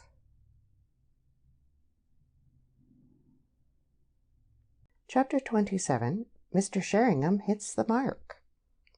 Roger did not reappear until the car was at the front door, and the other members of the party already making their farewells on the steps. His leave-taking was necessarily a little hurried, but perhaps this was not altogether without design. Roger did not feel at all inclined to linger in the society of Lady Jefferson. He shook hands warmly enough with her husband, however, and the manner of their parting was sufficient to assure the latter, without the necessity of any words being spoken on the subject, that his confidences would be regarded as inviolate. The taciturn Jefferson became almost effusive in return. Arrived at the station, Roger personally superintended the purchase of the tickets and deftly shepherded Mrs. Plant into a non-smoking carriage, explaining that the cigars which he and Alec proposed to smoke would spell disaster to the subtleties of parfum jasmine. A short but interesting conversation with the guard, followed by the exchange of certain pieces of silver, ensured the locking of the door of their own first-class smoker. "And so ends an extremely interesting little visit," Roger observed as soon as the train started, leaning back luxuriously in his corner and putting his feet on the seat. "Well, I shan't be sorry to get back to London, on the whole, I must say, although the country is all very well in its way. I always think you ought to take the country in small doses to appreciate it properly, don't you?" "No," said Alec. "Or look at it in comfort from the windows of a train," Roger went on, waving an appreciative hand towards the countryside through which they were passing. "Fields, woods, streams, barley—" "That isn't barley, it's wheat." "Barley, trees, delightful, my dear Alexander. But how much more delightful seen like this in one charming flash that leaves a picture printed on the brain only to give way the next instant to another equally charming one, then stuck down in the middle, for instance, of one of those fields of barley, of barley, with the prospect of a 10-mile walk in this blazing sunshine between you and the next long drink. Don't you agree?" "No." "I thought you wouldn't, but reflect. Sunshine, considered from the purely aesthetic point of view, is, I'm quite willing to grant you, a thing of—" "What are you talking about?" Alec asked despairingly. "Sunshine, Alexander," returned Roger blandly. "Well, for goodness sake, stop talking about sunshine. What I want to know is, have you got any farther?" Roger was evidently in one of his maddening moods. "What with?" he asked blankly. "The Stanworth affair, of course, you idiot!" shouted the exasperated Alec. "Ah, yes, of course, the Stanworth affair," Roger replied innocently. "Did I do that bit well, Alec?" he asked with a sudden change of tone. "What bit?" "When I said, 'What with?' Did I say it with an air of bland innocence? The best detectives always do, you know. When they reach this stage of the proceedings, they always pretend to have forgotten all about the case in hand. Why they do so I've never been able to imagine, but it's evidently the correct etiquette for the job. By the way, Alec," he added kindly, "you did your part very well. The idiot friend always shouts in an irritated and peevish way like that. I really think we make quite a model pair, don't you?" "Will you stop yapping and tell me whether you've got any farther with Stanworth's murder?" Alec demanded doggedly. "Oh, that?" said Roger with studied carelessness. "I solved that exactly 43 minutes ago." "What?" "I said that I solved the mystery exactly 43 minutes ago, and a few odd seconds, of course. It was an interesting little problem in its way, my dear Alexander Watson, but absurdly simple once one had grasped the really vital factor in the case. For some extraordinary reason I appeared to have overlooked it before. Hence the delay. But don't put that bit in when you come to write up the case, or I shall never land the next vacancy for a stolen crown jewels recoverer to an influential emperor." "You've solved it, have you?" Alec growled skeptically. "I seem to have heard something like that before." "Meaning Jefferson? Yes, I admit I backed the wrong horse there. But this is a very different matter. I've really solved it this time." "Oh, well, let's hear it." "With the greatest pleasure," Roger responded heartily. "Let me see now. Where shall I begin? Well, I think I've told you all the really important things that I managed to elicit from Mrs. Plant and Jefferson, haven't I?" "Except one." Roger dropped his bantering manner with startling suddenness. "Alec," he said seriously, "that man Stanworth was as choice a scoundrel as I've ever heard of. What I didn't tell you is that he gave Mrs. Plant 3 months in which to find £250 for him, and hinted that if she hadn't got it already, a pretty woman like her would have no difficulty in laying her hands on it." "Good God!" Alec breathed. "He even went farther than that, and offered to introduce her to a rich man out of whom she would be able to wheedle it if she played her cards properly. Oh, I tell you, shooting was much too easy a death for friend Stanworth. And the person who did it ought to be acclaimed as a public benefactor, instead of being hanged by a grateful country, as he certainly would be if all this had got into the hands of the police." "You can hardly expect the law to recognize the principle of poetic justice, for all that," Alec objected. "I don't see why not," Roger retorted. "However, we won't go into that at present. Well, to my mind, there were 2 chief difficulties in this Stanworth business. The first one was that at the beginning there didn't seem to be any definite motive for killing him, and afterwards, when we'd found out about him, there were far too many. All those people in the house, Mrs. Plant, Jefferson, Lady Stanworth, the butler, who, by the way, appears to be a murderer in a small way already, as I gather from Jefferson. That was the hold which Stanworth had over him. All of them had every reason to kill him, and the case began to take on the aspect not so much of proving who did it, but by a process of elimination, of finding out who didn't. In that way I managed eventually to dismiss Mrs. Plant, Jefferson, and Lady Stanworth. But besides the people actually under our noses in the house, there were all the others, goodness only knows how many of them, of whose very existence we knew nothing, all his other victims." "Were there many of them, then?" "I understand that Stanworth's practice was a fairly extensive one," Roger replied ironically. "Anyhow, I was able to narrow down the field to a certain extent. Then I began to go over once more the evidence we had collected. The question I kept asking myself was, is there a single item that gives a definite pointer towards any certain person, male or female?" "Female?" Roger repeated surprisedly. "Certainly. In spite of everything, the footprint in the flower bed, for example, I was still keeping before me the possibility of a woman being mixed up in it. It didn't seem altogether probable, but I couldn't afford to lose sight of the bare possibility.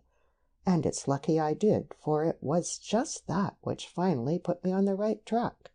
"Good Lord!" "Yes, I admit I was slow in the uptake, for the fact had been staring me in the face the whole time, and I never spotted it. You see, the key to the whole mystery was that there was a second woman in the library that night." "How on earth do you know that?" Alec asked in consternation. "By the hair we found on the settee. I put it away in the envelope, you remember, and promptly forgot all about it, assuming it to have been one of Mrs. Plant's. It struck me suddenly in the garden just now that it wasn't anything of the sort. Mrs. Plant's hair is very much darker. Of course, that opened up an entirely new field for speculation." "Good Lord!" "Yes, it is rather surprising, isn't it?" Roger continued equably. "That set my brain galloping away like wildfire, I need hardly tell you, and 5 minutes later the whole thing became absolutely plain to me. I'm a little hazy about some of the details, of course, but the broad lines are clear enough." "You mean you guessed who the second woman was?" "Hardly guessed. I knew at once who she must be." "Who?" Alec asked with unconcealed eagerness. "Wait a bit. I'm coming to that. Well, then I began to put 2 and 2 together. I'd got a pretty shrewd idea already of the personal appearance of the man himself." "Oh, it was a man, then?" Yes, it was a man, right enough. There was never any doubt that a man must have done the actual killing. No woman would have been strong enough for the struggle that must have taken place. Stanworth was no weakling, so that gives us the fact that the man must have been a strong, burly sort of person. From the footprint and the length of those strides across the bed, he was evidently both tall and largely built. From the clever way in which everything was left, he must have been possessed of a fund of cunning.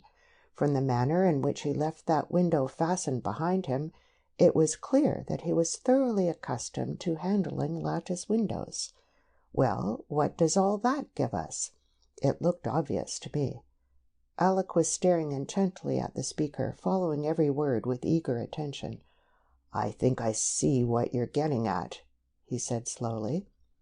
"I thought you would," said Roger cheerfully. "Of course, there were other things that clinched it. The disappearance of that footprint, for instance.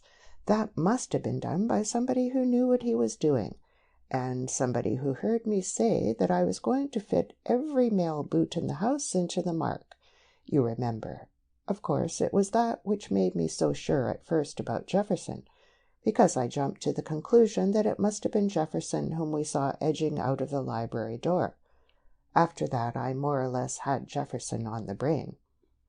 "I did my best to put you off that track," said Alec with a slight smile. "Oh, you did. It wasn't your fault that I clung to him so persistently." "I tried hard to stop you putting your foot in it, if you remember." "I know, and I dare say it's lucky you did. I might have put things a good deal more plainly to him, with extremely awkward results, if you hadn't dinned it into me so hard." "Well," Alec said slowly, "what are you going to do about it, now you've presumably got at the truth at last?"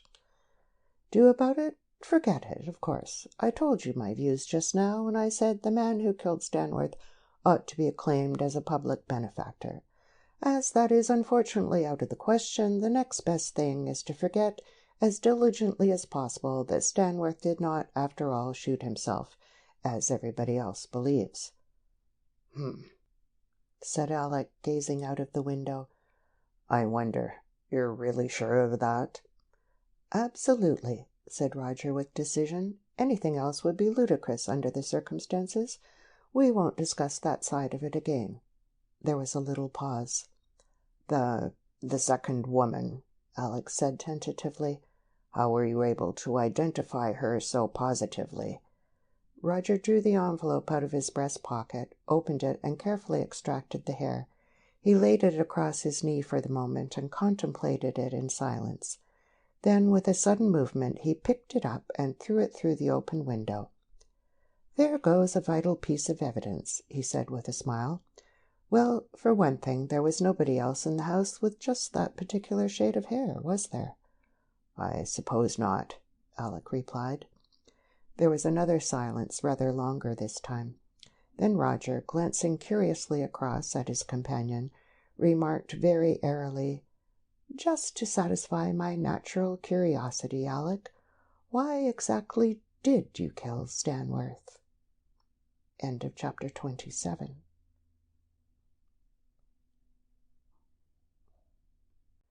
Chapter 28. What really did happen? Alec contemplated the tips of his shoes for a moment. Then he looked up suddenly. "It wasn't exactly murder, you know," he said abruptly. "Certainly not," Roger agreed. "It was a well-merited execution." "No, I don't mean that. I mean, if I hadn't killed Stanworth, he would probably have killed me. It was partly self-defense. I'll tell you the whole story in a minute." "Yes, I should like to hear what really happened. That is, if you feel yourself at liberty to tell me, of course. I don't want to force confidences about the second lady in the case." "About Barbara? Oh, there's nothing that reflects on her, and I think you ought to hear the truth. I always meant to tell you the whole thing if you found out that I did it, and of course if you were intending to take any drastic step, such as telling the police or trying to get Jefferson arrested. That's why I made you promise to tell me before you did anything like that." "Quite so," Roger nodded understandingly. A good many things are plain to me now. Why you hung back so much and were so unenthusiastic, and threw cold water on everything, and pretended to be so dull, and refused to believe that a murder had been committed at all, although I'd proved it to you beyond any shadow of doubt. I was trying to keep you off the right track all the time. I really never thought you'd find out. Perhaps I shouldn't have done if the significance of that hair hadn't dawned on me at last. After that, everything seemed to come in a series of flashes. Even then I might not have hit on the truth with such certainty if two particular photographs hadn't suddenly developed themselves in my mind. Tell me all your side of it, then I'll tell you mine. Very well. As I said, that hair was the clue to the whole thing. I'd taken it quite idly out of my pocket out there in the garden and was having a look at it, when it suddenly struck me that whosoever it might be, it was certainly not one of Mrs. Plant's. I stared at it hard enough then, I can tell you, and the second realization occurred to me that, from the color at any rate, it looked uncommonly like one of Barbara's. Then the first of the pictures flashed across my mind. It was of Graves sorting the post just before lunch yesterday. He had only 3 letters, and they were all of exactly the same appearance, same shaped envelopes, and typewritten addresses. One was for Mrs. Plant, one for Jefferson, and one for Barbara. The first 2 I'd already accounted for, now I seemed to be accounting for the third. Add to all that Barbara's ill-concealed agitation the next morning, and the fact that, for no apparent cause whatever, she broke off her engagement to you at the same time, and the thing was as plain as daylight. Barbara was also in the library that night, and for some reason or other the poor kid had got into Stanworth's clutches. She hadn't, Alec put in. It was... All right, Alec, you can tell me all that in the proper place. Let me finish my story first. Well, having got so far, of course, I ask myself, what light does this throw on Stanworth's death? Does it give a definite pointer to any person? The answer was obvious. Mr. Alexander Grierson. I gasped at first, I can assure you, but when I got rather more used to the idea, daylight simply flooded in. First of all, there was your hanging back all the time. That began to take on a very significant aspect. Then there was your height and your strength, which fitted in very nicely, and I knew that your place in Worcestershire, where you must have spent most of your boyhood, is liberally supplied with lattice windows, so that you might be expected to be up to all the tricks of the trade regarding them. So far, in fact, so good. But what about that footprint? I thought I'd managed that rather neatly. By Jove, I remember the shock you gave me when you discovered that, and the way I got out of the library that night. I'd thought that was absolutely untraceable. Yes, that did give me an awkward couple of minutes, until I remembered that you'd run back to get your pipe while I was talking to the chauffeur, and that's where the second of my little pictures comes in. The scene flashed across my mind on that flower bed just after you had stepped onto the path when we were trying to find out who had been in the library, and before you smoothed out the fresh footprints you'd made. The old and the new prints were absolutely identical, you see. I suppose I must have noted it subconsciously at the time without realizing its significance. I noticed it all right, Alec said grimly. It gave me a bad turn for the moment. After that, all sorts of little things occurred to me, Roger continued. I began to test each of the facts I'd collected, and in each case the explanation was now obvious. Those letters, for instance, I knew they must have been posted between 5 and 8:30 that morning, and at 8 o'clock behold you coming back from the village, and actually saying you'd been down there to post a letter. Couldn't think of any other explanation on the spur of the moment. Alec grinned ruefully. Yes, and curiously enough, I questioned the bookmaker motif at the time, didn't I? Then there was your quite genuine anxiety to stop me from assuming complicity on the part of Mrs. Plant. I suppose you knew all the time about her and Stanworth, didn't you? Alec nodded. I was present at the interview between them, he said briefly. The devil you were! Roger exclaimed in surprise. I never gathered that. She didn't say anything about it. She didn't know. I'll tell you all about that. Anything else on your side? Roger considered. No, I don't think so. I gathered that you had somehow got to know that Stanworth was blackmailing Barbara, and had simply waded in and shot him as any other decent chap would have done in your place. That's the gist of it. Well, Alex said slowly, there's a little more in it than that. I'd better begin right at the beginning, I think. As you know, Barbara and I had got engaged that afternoon. Well, I suppose you can imagine that a thing like that rather unsettles a chap. Anyhow, the upshot was that when I got to bed that night, I found I couldn't sleep. I tried for some time, and then I gave it up as hopeless and looked around the room for a book. There was nothing I particularly wanted to read there, so I thought I'd slip down to the library and get one. Of course, I had no idea that everyone wouldn't be in bed, so I didn't trouble to put on a dressing gown, but just went down as I was, in pajamas. There were no lights on the landing or in the hall, but to my surprise, when I got there, I found all the lights in the library full on. However, there wasn't anyone inside, and the door was open, so I went in and began to look round the shelves.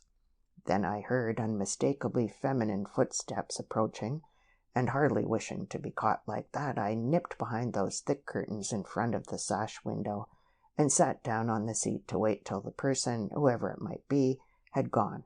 I thought it was someone come down like me for a book, and probably also more or less in a state of undress. Not that I really thought much about it at all. I just didn't want to be mixed up in a rather embarrassing situation. Quite natural, Roger murmured. Yes? Through the chink in the curtains I could see that it was Mrs. Plant. She was still in evening dress, and I saw at once that she looked rather worried. Very worried, in fact. She began to wander aimlessly about the room, twisting her handkerchief about in her hands, and it looked rather as if she'd been crying. Then Stanworth came in. Ah, Alec hesitated. I don't want to exaggerate or turn on the pathetic tap too much, he resumed a little awkwardly, but I hope to God I never have to see anything again like the scene that followed. Roger, it was almost unbearable. I don't know how I sat it out without dashing through the curtains and getting my hands into Stanworth's throat, but I had the sense to see that anything like that would only make matters very much worse. Have you ever seen a woman in agony? My God, it was absolutely heartrending. I could never have imagined that a man could be such an indescribable brute. He paused, shivering slightly, and Roger watched him sympathetically.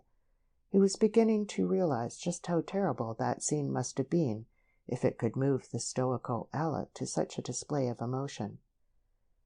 You know the main lines of what happened, don't you?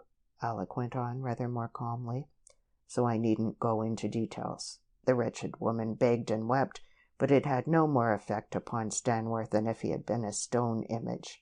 He just went on smiling that infernal, cynical smile, and told her not to make such an unnecessary fuss. Then he made that suggestion to her that you told me about, and for the moment I very nearly saw red. As for her, it finished her off completely. She just crumpled up on the Chesterfield and didn't say another word. A few minutes later she got up and tottered out of the room. Then I came out of my hiding place. Good man, Roger murmured. Well, of course I knew by this time just how the land lay. I knew what Stanworth was, and I knew where he kept his evidence against these people. I didn't quite know what I was going to do, but it was pretty clear that something had got to be done. Well, he was a bit startled at first, but recovered himself wonderfully, and began to be infernally sarcastic and cynical. I told him that I wasn't going to stand the sort of thing I'd just seen, and unless he stopped the whole thing and let me burn all the evidence he'd been talking about, I'd go straight to the police and tell them all about it. That seemed to amuse him quite a lot, and he pointed out that if I did that, everything would come to light which all these people had been paying money to keep concealed, and they'd all be very much worse off than before. That had never occurred to me, and I was rather taken aback for the minute. Then I told him that if that was the case, I'd unlock the safe myself, even if I had to lay him out to get the key. He simply laughed and tossed his keys on the table. "That's the one for the safe," he said. "I don't quite know how you're going to open it, as you happen to be ignorant of the combination, but doubtless you have provided for that contingency." Of course that took me in the wind again, but before I could answer him, I heard somebody coming down the stairs. "Ah," he said, "I was quite forgetting. I've got another visitor coming to see me tonight. As you seem to have mixed yourself up in my affairs, the least I can do is to invite you to be present at this interview also. Get behind that curtain again, and I think I can promise you an interesting quarter of an hour." Well, I hesitated while the footsteps began to cross the hall, till he caught me by the arm and sort of snarled, "Get out of sight, you fool. Can't you see you'll make it 10 times worse for her by letting her see you?" Even then I didn't realize what he meant, but I saw that there was something in what he said, and just managed to get behind the curtain in time. You can imagine what I felt like when the door opened and I saw Barbara come into the room. "Ghastly!" Roger exclaimed with feeling. "Ghastly? That's putting it mildly. Well, I'm not going to tell you the details of what happened then, because there's really no need to, and it's only giving people away unnecessarily. All I need say is that Stanworth had got hold of some information about Mrs. Shannon. I don't even know what it was. He ostentatiously pulled a revolver out of his desk, opened the safe, and showed her 2 or 3 pieces of paper, holding them so that she could read them without taking them into her hands. Then he told her to sit down on the settee to talk things over, keeping the revolver in front of him on the desk all the time. Well, Barbara sat down, looking very white and frightened, poor kid, but still not knowing in the least what Stanworth was getting at. He didn't keep her in ignorance long. He just leaned back in his chair, informed her calmly that if she didn't fall in with his wishes, he'd make the information he'd just shown her public property, and calmly proceeded to state his terms. Lord, Roger, old man, I had some difficulty in holding myself in. What do you think he wanted? He told her absolutely plainly that what he was after was money, and went on to say that he knew quite well that she herself hadn't got enough to satisfy him. Therefore she'd got to marry me within a month, so that she would be able to pay the very moderate sums which he would from time to time require. She could either tell me or not, as she saw fit. It didn't matter to him in the least. If she refused, he was very much afraid she and her mother would have to take the consequences. Of course, you see what he was getting at. Me. He was practically saying to me that if I didn't marry her and pay his blackmail, he would disgrace and ruin the mother of the girl I loved. Very neat sort of trap, wasn't it? Incidentally, he went on to point out, also for my benefit, that it wasn't the least use trying to do him any sort of bodily harm, because that would only bring things to a head in the way you know, and he never opened the safe without a loaded revolver in his hand, which he wouldn't hesitate for a second to use if it became necessary. Well, Barbara behaved like an absolute thoroughbred. In fact, she told him in so many words to go to the devil. She wouldn't dream of involving me in the affair, and as for her and her mother, they'd have to take what was coming to them if he chose to behave in such a damnable way, but they'd take it alone. Great Scott, she was wonderful.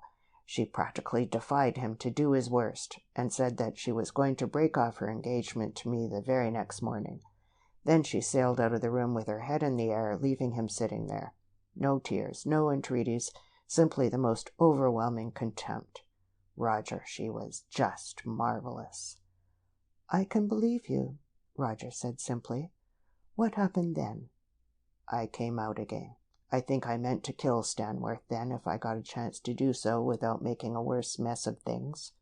Remember, I knew already to what lengths he was ready to push the wretched women that he had in his clutches, and though Barbara would certainly never give way to him an inch, I wasn't so sure about Mrs. Shannon. Well, there was the safe still open, and there was Stanworth sitting in his chair with a revolver in his hand. He looked at me with a grin as I appeared and said he hoped I hadn't been too bored. I walked straight up to him without a word. I was beyond talking by then, and I suppose he could see from my face what I had in mind. Anyhow, when I was only a few feet away, he whipped up the revolver and fired. Luckily he missed, and I heard the vase shatter behind me. I lunged forward, grabbed his wrist, and used all my strength to twist it round till the muzzle was pointing straight at his own forehead. Then I simply tightened my finger over his on the trigger and shot him. I didn't stop to think what I was doing or anything like that. I hardly imagine I was capable of thought at the moment. I just knew that Stanworth had got to be killed in the same way that one knows that a mad dog or a rat or any other vermin has got to be killed. In fact, once he was dead, I hardly paid any more attention to him at all. He was a filthy thing wiped out, and that's all there was about it. I never felt, nor have felt since, a single moment's compunction. I suppose it's curious in a way. You'd have been a sentimental fool if you had, Roger said with decision. Well, I suppose I'm not a sentimental fool, then, Alec replied with a slight smile, for I most certainly haven't. Well, as soon as the man was dead, I became as cool as ice. I knew exactly, almost without thinking about it, what had got to be done. First of all, and in case I was interrupted, the evidence in the safe had got to be destroyed, and then I had to make my escape. It didn't take long to burn the documents in the safe. There was one shelf full of them, all done up in envelopes inscribed with various addresses, about 16 or 17 altogether, I suppose. I burnt them in the hearth without opening them, and just ran through the contents of the other shelves to make sure that I hadn't missed anything. Up till then, mind, it had never occurred to me that the case would ever appear to be anything but murder, and if it was traced back to me, I should simply say that I had shot him in self-defense, after he had first shot at me. I would have gone to the police straight away and told them the whole thing, if it wasn't that that would have given away the facts of blackmail, which it was of course essential to hush up. Then I glanced at the chair in which he was lying, and it struck me that he looked exactly as if he had shot himself, so I began to wonder if I couldn't make the whole thing look like suicide. I knew you weren't such a blithering fool as you've been trying to make yourself out to be for the last 48 hours.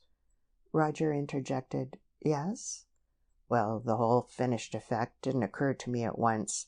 I started off by shutting the safe and putting the keys back in his waistcoat pocket. The wrong pocket, as it turned out afterwards. Then I cleared up the bits of vase and shoved them into my pocket for the time being, and examined the revolver in Stanworth's hand. To my joy, I found that I could get at the chamber and extract the first shell without loosening his grip, which I proceeded to do. You were right about my knowledge of lattice windows. I knew that trick with the handle when I was a boy, and patted myself on the back when I realized how I could get out of the room and leave everything locked behind me. Lord, I never thought anyone would spot that. You weren't reckoning for me to be on the trail, my boy, Roger said with modest pride. Well, you certainly made me jump when you discovered it. Let's see now, what did I do next? Oh yes, the letters. I knew that all these people would be scared to death at the idea of Stanworth having shot himself with the safe still locked, as even if they had the keys, nobody could open it without the combination, and I thought that, in the agitation of the moment, Mrs. Plant or somebody might give some vital point away. So I sat down and hammered out letters to the 3 of them on the typewriter, for I knew by what I'd seen in the safe that both Jefferson and Lady Stanworth were involved in it also. You know what I said in the letters, of course. Well, then I had a final look round, and just by chance thought I'd better glance into the wastepaper basket. The very first thing I saw there was a sheet of paper, only very slightly crumpled, that bore Stanworth's signature. Instantly I thought to myself, why not rig up a statement of suicide just to clinch things? And I typed one out above the signature. Of course all this took a devil of a time. In fact, it was about 4 o'clock by now. I'd been as cool as a cucumber for 2 hours, but I was getting so tired that I made 1 or 2 mistakes after that. I never searched the wastepaper basket, for instance, and so left that other piece of paper with the signature there for you to find. And I forgot to smooth over that footprint on the bed. I did curse myself for that when you found it. Also, I ought not to have thrown those bits of vase into the shrubbery between the library and the dining room, I suppose. But how did you get back into the house? Roger asked. Oh, before I locked up the library, I went through and opened the dining room windows. Then I just walked round from the lattice window and in through the dining room, locked the dining room door, and went up to bed. And that's all." "And very nicely timed," Roger remarked, glancing out of the window. "We shall be at Victoria in 5 minutes. Well, thanks very much for telling me like that, Alec. And now let us proceed madly to forget all about it, shall we?" "There's one thing that's been worrying me rather," Alec said slowly. "Do you think I ought to tell Barbara?" "Good heavens above, no!" Roger shouted, staring at his companion in dismay. "What on earth would you want to tell her for? She'd only be overcome with shame that you know anything about her mother's shortcomings, and the fact that you killed a man more or less on account of her would simply make her wretchedly miserable. Of course you mustn't dream of telling her, you goop." "I think you're probably right," Alex said, gazing out of the window. The train began to slacken speed, and the long, snaky Victoria platforms appeared in sight. Roger stood up and began to lift his suitcase off the rack. "I think we might stay up in town this evening and do a dinner and a show, don't you?" he said cheerfully. "I feel as if I want a little relaxation after my strenuous mental efforts of the last 2 days." Something seemed to be troubling Alec. "You know," he said awkwardly, "somehow I can't help wondering, are you really sure, Roger, that it wouldn't be best for me to go and tell the police? I mean, it isn't as if they'd have me up for a murder or anything like that. Nothing worse than manslaughter, I should imagine. And I dare say I should get off altogether on the self-defense idea. But are you sure it isn't really the right thing to do?" Roger gazed down at his companion with disfavor. "For heaven's sake, Alec, do try sometimes not to be so disgustingly conventional," he said scornfully. The end. End of chapter 28. End of the Layton Court mystery by Anthony Berkeley.